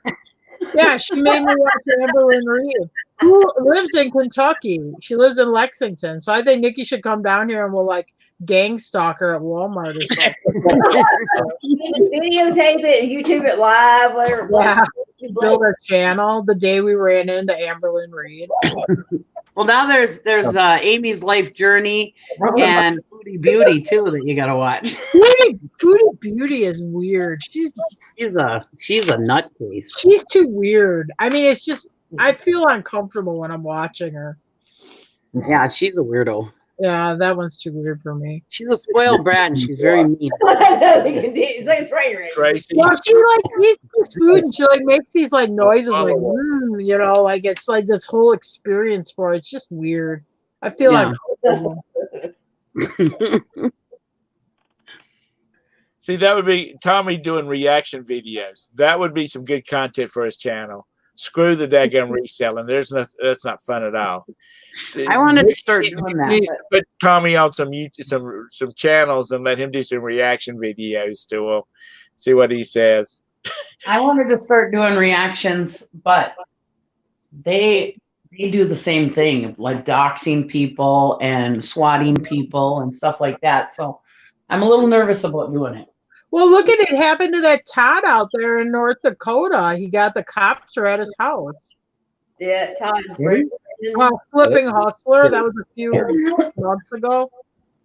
Did he really? Yeah, the cops are at his house. Remember, His daughter. His kids were in the house. His daughter. Did they like call and say that his daughter was in danger or something? Yeah. Cops showed up at his house and shit. He was going to kill his daughter and stuff, and they Yeah. put handcuffs in front of his daughter. Yeah. It was Somebody, they traumatic. figured somebody doxed him off of YouTube or whatever and did that shit. So yeah, I mean it's kind of effed up. I mean, you got to be careful. People need to get a life, is what people need to do. They need. We have an. I mean, the Kardashians. Look at them. Their claim to fame is being famous. I mean, I don't know what their claim to fame is, but their father was famous. Yeah. But anyway, everybody's in their business. Everybody's in the royal family's business. Everybody's in everybody else's business, and Facebook is a problem about that. Yeah. And what gets me is I like the funny stuff. You know, the people post the memes and stuff like that, but people post photographs and they don't tell you what's in the damn photographs. You know, where were you at when you took this beautiful sunset? Or that plate of food looks really good. Where were you at when you took the photograph?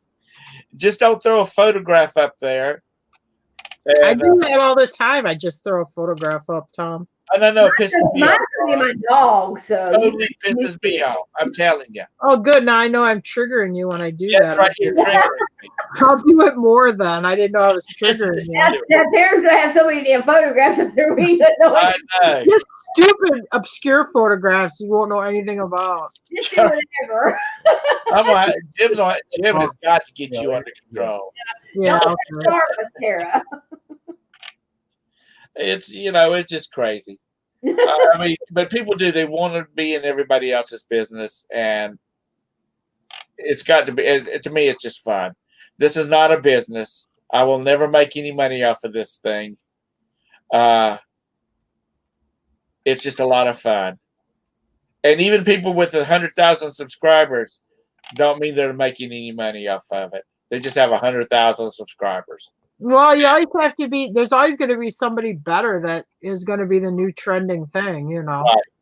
I mean, sooner or later, Rosie's going to be she's going to knock PewDiePie out. Yeah, literally, physically, and out of the YouTube rankings. You know. Or do you sex tapes?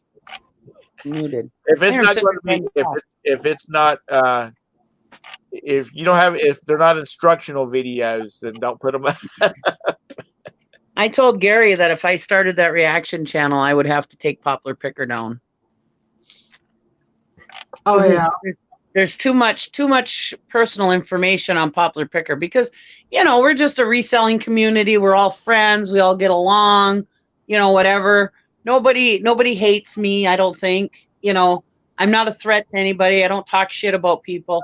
So, I don't care if people know who I am or where I live or whatever, but if I was to start that reaction channel, I would definitely have to take down Poplar Picker because I don't. What are you going to react to? Other channels?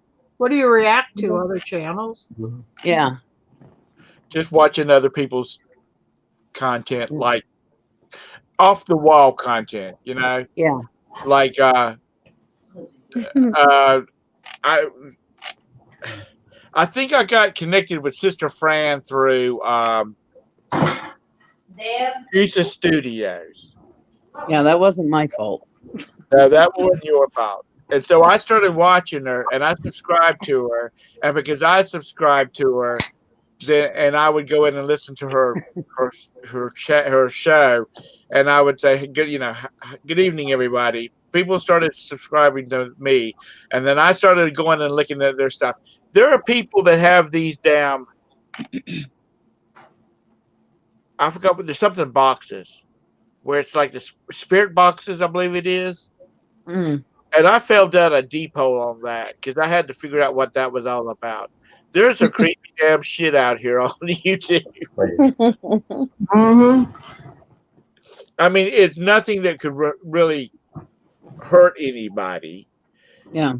But just some crazy stuff out there. But but that's what the fun of it is, and it's a hell of a lot more entertaining than what's on TV anymore. Sometimes it is. Well, I don't know. They did start Mama June up again, so I've been in there. Okay. Oh, God. HBO is actually streaming live free. Yeah, I watched the first one, and then we were doing something Friday night, and I missed it this week, and I can't find a free thing of it, so I'll have to watch it next week, I guess.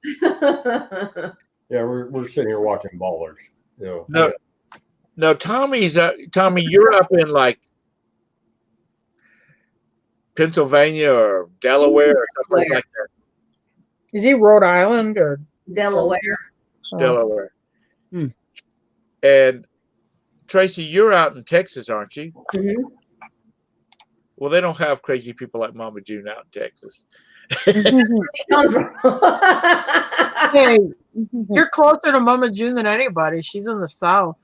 Oh, I know. She's in the next state down. Next door neighbor. What are you like? Yeah.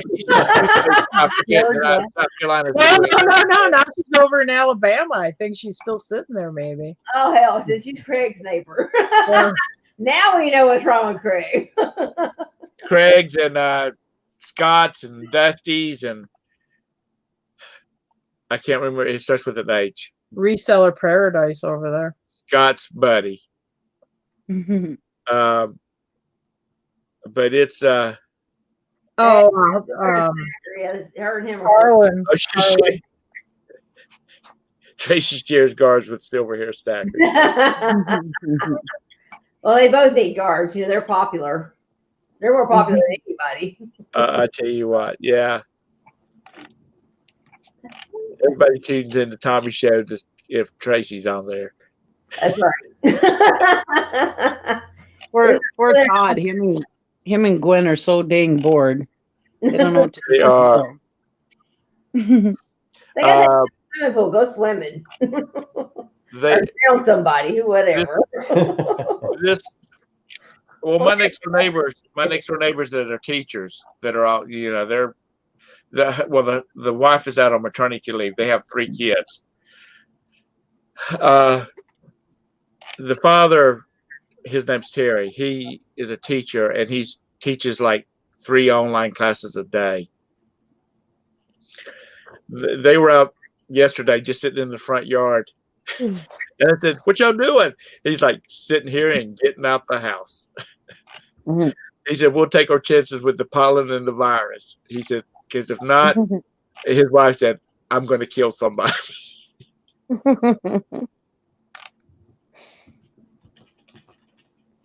Yeah, Todd is amazing. He knows so much about it, and Yes. it's a shame that he has to be so careful in this world. Yeah. He's a good guy. That's one thing is Todd. Out of everybody in this whole freaking reseller community, he is one of the best genuine people that you'll ever find. Yeah. He has such a hell of a time with his old ladies down at the Lutheran Church Bazaar. Lutheran. He does, and he's smart in his knowledge too. That's one thing I can say is he's very smart in his knowledge. He's a genuine person. I love Todd to death. He's great. Apparently he's got a lead on buying the contents of a store. Oh wow! And his and Gwen's really pushing for it. And I posted. I said, "You know what? Gwen's gonna start liquidating stores, buying stores out and you're going to be liquidating them for it." And he's like, "That's a good business for her to do too. That she can open that store back up after they buy it and get all there." I think he's just going to sell it off. But you know, she's got 1 more year and then she's retiring. Yeah, something like that, I think. Yeah. But I think the biggest thing is they're trapped at home. Yeah. Because they're pretty much in a stay-at-home mode too, and I think it's just like everybody else. They're just getting tired of being at home. Yeah, they're bored out of their mind. And we're going to get through it. It's going to make us So make us strong. So make us a stronger community. Either that or we're going to have a bunch of damn babies or a lot of divorces. One of the two. Yeah. We're going to have another baby boom is what we're going to have come. Yeah, it's going to be a big one. There'd be a lot of divorces because people are going to realize they didn't like their spouses as much as they thought they did. Yeah. They've been practicing for this. Well, you know, excuse me. There's a lot of people that are in, and I'm not saying this to be ugly, but they're in menial jobs that are they're not getting paid. And they're going to be the longer this stretches out, the less money they're going to have. And it's going to they're not going to be spending money. So the people that owns businesses or restaurants or whatnot, they're going to be in bad shape because nobody's spending money or nobody. My neighbors on that side, they don't even go out. They have everything delivered to their house. And they're not even going out. They have no desire to go out. Both of them are about to lose their minds because they're. If you start seeing them bring home a bunch of shovels and like rakes and mullets and stuff, you might want to go check on the husband over there or the wife. Just saying. That's it. What do you mean menial jobs, Todd? I mean, Tom. Do what? What do you mean by menial jobs? Well, they don't make a lot of money, and they're not. Yeah, but they're going to get $600 on top of their unemployment. They're probably making more money unemployed than they did when they were working. My ex-daughter-in-law is that way. She's making more money. I mean, that was put into that stimulus thing where they're getting like, and if you qualify for unemployment, you're getting like an extra $600 a week. The people that's going to hurt are independent contractors. That I own a restaurant, so I'm an independent contractor because I own the business. I can't go get unemployment except now you shut my business down, so now I have nothing coming in. I think that's the reason they're letting people, continue with the drive-through or the delivery or that type of thing. I don't know. I mean, I haven't gone through any drive-throughs or anything because honestly, if you shut the restaurant down, I mean, do I really want to get like some COVID person coughing on a burger and then giving it to my ass? Yeah. I still do the DoorDash and the Grubhub and all that. We still do. I don't even know if we have that here, really. Yeah, and that's how we do ours. I mean, but I don't know. I don't like people in my yard. Even actual owners of businesses can apply for the unemployment also. Yeah. Yes, it's true. They did open up some of those restrictions for independent contractors to get unemployment. Tommy says he's not falling for that. It's not going to be the same. It's not the money that we made, but there'll be something. Tommy, don't you have a baby? Look at how much money it's cost, though. If you think about stuff like spring break in Florida and, like South Carolina and, the theme parks closed. I mean, this is like billions of dollars in lost revenue now. Yeah. I mean, it did hit right during there are people out there that do spring break or vacations and stuff like that. I mean, this really hit hard. Duluth had to shut down the Grandma's Marathon for the first time in all the years that it's been going, like 50 some years or whatever. And that's huge to Duluth. Mm-hmm. And I think somebody said that they shut down Blues Festival also. And I'm talking about Duluth, Minnesota here now. And that's, a lot of businesses depend on those two events in the summertime. Because everything is full, everything is making money during those events, and all the motels are completely full from here to the Twin Cities and everything, So it's going to lose a lot of money. Mm-hmm. And Duluth thrives on their tourists, and Superior also in Superior, Wisconsin, they thrive on their tourism, Midwest Forester in Madison's closed. I can tell you those hotels are booked the year before. Because you can find a hotel room in Madison during like Midwest Forester, that's all canceled. I mean, this is billions of dollars in lost revenue. Well, that's the way Duluth is. Like Charlotte, we have we have in May we have Speed Week. We have 2 major races. One's NASCAR, and the other one is whatever, the Busch or whatever they call the Busch now. That's going to be millions and millions and millions and millions of lost revenue. Carowinds should be prepping because they usually open about the 1st of May for weekends. Yeah, Kentucky Derby's canceled. I mean, there's a lot of big stuff that's canceled. I think I heard the Indianapolis 500s postponed to a later date. Yeah, so we have like Memphis and May here on Bill Street area in Memphis area, and they haven't even said anything about them canceling it, but I have a funny feeling they probably will. I mean, there's a lot of festivals we have this time of the year, so they're having to cancel all those, and that's a lot of money for as far as revenue for Memphis, and they're losing a lot of the revenue there. But well, that's and Carowinds, which is a good size. It's one of the Carowinds is one of the Cedar Point parks. So, and we have a lot of people that they have like a platinum club, a membership where you can go to any of their parks and get in, like a regular season's pass holder, and which generates income.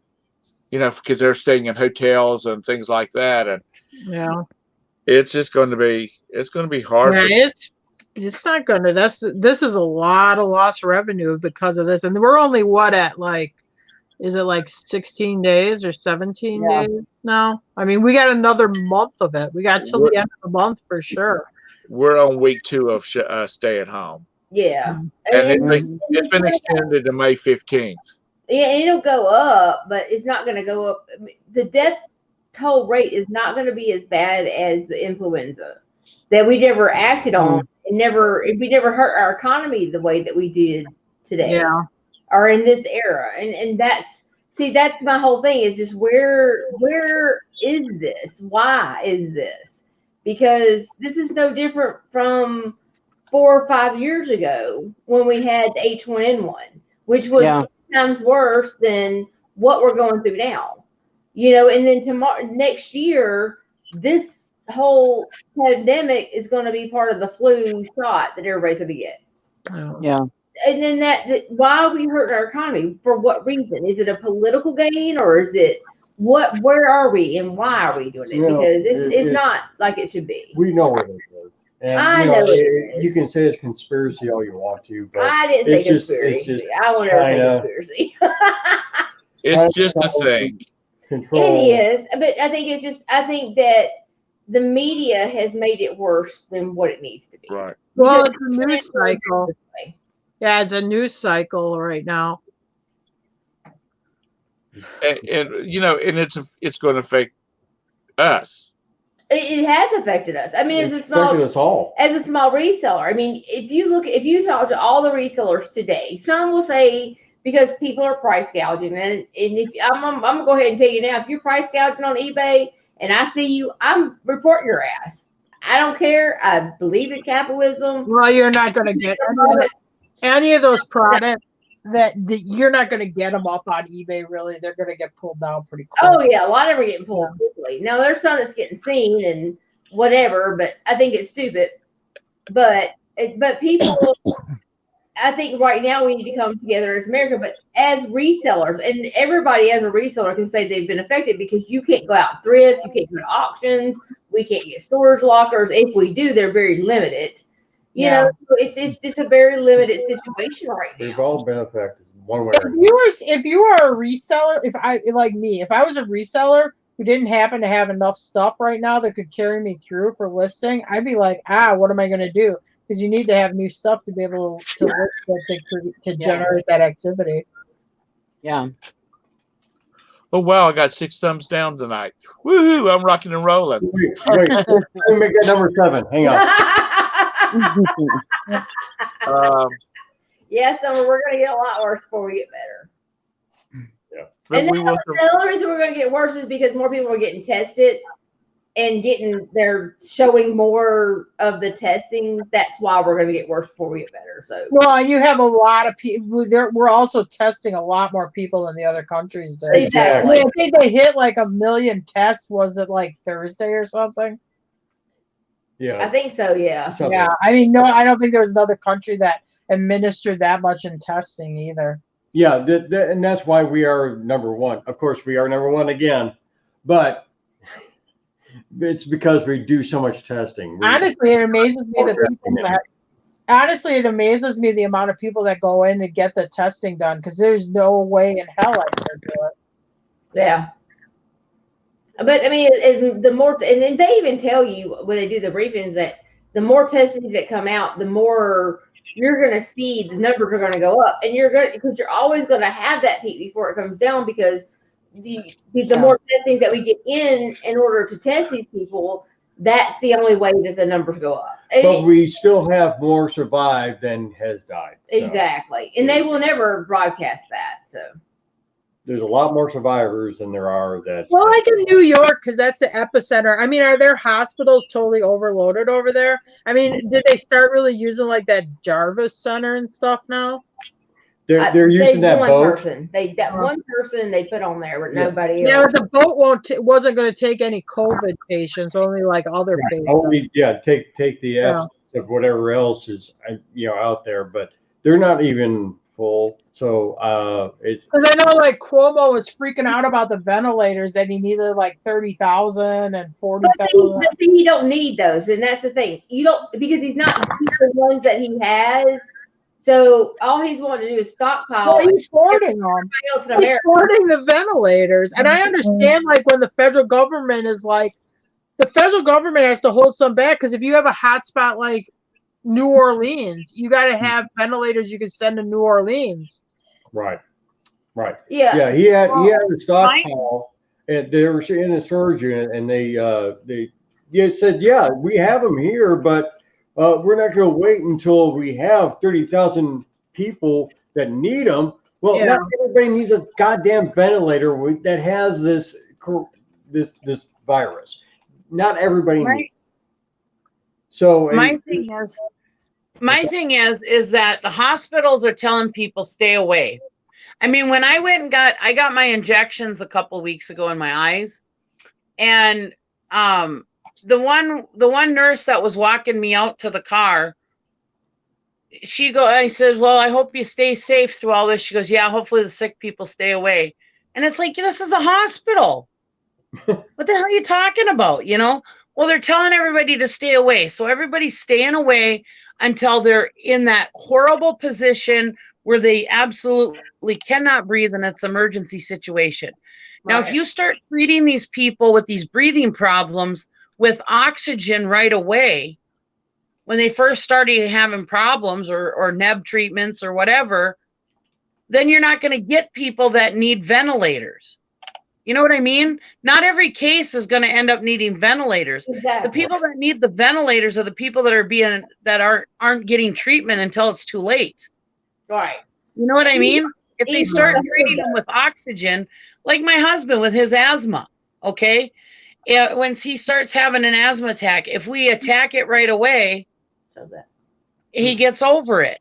But if we sat there and left it and didn't do nothing about it, he'd be in the hospital and have to be on a ventilator and everything else. You know what I mean?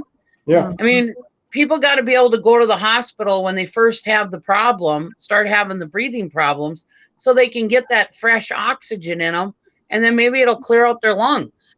Well, I think a lot of people are going in with just allergy symptoms, and they're in there, and other people have the COVID, which is infecting them. So I think that's where their problem is because people panic, and it's a panic state right now.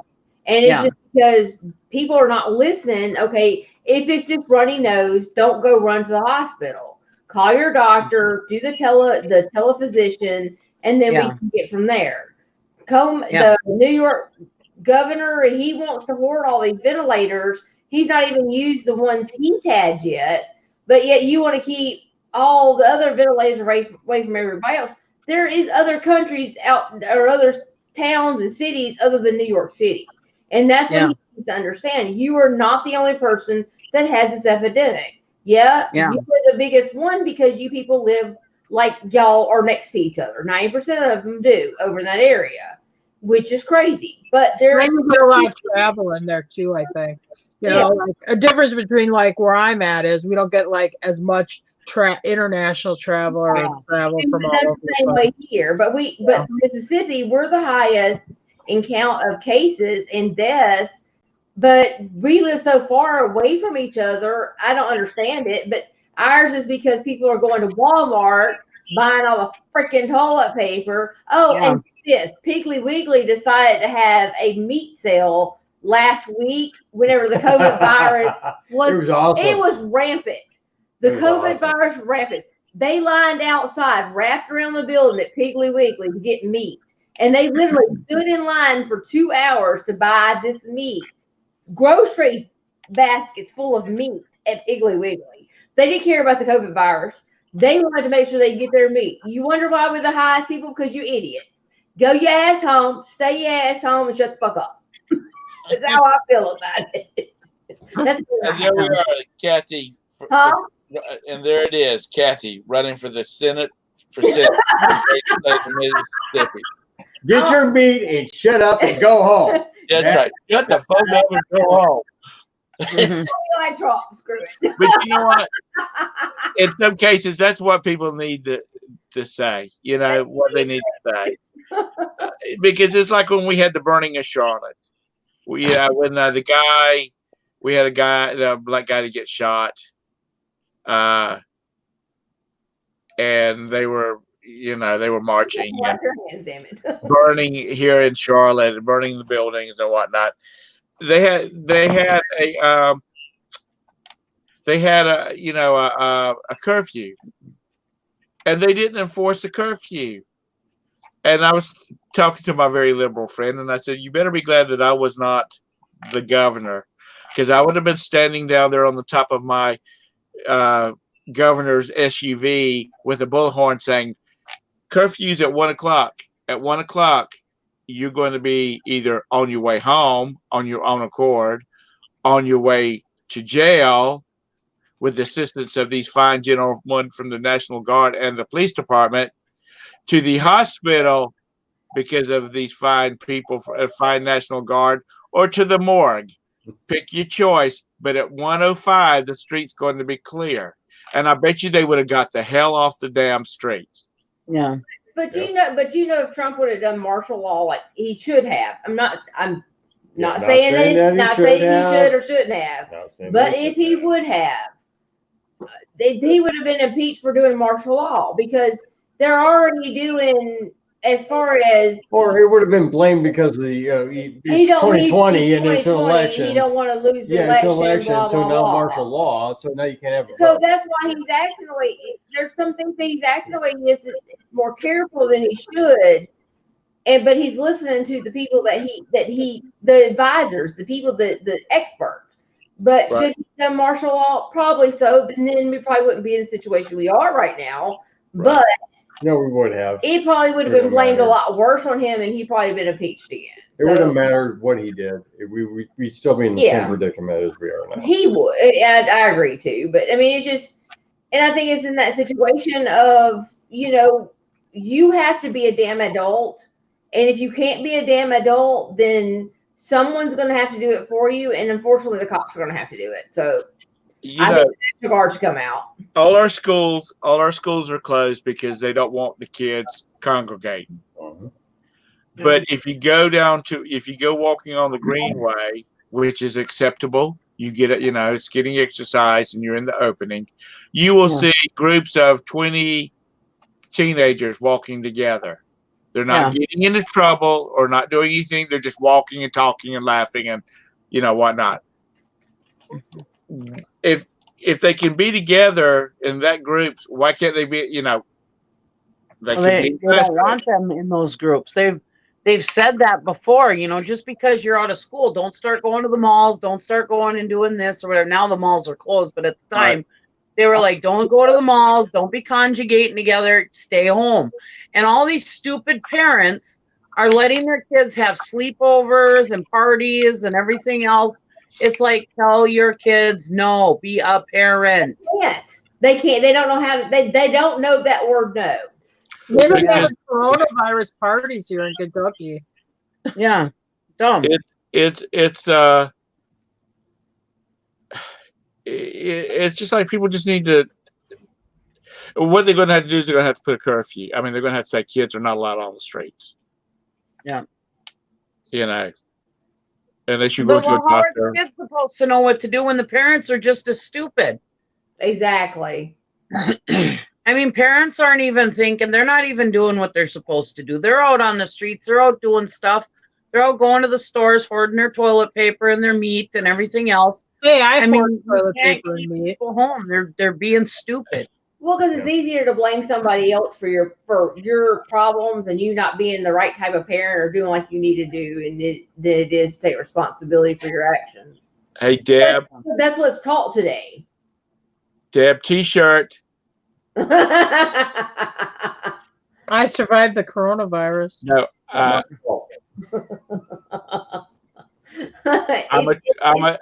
a toilet paper hoarder. Yeah. I survived the toilet paper apocalypse 2020. What are you talking about? Our aisleways in our Walmart are still short on toilet paper. There's not here either. Sasha works for Sam's, and he says the truck comes in at like 4 o'clock in the morning. They get it loaded. By 12 o'clock, it's all gone. Yeah, I mean, they limit you to one package of toilet paper here, and it still is running tight. Before they limited you, I mean, I'd see people be like, it's short. They have their toilet paper come out of a pallet, and they'd have their carts would be full of it. I'm like, really? I know. You know, I can understand if it's like a package is like just the 4 rolls, but they come in like bundles. Yeah, like 36. You shouldn't have to go through that much goddamn toilet paper. Are you eating it? And then they limit it.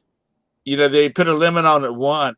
And my Sasha said that he said that, you know, they'll come up to, because he oversees the self checkout, and he'll say, you know, the computer they'll scan one and then they'll scan another one, and the computer won't let or the register won't allow the second one to go through.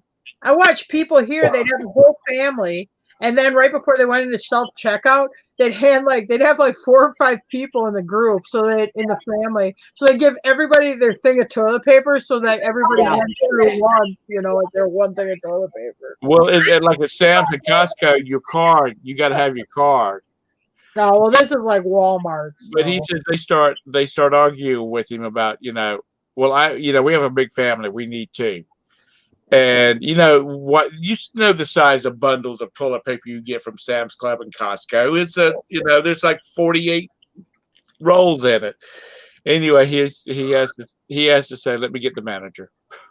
Would you like to speak to a manager? Because they can override the register. I can't.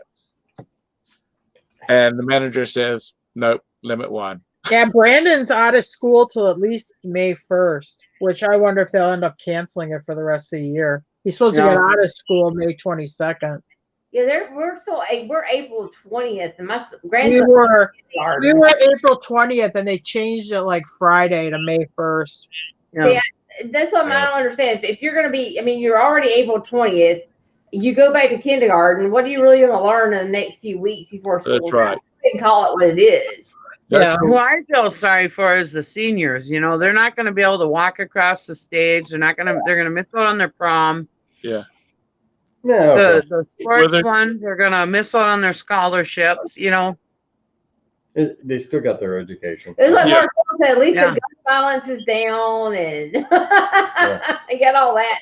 Hey, you want it what green deal or whatever? Nobody's flying. There's bus cars out there. Yeah, you still got it. You got your climate control going on. You got gun violence down.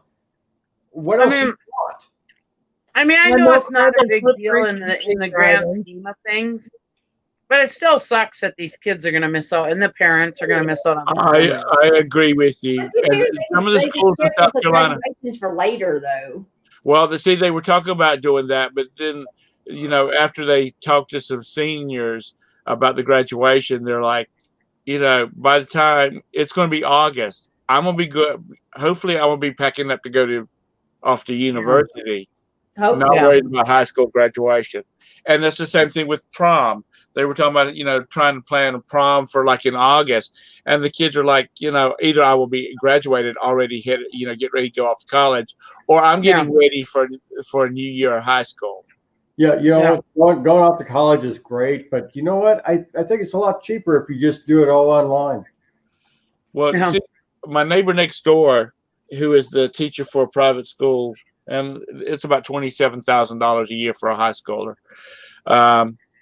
They said, they're concerned that this dip in the economy is going to cause a lot of people not to be able to afford that $27,000, and their enrollment's going to drop. Which, when the boys' private school that they went to was only $8,500 a year, and we lost a lot of people.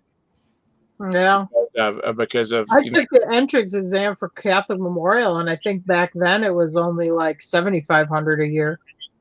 Wow. And of course, then I got the hard choice of you can either go to you can either go to Catholic high school or keep horses. So I went to public school. So it's the case. I find it weird, if you die of this mace, you have to go straight to ground or cremation.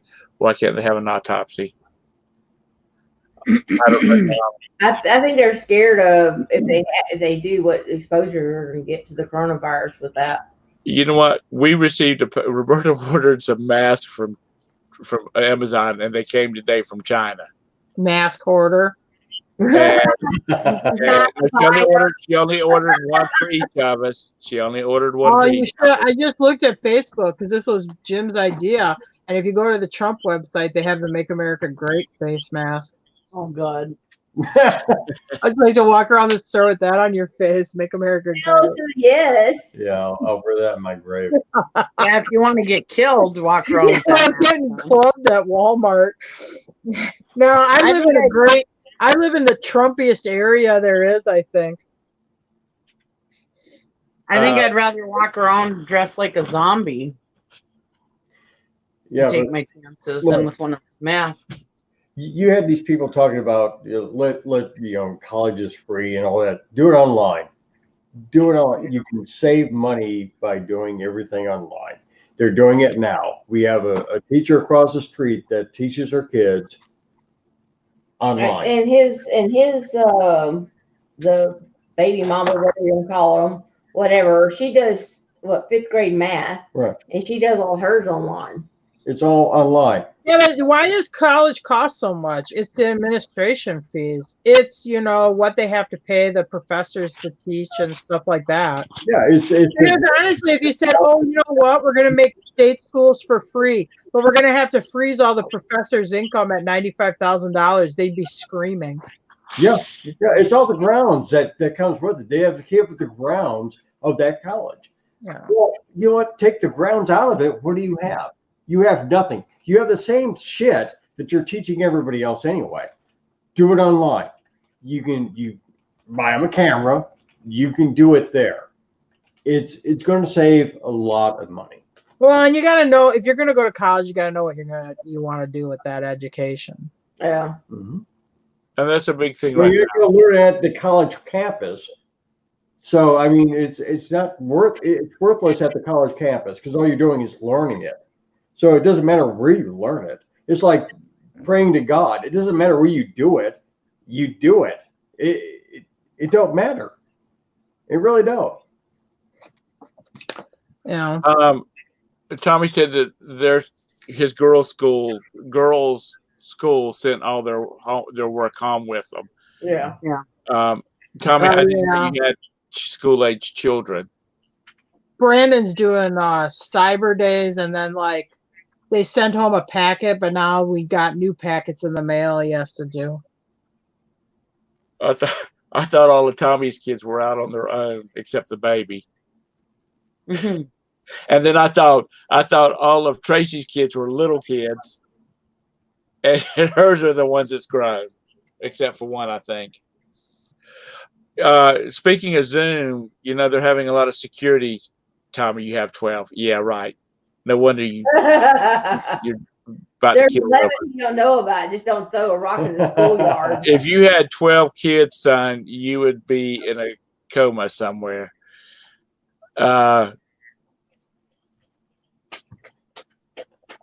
Zoom has got a big security issues right now. They're trying to get cleaned up. Hackers have been able to get into the system, all that kind of stuff. And see, that is a big problem because some big companies use Zoom. A lot of the schools are using Zoom right now. Yep. But Roberta's like, why are people not using WebEx? Do they have a free version of it? Program too. That's a good secure program too. Yeah. Do y'all use WebEx? I have, yes. And she says, why are they people using WebEx? And I'm like, because most of them are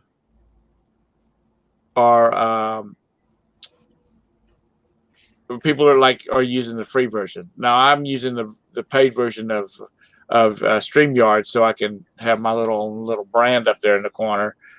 And but that's just because my personal preference. But the free one, also you have a limit for StreamYards, is that you have a limit on your streaming time. Mm-hmm. So, but anyway, I've never used WebEx. I know they use it. She never turns her camera on. Yeah, Marcel.